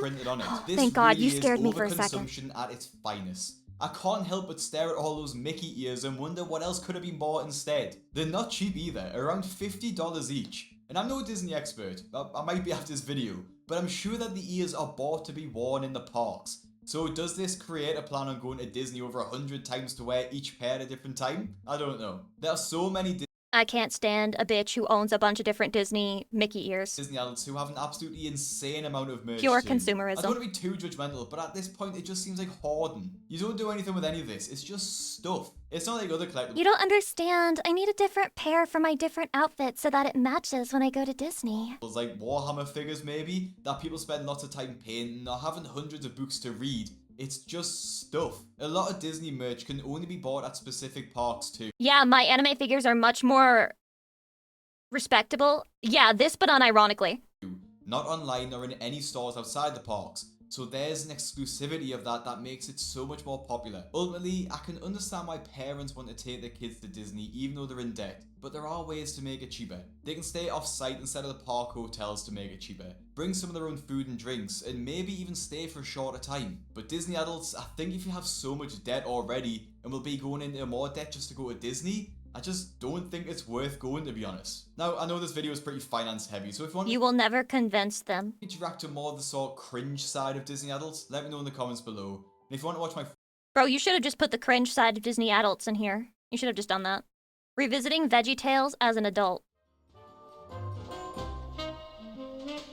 Children's programming has graced us with countless nostalgic shows over the many years it's been around. Nice. Murderous house animals, wholesome education, 20-minute toy commercials, whatever the hell this is. What is that? We've seen it all. However, if you grew up having your bookshelves look like this, chances are you were homeschooled, which meant you weren't allowed to watch most, if Yeah, my shit didn't look like that at all. not all the shows I just mentioned. SpongeBob? Gay propaganda. Pokemon? True! More like Pokemon. Here's the next True. character. This is Misty. She's headstrong and stubborn, constantly arguing with Ash. Typical woman. I knew kids and of like course, this. how could we forget about our subliminal mouse overlord? With the idea that Saturday morning cartoons Kids were who weren't either allowed to turn read their Harry kids gay or Potter. teach them how to open up a portal to the ninth circle of hell, Christian parents in the 90s quickly pulled the plug on secular entertainment and would only ever have it plugged in if the folks over at Focus on the Family said the coast was clear. So what were homeschool kids left to watch? Then, in his darkest hour, the words of a single book began to change his life. Bible. And at last, Bible. Miles Peterson felt the burning desire to know God, inspired by the Word of God. I'm fucking reminded of that one D&D movie with Jesus and shit.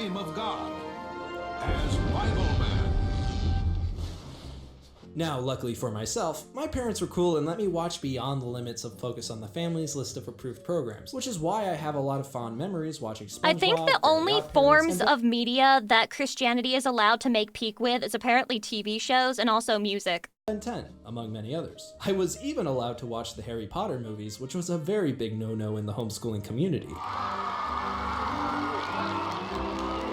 My dad also let me watch Lord of the Rings. No, the Pirates of music is Caribbean, shit. and If you ever shit talk Skillet in my nearby vicinity ever again, I will fucking smite you the way God did to the people who were not on Noah's Ark. Jurassic Park, which my mom did not approve of. Skillet is Super awful, I awesome hate parents them! being really cool about the movies and shows I watched, we were still a Christian homeschool 2 family, so I seconds! grew up alternating between That'll VHS teach her. tapes of Spider-Man and Bible Man. As you expected, a lot of these shows just weren't good, with the exception of a few like Adventures in Odyssey and Angel Wars, which was actually really cool. A lot of these shows are imprinted on the deepest, darkest corner Zesty of my lemon welcome. subconscious, whether I like that or not. I love this Some of the little shows I creepy ass hated, bread. like Hermie. Dear God, I would like a giant raspberry and cabbage leaf swirled ice cream cone. So true. Get the fuck out of here! But there was one show that defied it all. A show that didn't come across Where's like that your from? I need to 20-something watch youth it. pastor who tried way too hard to be your cool friend and spiritual role model. Dude. A show that advertised Dude. Sunday morning values with Saturday morning fun and actually delivered. A show about talking vegetables. That tomato wanted to fuck. Why did they make a Christian TV show for kids, VeggieTales, but for the lack of tomato a and the better term, cucumber was were the show dating? for us homeschoolers. The show had two hosts, Bob the Tomato, the anchor and overall mom of the show, and Larry the Cucumber, the lovable goofball and often star. Each episode would begin with Just Bob wanna and Larry note reading that a letter Larry sent in is by a fan of phallic. the show, sharing a personal struggle of theirs, like being Tomato bullied, and would ask for is the round host's like an advice. ass. Bob and Larry would then play a movie that dealt with those Noticing. same issues, which would sometimes retell stories from the Bible, parody a popular franchise, or make up its own unique story. After the first act, the show would be put on hold for my favorite segment, Singing Songs with Laddie. I love it. I love it. I loved it. I The movie loved would resume it. and conclude with the characters learning their lessons and, more often than not, a celebratory musical number. Bob and Larry would return, talk about the morals of the story, read a Bible verse pertaining to said moral, and finally end Love with the your wholesome enemies and pray for affirmation, those who persecute you. And he loves you very much. This Yeah. formula, though repetitive, was incredibly successful and was like crack to my 5-year-old brain. If we went to Family Christian Bookstore, you better believe I begged my mom to buy me Oh my 3 God, I saw VeggieTales this DVDs, exact the Larry fucking Mobile, section and of the Bob and Larry bookstore sing at the Christian 70s. bookstore. I was so obsessed with VeggieTales that my mom somehow once got Tim Hodge, the director of multiple VeggieTales episodes, on the phone to talk to me while we lived in a third world country. Thank Fun you, fact, Mom. if you ever wondered why they never parodied Star Wars, it's probably because I suggested the idea to him, which if I remember correctly, could somehow implicate the studio into some weird copyright laws. So you have 7-year-old me to thank for that. Point is, I loved VeggieTales, and remember it being just as good as the other shows I watched when I was a little Did they Christian have a boy. zucchini in this? But truth be told, I'm not a little Christian boy anymore. I'm an agnostic adult with Eastern-leaning spiritual beliefs and He haven't seen an lost episode of Jesus. VeggieTales since I was, I don't know, 12? Which probably doesn't even count because it was on in the background at a friend's house. I have, of course, rewatched episodes of SpongeBob and can confirm, it's as good as I remember. But Nineveh! My childhood memory hasn't always been the most accurate judge for the quality of TV and movies, so I honestly don't know if VeggieTales is as good as I'm remembering. It stands up to So I scrutiny. decided to revisit it. Aw, so cute. It all began in 1993 with Where's God When I'm Scared, and I went back to this one with the fond and fresher memories of the more polished and refined episodes of the Look early how to much soul this mid-2000s, shit so has, the pace Chatty. was quick, the writing was clever, and the themes were fitting. Instead, I was met with primitive 3D animation, a slow anxiety-inducing pace, and questionable execution of themes, which when combined with my nostalgia from watching this when I was a toddler, creates an existential atmosphere that fits rather nicely with this episode's Should theme. I rewatch VeggieTales? So yeah, the animation's super weird, but it's important to keep in mind that this was made during the dawn of 3D computer animation. Previous to the Terrifying. episode's debut, the only uses of 3D animation that were in the public eye at the time was the music video of Money for Nothing and 2 short films made by Pixar, a company that had been bought by Steve Jobs from Do you think people Lucasfilm, name which their was special employed by cucumbers veterans of Larry? the If they do, I entertainment think it industry. sends them to hell. Meanwhile, this was made by 3 guys fresh out of Bible college. Hi Phil, how you Aw, doing? Bible I'm college. Robert Tomato, I'll be your host today. In a pre-Toy Story world, VeggieTales was revolutionary, and the fact that the first episodes like were only made by a few guys college when struggling you to don't pay like rent is school. impressive. Unfortunately, it's terrifying. What are you gonna do? I'm going to call the police. The episodes that followed are also filled with really weird things, like What a Bob good and Larry line. escaping communist Russia, a toy massacring a helpless penguin, Oh my and a god. religious extremist with control over the workforce who makes his employees, all of whom who work on minimum wage, mind you, worship his god or else they are ostracized and burned at the stake. Okay, I made up the bit about communist Russia and the penguin, but that last bit You about sure the about that? capitalist cult leader is 100% a real episode. VeggieTales was anti-capitalism? I'm not sure if it's woke or chud. As I throw you into the furnace. These episodes are weird and darker than I remember, but in all honesty, that's part of the charm. While they lack the signature formula and pace of the later episodes, they make up for it with the silly songs. You got a Where's My Hairbrush where Larry realizes he's bald, I just wanna fucking a bunny. Larry is taken aback. The thought never occurred to him. the song of the dancing cucumber, Love My Lips where Larry goes to therapy for kissing his aunt who had a beard, And it felt weird. My, she had a beard and it felt weird. She had a beard. Oh. and Oh Santa where Larry commits tax evasion. It quickly became apparent to the guys fresh out of Bible college, also known as Big Idea, that they had hit gold with the niche market that is homeschooled evangelical families and were destroying the competition, which, as we previously covered, was not good.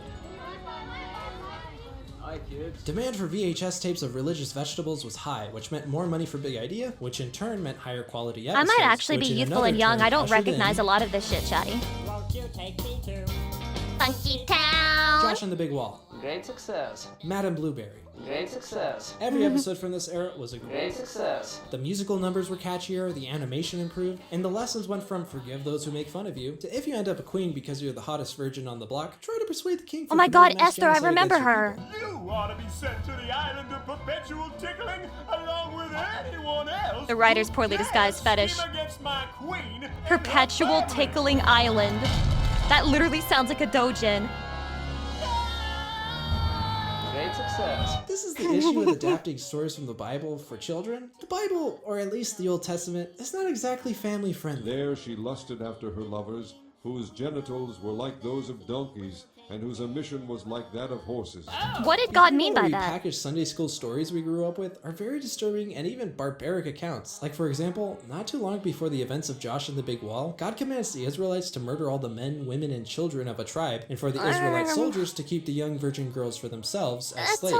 Which means the character this adorable cucumber is portraying had underage sex slaves, which makes me feel really uncomfortable. That's not to say the Bible doesn't have beautiful stories with profound insights that are empowering and relevant, because it absolutely does. Stop it's just that looking it's into weird it to see a now. show aimed at 5-year-olds retell the story of when King David used his power to force a woman to have sex with him against her consent, and then murdered her husband when she got pregnant to hide his sin, for which God punished him by killing the baby once it was born. That's crazy. Granted, Big Idea swaps out the woman with a rubber ducky and sex with taking a bath, but still, it's a little weird. Oh, that's hot.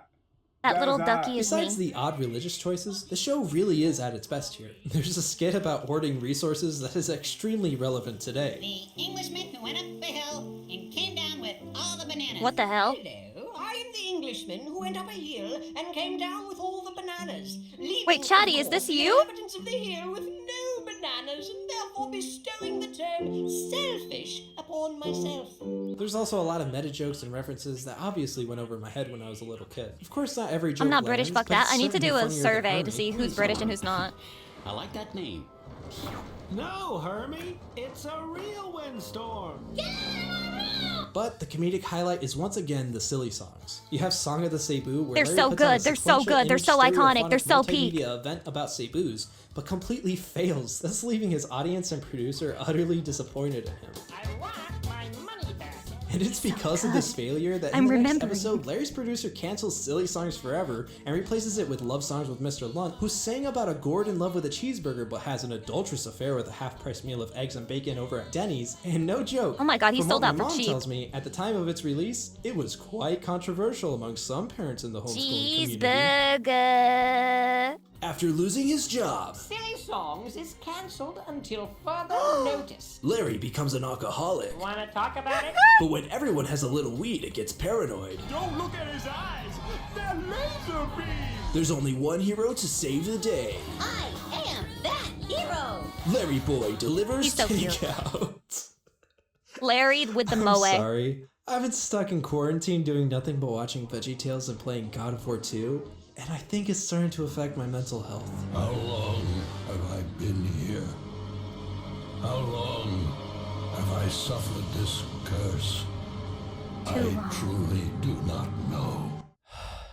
As I was saying, these Christian vegetables sure are funny this time around, and as for Big Idea, I love this how was miserable good. they always So look, good, in other fact, than that Larry. Animators who had worked on Mulan and Lion King were leaving Disney this was to evangelical work at Big programming? Idea. Yes, Critics very were much raving, so. Kids were laughing, parents were buying. VeggieTales was unstoppable, and with their first feature-length film around the corner, as well as 2 new shows, and even talk for a theme park, Big Idea was on track to become No, Christian what Disney. happened? Then they filed for bankruptcy in 2003. Why?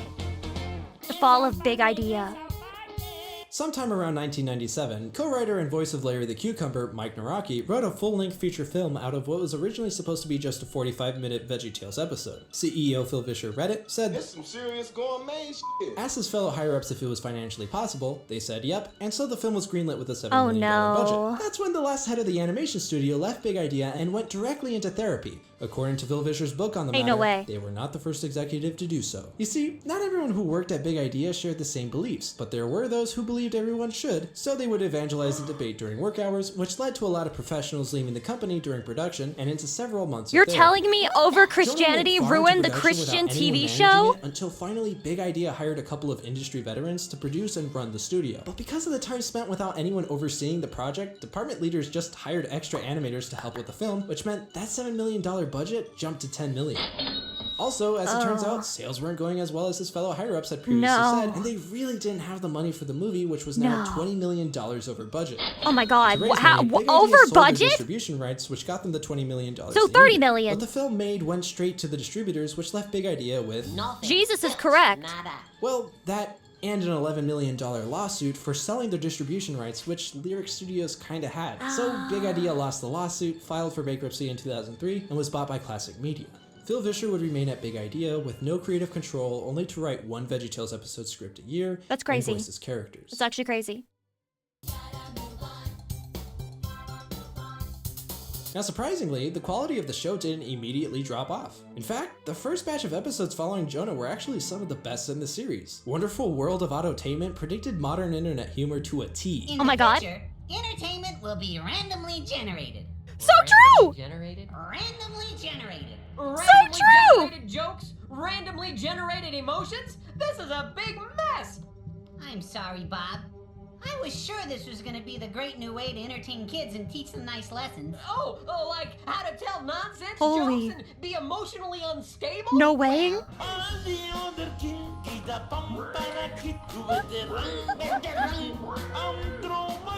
The Ballad of Little Joe had a spot-on parody of early 2000s boy band music videos, which is probably the funniest thing Big Idea ever did. However, as the show went Incredible on, its quality pull. would decline. The episodes began to feel less like parodies of popular IPs and more like cheap, watered-down retellings. The silly songs became less memorable, the show just felt lifeless, and I think it's because it lost its heart. And I don't just mean Phil Vischer's creative control. I mean all the staff who had either left or were fired because of the catastrophe Which that vegetable was your Jonah's favorite, production. Larry?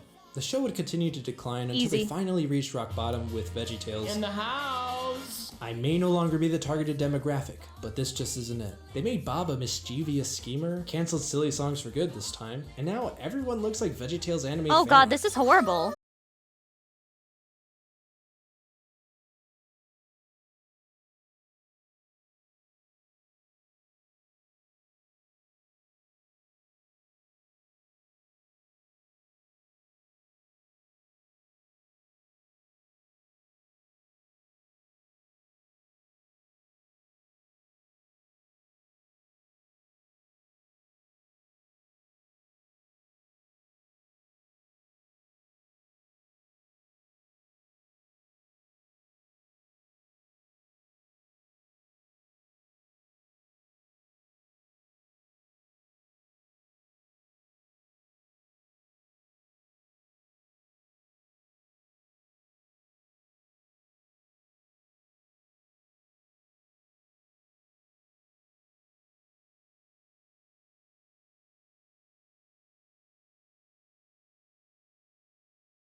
finally, Lucy Pyre was here. Lucy Pyre was here. If I was logged in, I would fucking post that, but I can't. Okay, this is the last video of today.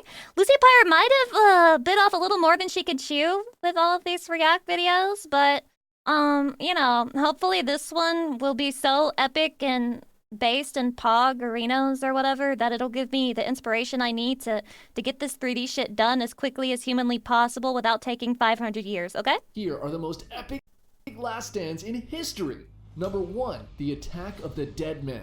What? Okay, we're starting off with one of the most disturbing last stands of World War I. And honestly, this was probably the closest thing to a real-life zombie encounter. It's 1915, and the horrors That's of a modern long time warfare ago, are wow. on full display throughout Europe in the Great War. New weapons are being deployed into combat on a daily basis, with horrific, never-before-seen results. I feel the need to learn about World War I because World War II is like an attention whore slut and takes all the attention because it has like aspects of it that are just so infamous. But I need to learn about World War I. That was the first World War, man. And this story is no exception. The German army has begun its advance into the Eastern Front and has its sights set on Ozovik Fortress, a stronghold near the western border of the Russian Empire. This fortress was an extremely important choke point, as it controlled one of the only rail lines into the area. The Germans had been attempting to take Ozovik since the previous year, but had met heavy resistance from the Russian defenders stationed there. Though often outnumbered 10 to 1, the Russians have managed to hold the fort through 2 aggressive assaults with a fighting force of only around 900 soldiers and militia. By late summer, German Field Marshal Paul von Guys, I'm Hindenburg sensing some demanded that tension between the Ozovik be taken countries by Russia any and means Germany. necessary. And so, on Am I August imagining 6th, when the winds were favorable, the Germans unleashed a horrific new weapon on the men within the fortress walls. At 4 a.m., the Germans began firing their artillery at the fortress, and the Russian defenders braced for impact. They'd lived through this before, and it seemed like another routine bombardment. But on Name something the Russians haven't lived through before, bro. Being Russian is suffering at any fucking time period. This morning, a mysterious green fog slowly began to creep its way past the trenches and into the fort. When the mist reaches the Russians, Oh, their I'm being eyes bombed. begin I'm to probably burn. gonna die. They This is start like the coughing 24th worst day of my uncontrollably, life. And as they take painful breaths of the green fog, their lungs quickly fill with blood. In a panic, a soldier turns and sees his comrade collapsing to the ground in a painful coughing fit, blood streaming from his eyes, nose, and mouth.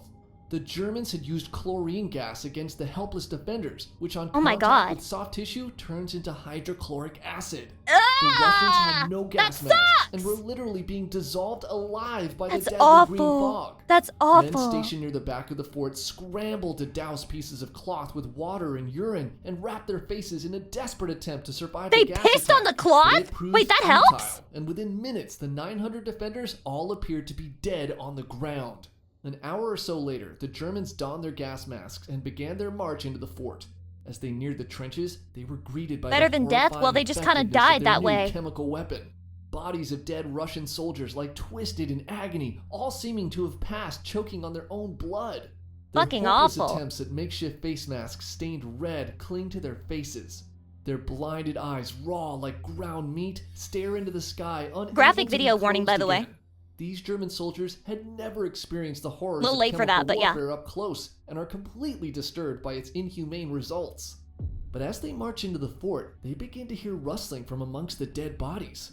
Haunting groans followed by gurgling deep coughs begin to echo throughout the fort, and slowly, one by one, the once dead Russian soldiers begin to drag themselves to their feet. The Germans step back in disbelief. That's as so they watch the terrifying! corpses of the defenders seemingly come back to life. Blood streaming from their eyes and nose, and their painful coughs send bloody pieces of lung flying Bro, out their of their ancestors mouths. said, "Get up!" Undead Russians, clutching their bayonets, slowly begin lurching forward as if possessed by vengeance itself. Suddenly, defensive artillery fire echoes out, and the Germans look up to see more undead men manning the cannons. Oh my The God. reanimated Russians begin charging at the Germans, who all turn and run in a full-blown panic. The undead defenders open fire on the fleeing German soldiers, and hundreds are shot down. Some are so desperate to flee from the sight of these unholy warriors that they impale themselves on the barbed wire lining the trenches, and many more are trampled to death by fellow soldiers running in horror. The German army retreats from Ozovik, and the siege is called off. The the fortress remains in Russian hands. That's crazy. Though the 60 or so Russian defenders who survived the gas attack most likely met their end shortly following their last stand, they lived long enough to see Ozovich successfully defended for one final time. There's a song about this battle? It feels like the type of thing you can make a song about. That's fucking hardcore. It in a strategic retreat a few weeks later. Yes, die in the name of the Emperor, heretic scum. Cut. Hey, guys. Bro, I swear to God, whenever Germany thinks it's winning against Russia, Russia turns on the fucking plot armor. We can't be attacked. Yeah, need to know. This is an ad. Can boss it's complete goal of Sigitvar. The year's 1565, and the Ottoman Empire has quickly grown into one of the greatest empires in history. Under the leadership of Suleiman the Magnificent, the Ottomans have steamrolled their way westward and now find themselves on the doorstep of Europe. We're going way back in time. He sets his sights on Vienna, the last line of defense no, leave to her the alone! European continent and home to the rulers of the mighty Habsburg Empire. Throughout his 4-decade reign, Suleiman has truly lived up to his nickname. But now in his 70s, why is this ugly bastard going after Vienna? If he was to make a play to invade Europe, it needs to be done now. So on April 29th, 1566, he assembles his army and begins his final march towards Vienna. But on his way there, his troops run up on this small fortress called Sigitvar that refuses to surrender. The fortress is commanded by a man who'd been a constant thorn in his side, the Croatian Count Nikola Zrinski. Now by this time, Zrinski and Suleiman were very familiar with each other. Zrinski had played a key role in defending Vienna when the Ottomans first attacked in 1529 and had been a part of many successful defenses against Suleiman's forces. As a faithful Christian, he hated the Ottomans and had devoted his life to guarding Europe from their rule. Knowing that Zrinski was stationed at this fortress, Suleiman orders his men to stop and set up camp. They'll take Sigitvar in a few days and crush this annoying pest once and for all before marching on Vienna. So on August 1st, Zrinski looks out at this mass of Ottoman soldiers piling up across the moat of his fortress, and he knows things are going to get bad real quick. He has with him just 2,300 Croatian and Hungarian defenders. Just? Even if he were to send for reinforcements, but how big's the other army? There would still be no match for such an enormous army. More likely than not, his fate is sealed. But perhaps not the fate of Vienna and the Habsburgs. While he may not survive the upcoming siege, there's a chance he can stop Suleiman here and ensure he never reaches Vienna. Zrinski calls his men together, who by this time had all seen the Ottoman army outside their fort. He reminds them that it's their duty to fight to the last man against these invaders, and that he'll personally shoot any coward or deserter. Unsurprisingly, they all swear to defend the fort to the end. Now, to really get a feel for this epic battle to come, you have to understand the weirdness of the Sigitvar fortress. See, Sigitvar was my God, we got a 3 chart. We got a islands, diagram. each with a separate fort. The new town, the old town, and the citadel. The only way to the old town is on a bridge from the new town, and the only way to the citadel is the bridge from the old town. If the Ottomans want to take the fortress, this is literally Attack on Titan. they'll have to break through Zrinski's defenses 3 times, and he was planning to make it as painful as possible. Suleiman's entire army shows up to Sigitvar on August 5th, and the sheer mass of men is a terrifying sight for the defenders. 100,000 soldiers and 300 He spit out his coffee twice. Fortress. But in defiance, the defenders drape bright red cloth from the fortress walls, sarcastically welcoming the Sultan's men as guests of honor. Welcome in! A single cannon shot fired directly at the Ottoman got army. his ass. A message so clear that it needs no translator. 100,000 soldiers versus 2,300. That's actually crazy. The Ottoman siege begins on August 6th, and their cannons quickly rip apart the new town. No! Against all odds, Zrinski's defenders are able to return fire and successfully stop the first assault, inflicting heavy casualties on the Ottoman attackers. But this victory is short-lived. I do not envy the new town walls the first attackers. crumbles on August 9th, forcing Nicola's troops to retreat across the bridge into the old town. Despite his rapidly deteriorating health, Suleiman personally arrives to Sigitvar the same day. This shit was so personal, man. He was like, I'm going. The Ottomans quickly set up their forces in the new town and begin their assault on the old town on August 10th. Cannons and artillery pepper the walls of the fort from all directions, and Suleiman's generals order full assaults at the old town main gates. Zrinski's forces repel the unrelenting assault. Man, people really did used to go to war. Nowadays, the only way you can see shit like this is on Twitter, with 2 people who hate each other and just cannot stop replying to each other. Assault 10 times, inflicting heavy casualties on the invaders, but ultimately the old town falls on August 19th. You shouldn't use the block button, because if they had used the block button against each other, this shit never would have happened. Jumped as they're rushing towards the final bridge and are forced to watch in despair as the gates close on them. By this point, the Ottomans have sustained far greater losses than they anticipated, but Zarinsky's forces have suffered greatly as well. Only 600 of the 2,300 defenders have survived. Suleiman, sensing his time was short, begins to send messages. He's like, I need to see my op asking him die. to surrender. He promises him rule over all Croatia if he just gives up and turns his back on the Habsburgs. Holy But his based. offer falls on deaf ears. With no response, the Ottomans begin to fire letters into the citadel, promising Zarinsky's troops that if they surrender, their lives will be spared, but not a single man leaves. With diplomacy a complete fail, the Ottomans resume their assault and manage to blow a massive hole into the wall of the citadel. Buildings on the last island catch on fire in the explosion, and Shady, Zarinsky and are his we men cooked? steel themselves for a final defense. But surprisingly, no attack comes. See, unknown to the defenders, a wave of dysentery has swept through the Ottoman camp, probably from drinking the nasty ass water around the fortress. Suleiman himself, who is already incredibly frail, reportedly contracts the same infection and dies in his tent on September 6th. No way. His commanders issue no orders that day and keep his death a secret from everyone. Drake and afraid that after Kendrick such could heavy never losses, do this the shit. rest of their army may begin deserting if they know their sultan is also dead.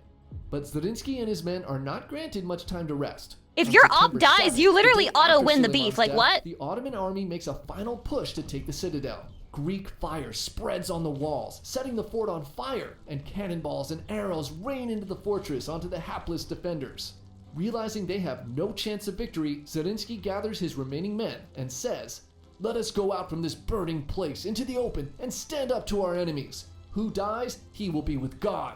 Who dies not, his name will be This honored. is a crazy I will speech. go first, and what I do, you do. And God is my witness. I will never He leave led you, my his men. brothers and knights."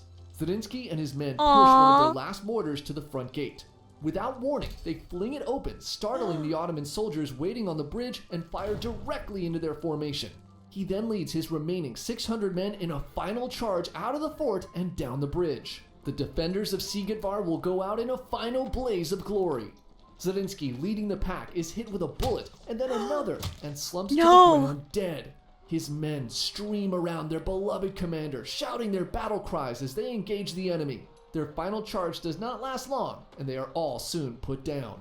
The Ottomans, sensing victory is at hand, charge into the open gates of the citadel, eager to take out the remaining defenders. But instead of defenders, they're greeted by a single wounded soldier sitting on the ground holding a torch. When the Ottomans reach him, he lights the remaining gunpowder supply, triggering a massive explosion, killing another 3,000 of the Sultan's men. What was supposed to be a short detour on their triumphant march to Vienna had instead cost the Ottoman Empire over 20,000 men and their Sultan. Suleiman's successors would never reach Vienna, and his death at Sigetvar marked the beginning of the downfall of the empire itself. Number 3, Holy the Battle of shit. Sargari. It's the closing years of the 19th century, and in an area of the Indian northwest frontier, the British Indian Army have found themselves under increasing attacks from local Afghan tribes. I'm Though still once stun locked. allies to the crown, these tribes have begun to sour on the I need a moment. That's crazy.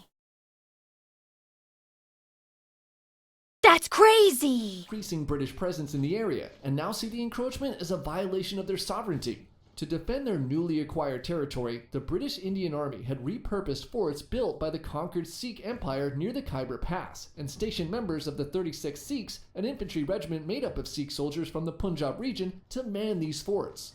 In the fall of 1897, two forts in particular, Fort Gulliston and Fort Lockhart, find themselves under heavy assault from these tribes. Despite being outnumbered, the British Indian forces had been able to beat back the tribes each time, leaving them frustrated and looking for an easier target. And this is when they set their sights on a small outpost in the tiny village of Sargari. See, the two forts were miles apart and communicated through a Morse code via a signaling station in a small fort in Sargari. Messages from Gulliston were sent to Sargari, which was then sent to Fort that's Lockhart smart. and vice versa. The Afghan tribesmen realized Graphic that if they warning, knocked out dude. the This has signaling been station, graphic from the two very forts beginning. would no longer be able to coordinate their defensive reinforcements properly. Now, Sargari was barely a village, and the signaling station rarely saw any action, so just 21 men were stationed there. Despite being on the front line, this outpost was boring AF. But all this changed on the morning of September 12, 1897, when the soldier manning the signaling tower spots a horde of Afghan tribesmen suddenly appear on the horizon.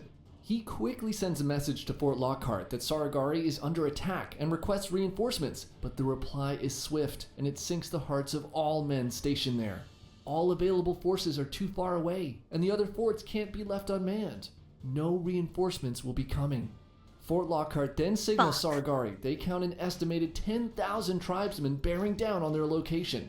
It's at this point, Havildar Ishar Singh, commander of the outpost, instructs his 20 soldiers that they'll fight to the end and do their best to stop the advancing horde. Though they will most likely die here today, they may be able to buy enough time for reinforcements to reach the other 2 forts. Staring death in the face, each man solemnly accepts his fate and springs into action. They quickly reinforce the gates to the fort, taking their positions on top one of the bullet wall, for yourself. and wait anxiously as the giant wave of tribesmen gets closer and closer. The soldier stationed at the signaling tower remains at his post, observing the action, and will send updates to Fort Lockhart through the entire engagement. At 9 a.m., the tribesmen rush the fort, and the fighting begins. The Sikh are deadly marksmen, and the advancing tribesmen quickly begin to fall. But no matter how many bullets find their mark, the mass of attackers doesn't seem to change. From the sea of bodies, no shit, it's 10,000. Fire back at the soldiers on the wall and manage to kill one of the defenders. No! Against all odds, the Sikhs push back. We need that man! That was literally 5% of our whole fucking base! There's little time to celebrate as another wave of Afghans soon begins storming the fort. The Sikhs take out more attackers, but the tribesmen are closer and manage to take out more defenders with small arms fire from the ground. Every defender lost is a huge blow to a fighting force of just 21 men. But they sell their lives at the highest price, each taking out dozens of tribesmen before meeting their end. Eventually, the Afghans, quickly growing tired of being murked so effectively, begin shouting out to the Sikhs, "We offer you wealth and safety, just give up the outpost." But their bribes are quickly answered with bullets. The tribesmen, frustrated with their failed attempts at both siege and diplomacy, begin to set the brush around the fort on fire. They went demon mode. Whoa, why are their eyes The red? defenders struggle to see their enemy in the darkness when the signalman sees a frantic message being signaled from Fort Lockhart. The tribesmen have used the cover of the smoke to sneak around the fort to the undefended signaling tower and are making their way in. The wall near the signaling tower is soon breached, and screaming tribesmen begin to flood into the fort. Ishar sends some of the remaining men to defend against the breach, but this leaves the front gates vulnerable, and soon tribesmen have broken through and begin flooding in from the front. This is Running crazy. low on ammunition, the Sikhs resort to bayonets and swords. The Oh my men God. in Fort Lockhart helplessly watch through spyglasses as brutal hand-to-hand combat erupts within the fortress walls. The Sikh soldiers fight on bravely against impossible odds, but one by one begin to fall. Ishar commands his remaining men to retreat into the inner walls. As they run past him, he defiantly stands in the way of their attackers. His final moments are spent heroically engaging the horde of tribesmen, buying his men just enough time to retreat and lock the gates behind them. With Ishar slain, the Afghan mob storms to the inner walls. The defenders spend the little ammo they have left, but it's no use. Within minutes, the final gates protecting the survivors are broken, and the remaining Sikhs are all brutally killed. The only man left in Sargari is the lone soldier in the signaling tower, who at this point sends his final message to Fort Lockhart. Permission to take up my rifle. Aww. The commander of Fort Lockhart solemnly closes his eyes and replies, "Granted."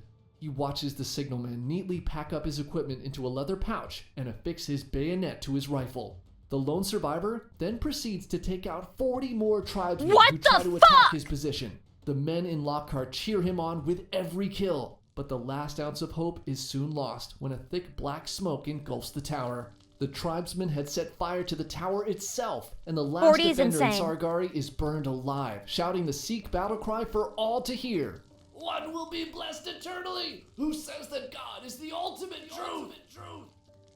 The last stand at Sargari lasted 6 hours, and against all odds, 6 hours, 20 men! Managed to buy enough time for reinforcements to arrive at the 2 forts the following day, and when the tribesmen attempted to attack the forts, they were easily beaten back. The British forces reclaimed the remains of the Saragari signaling outpost and found the mutilated bodies of the 21 men surrounded by over 600 dead tribesmen. My Havildar God. Ishar and his men stationed at Sargarhi were posthumously awarded the Indian Order of Merit, the highest award an Indian soldier could receive at the time, and was equivalent to the Victoria Cross.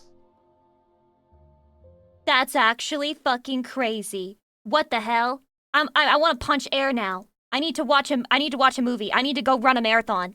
That was insane. Holy!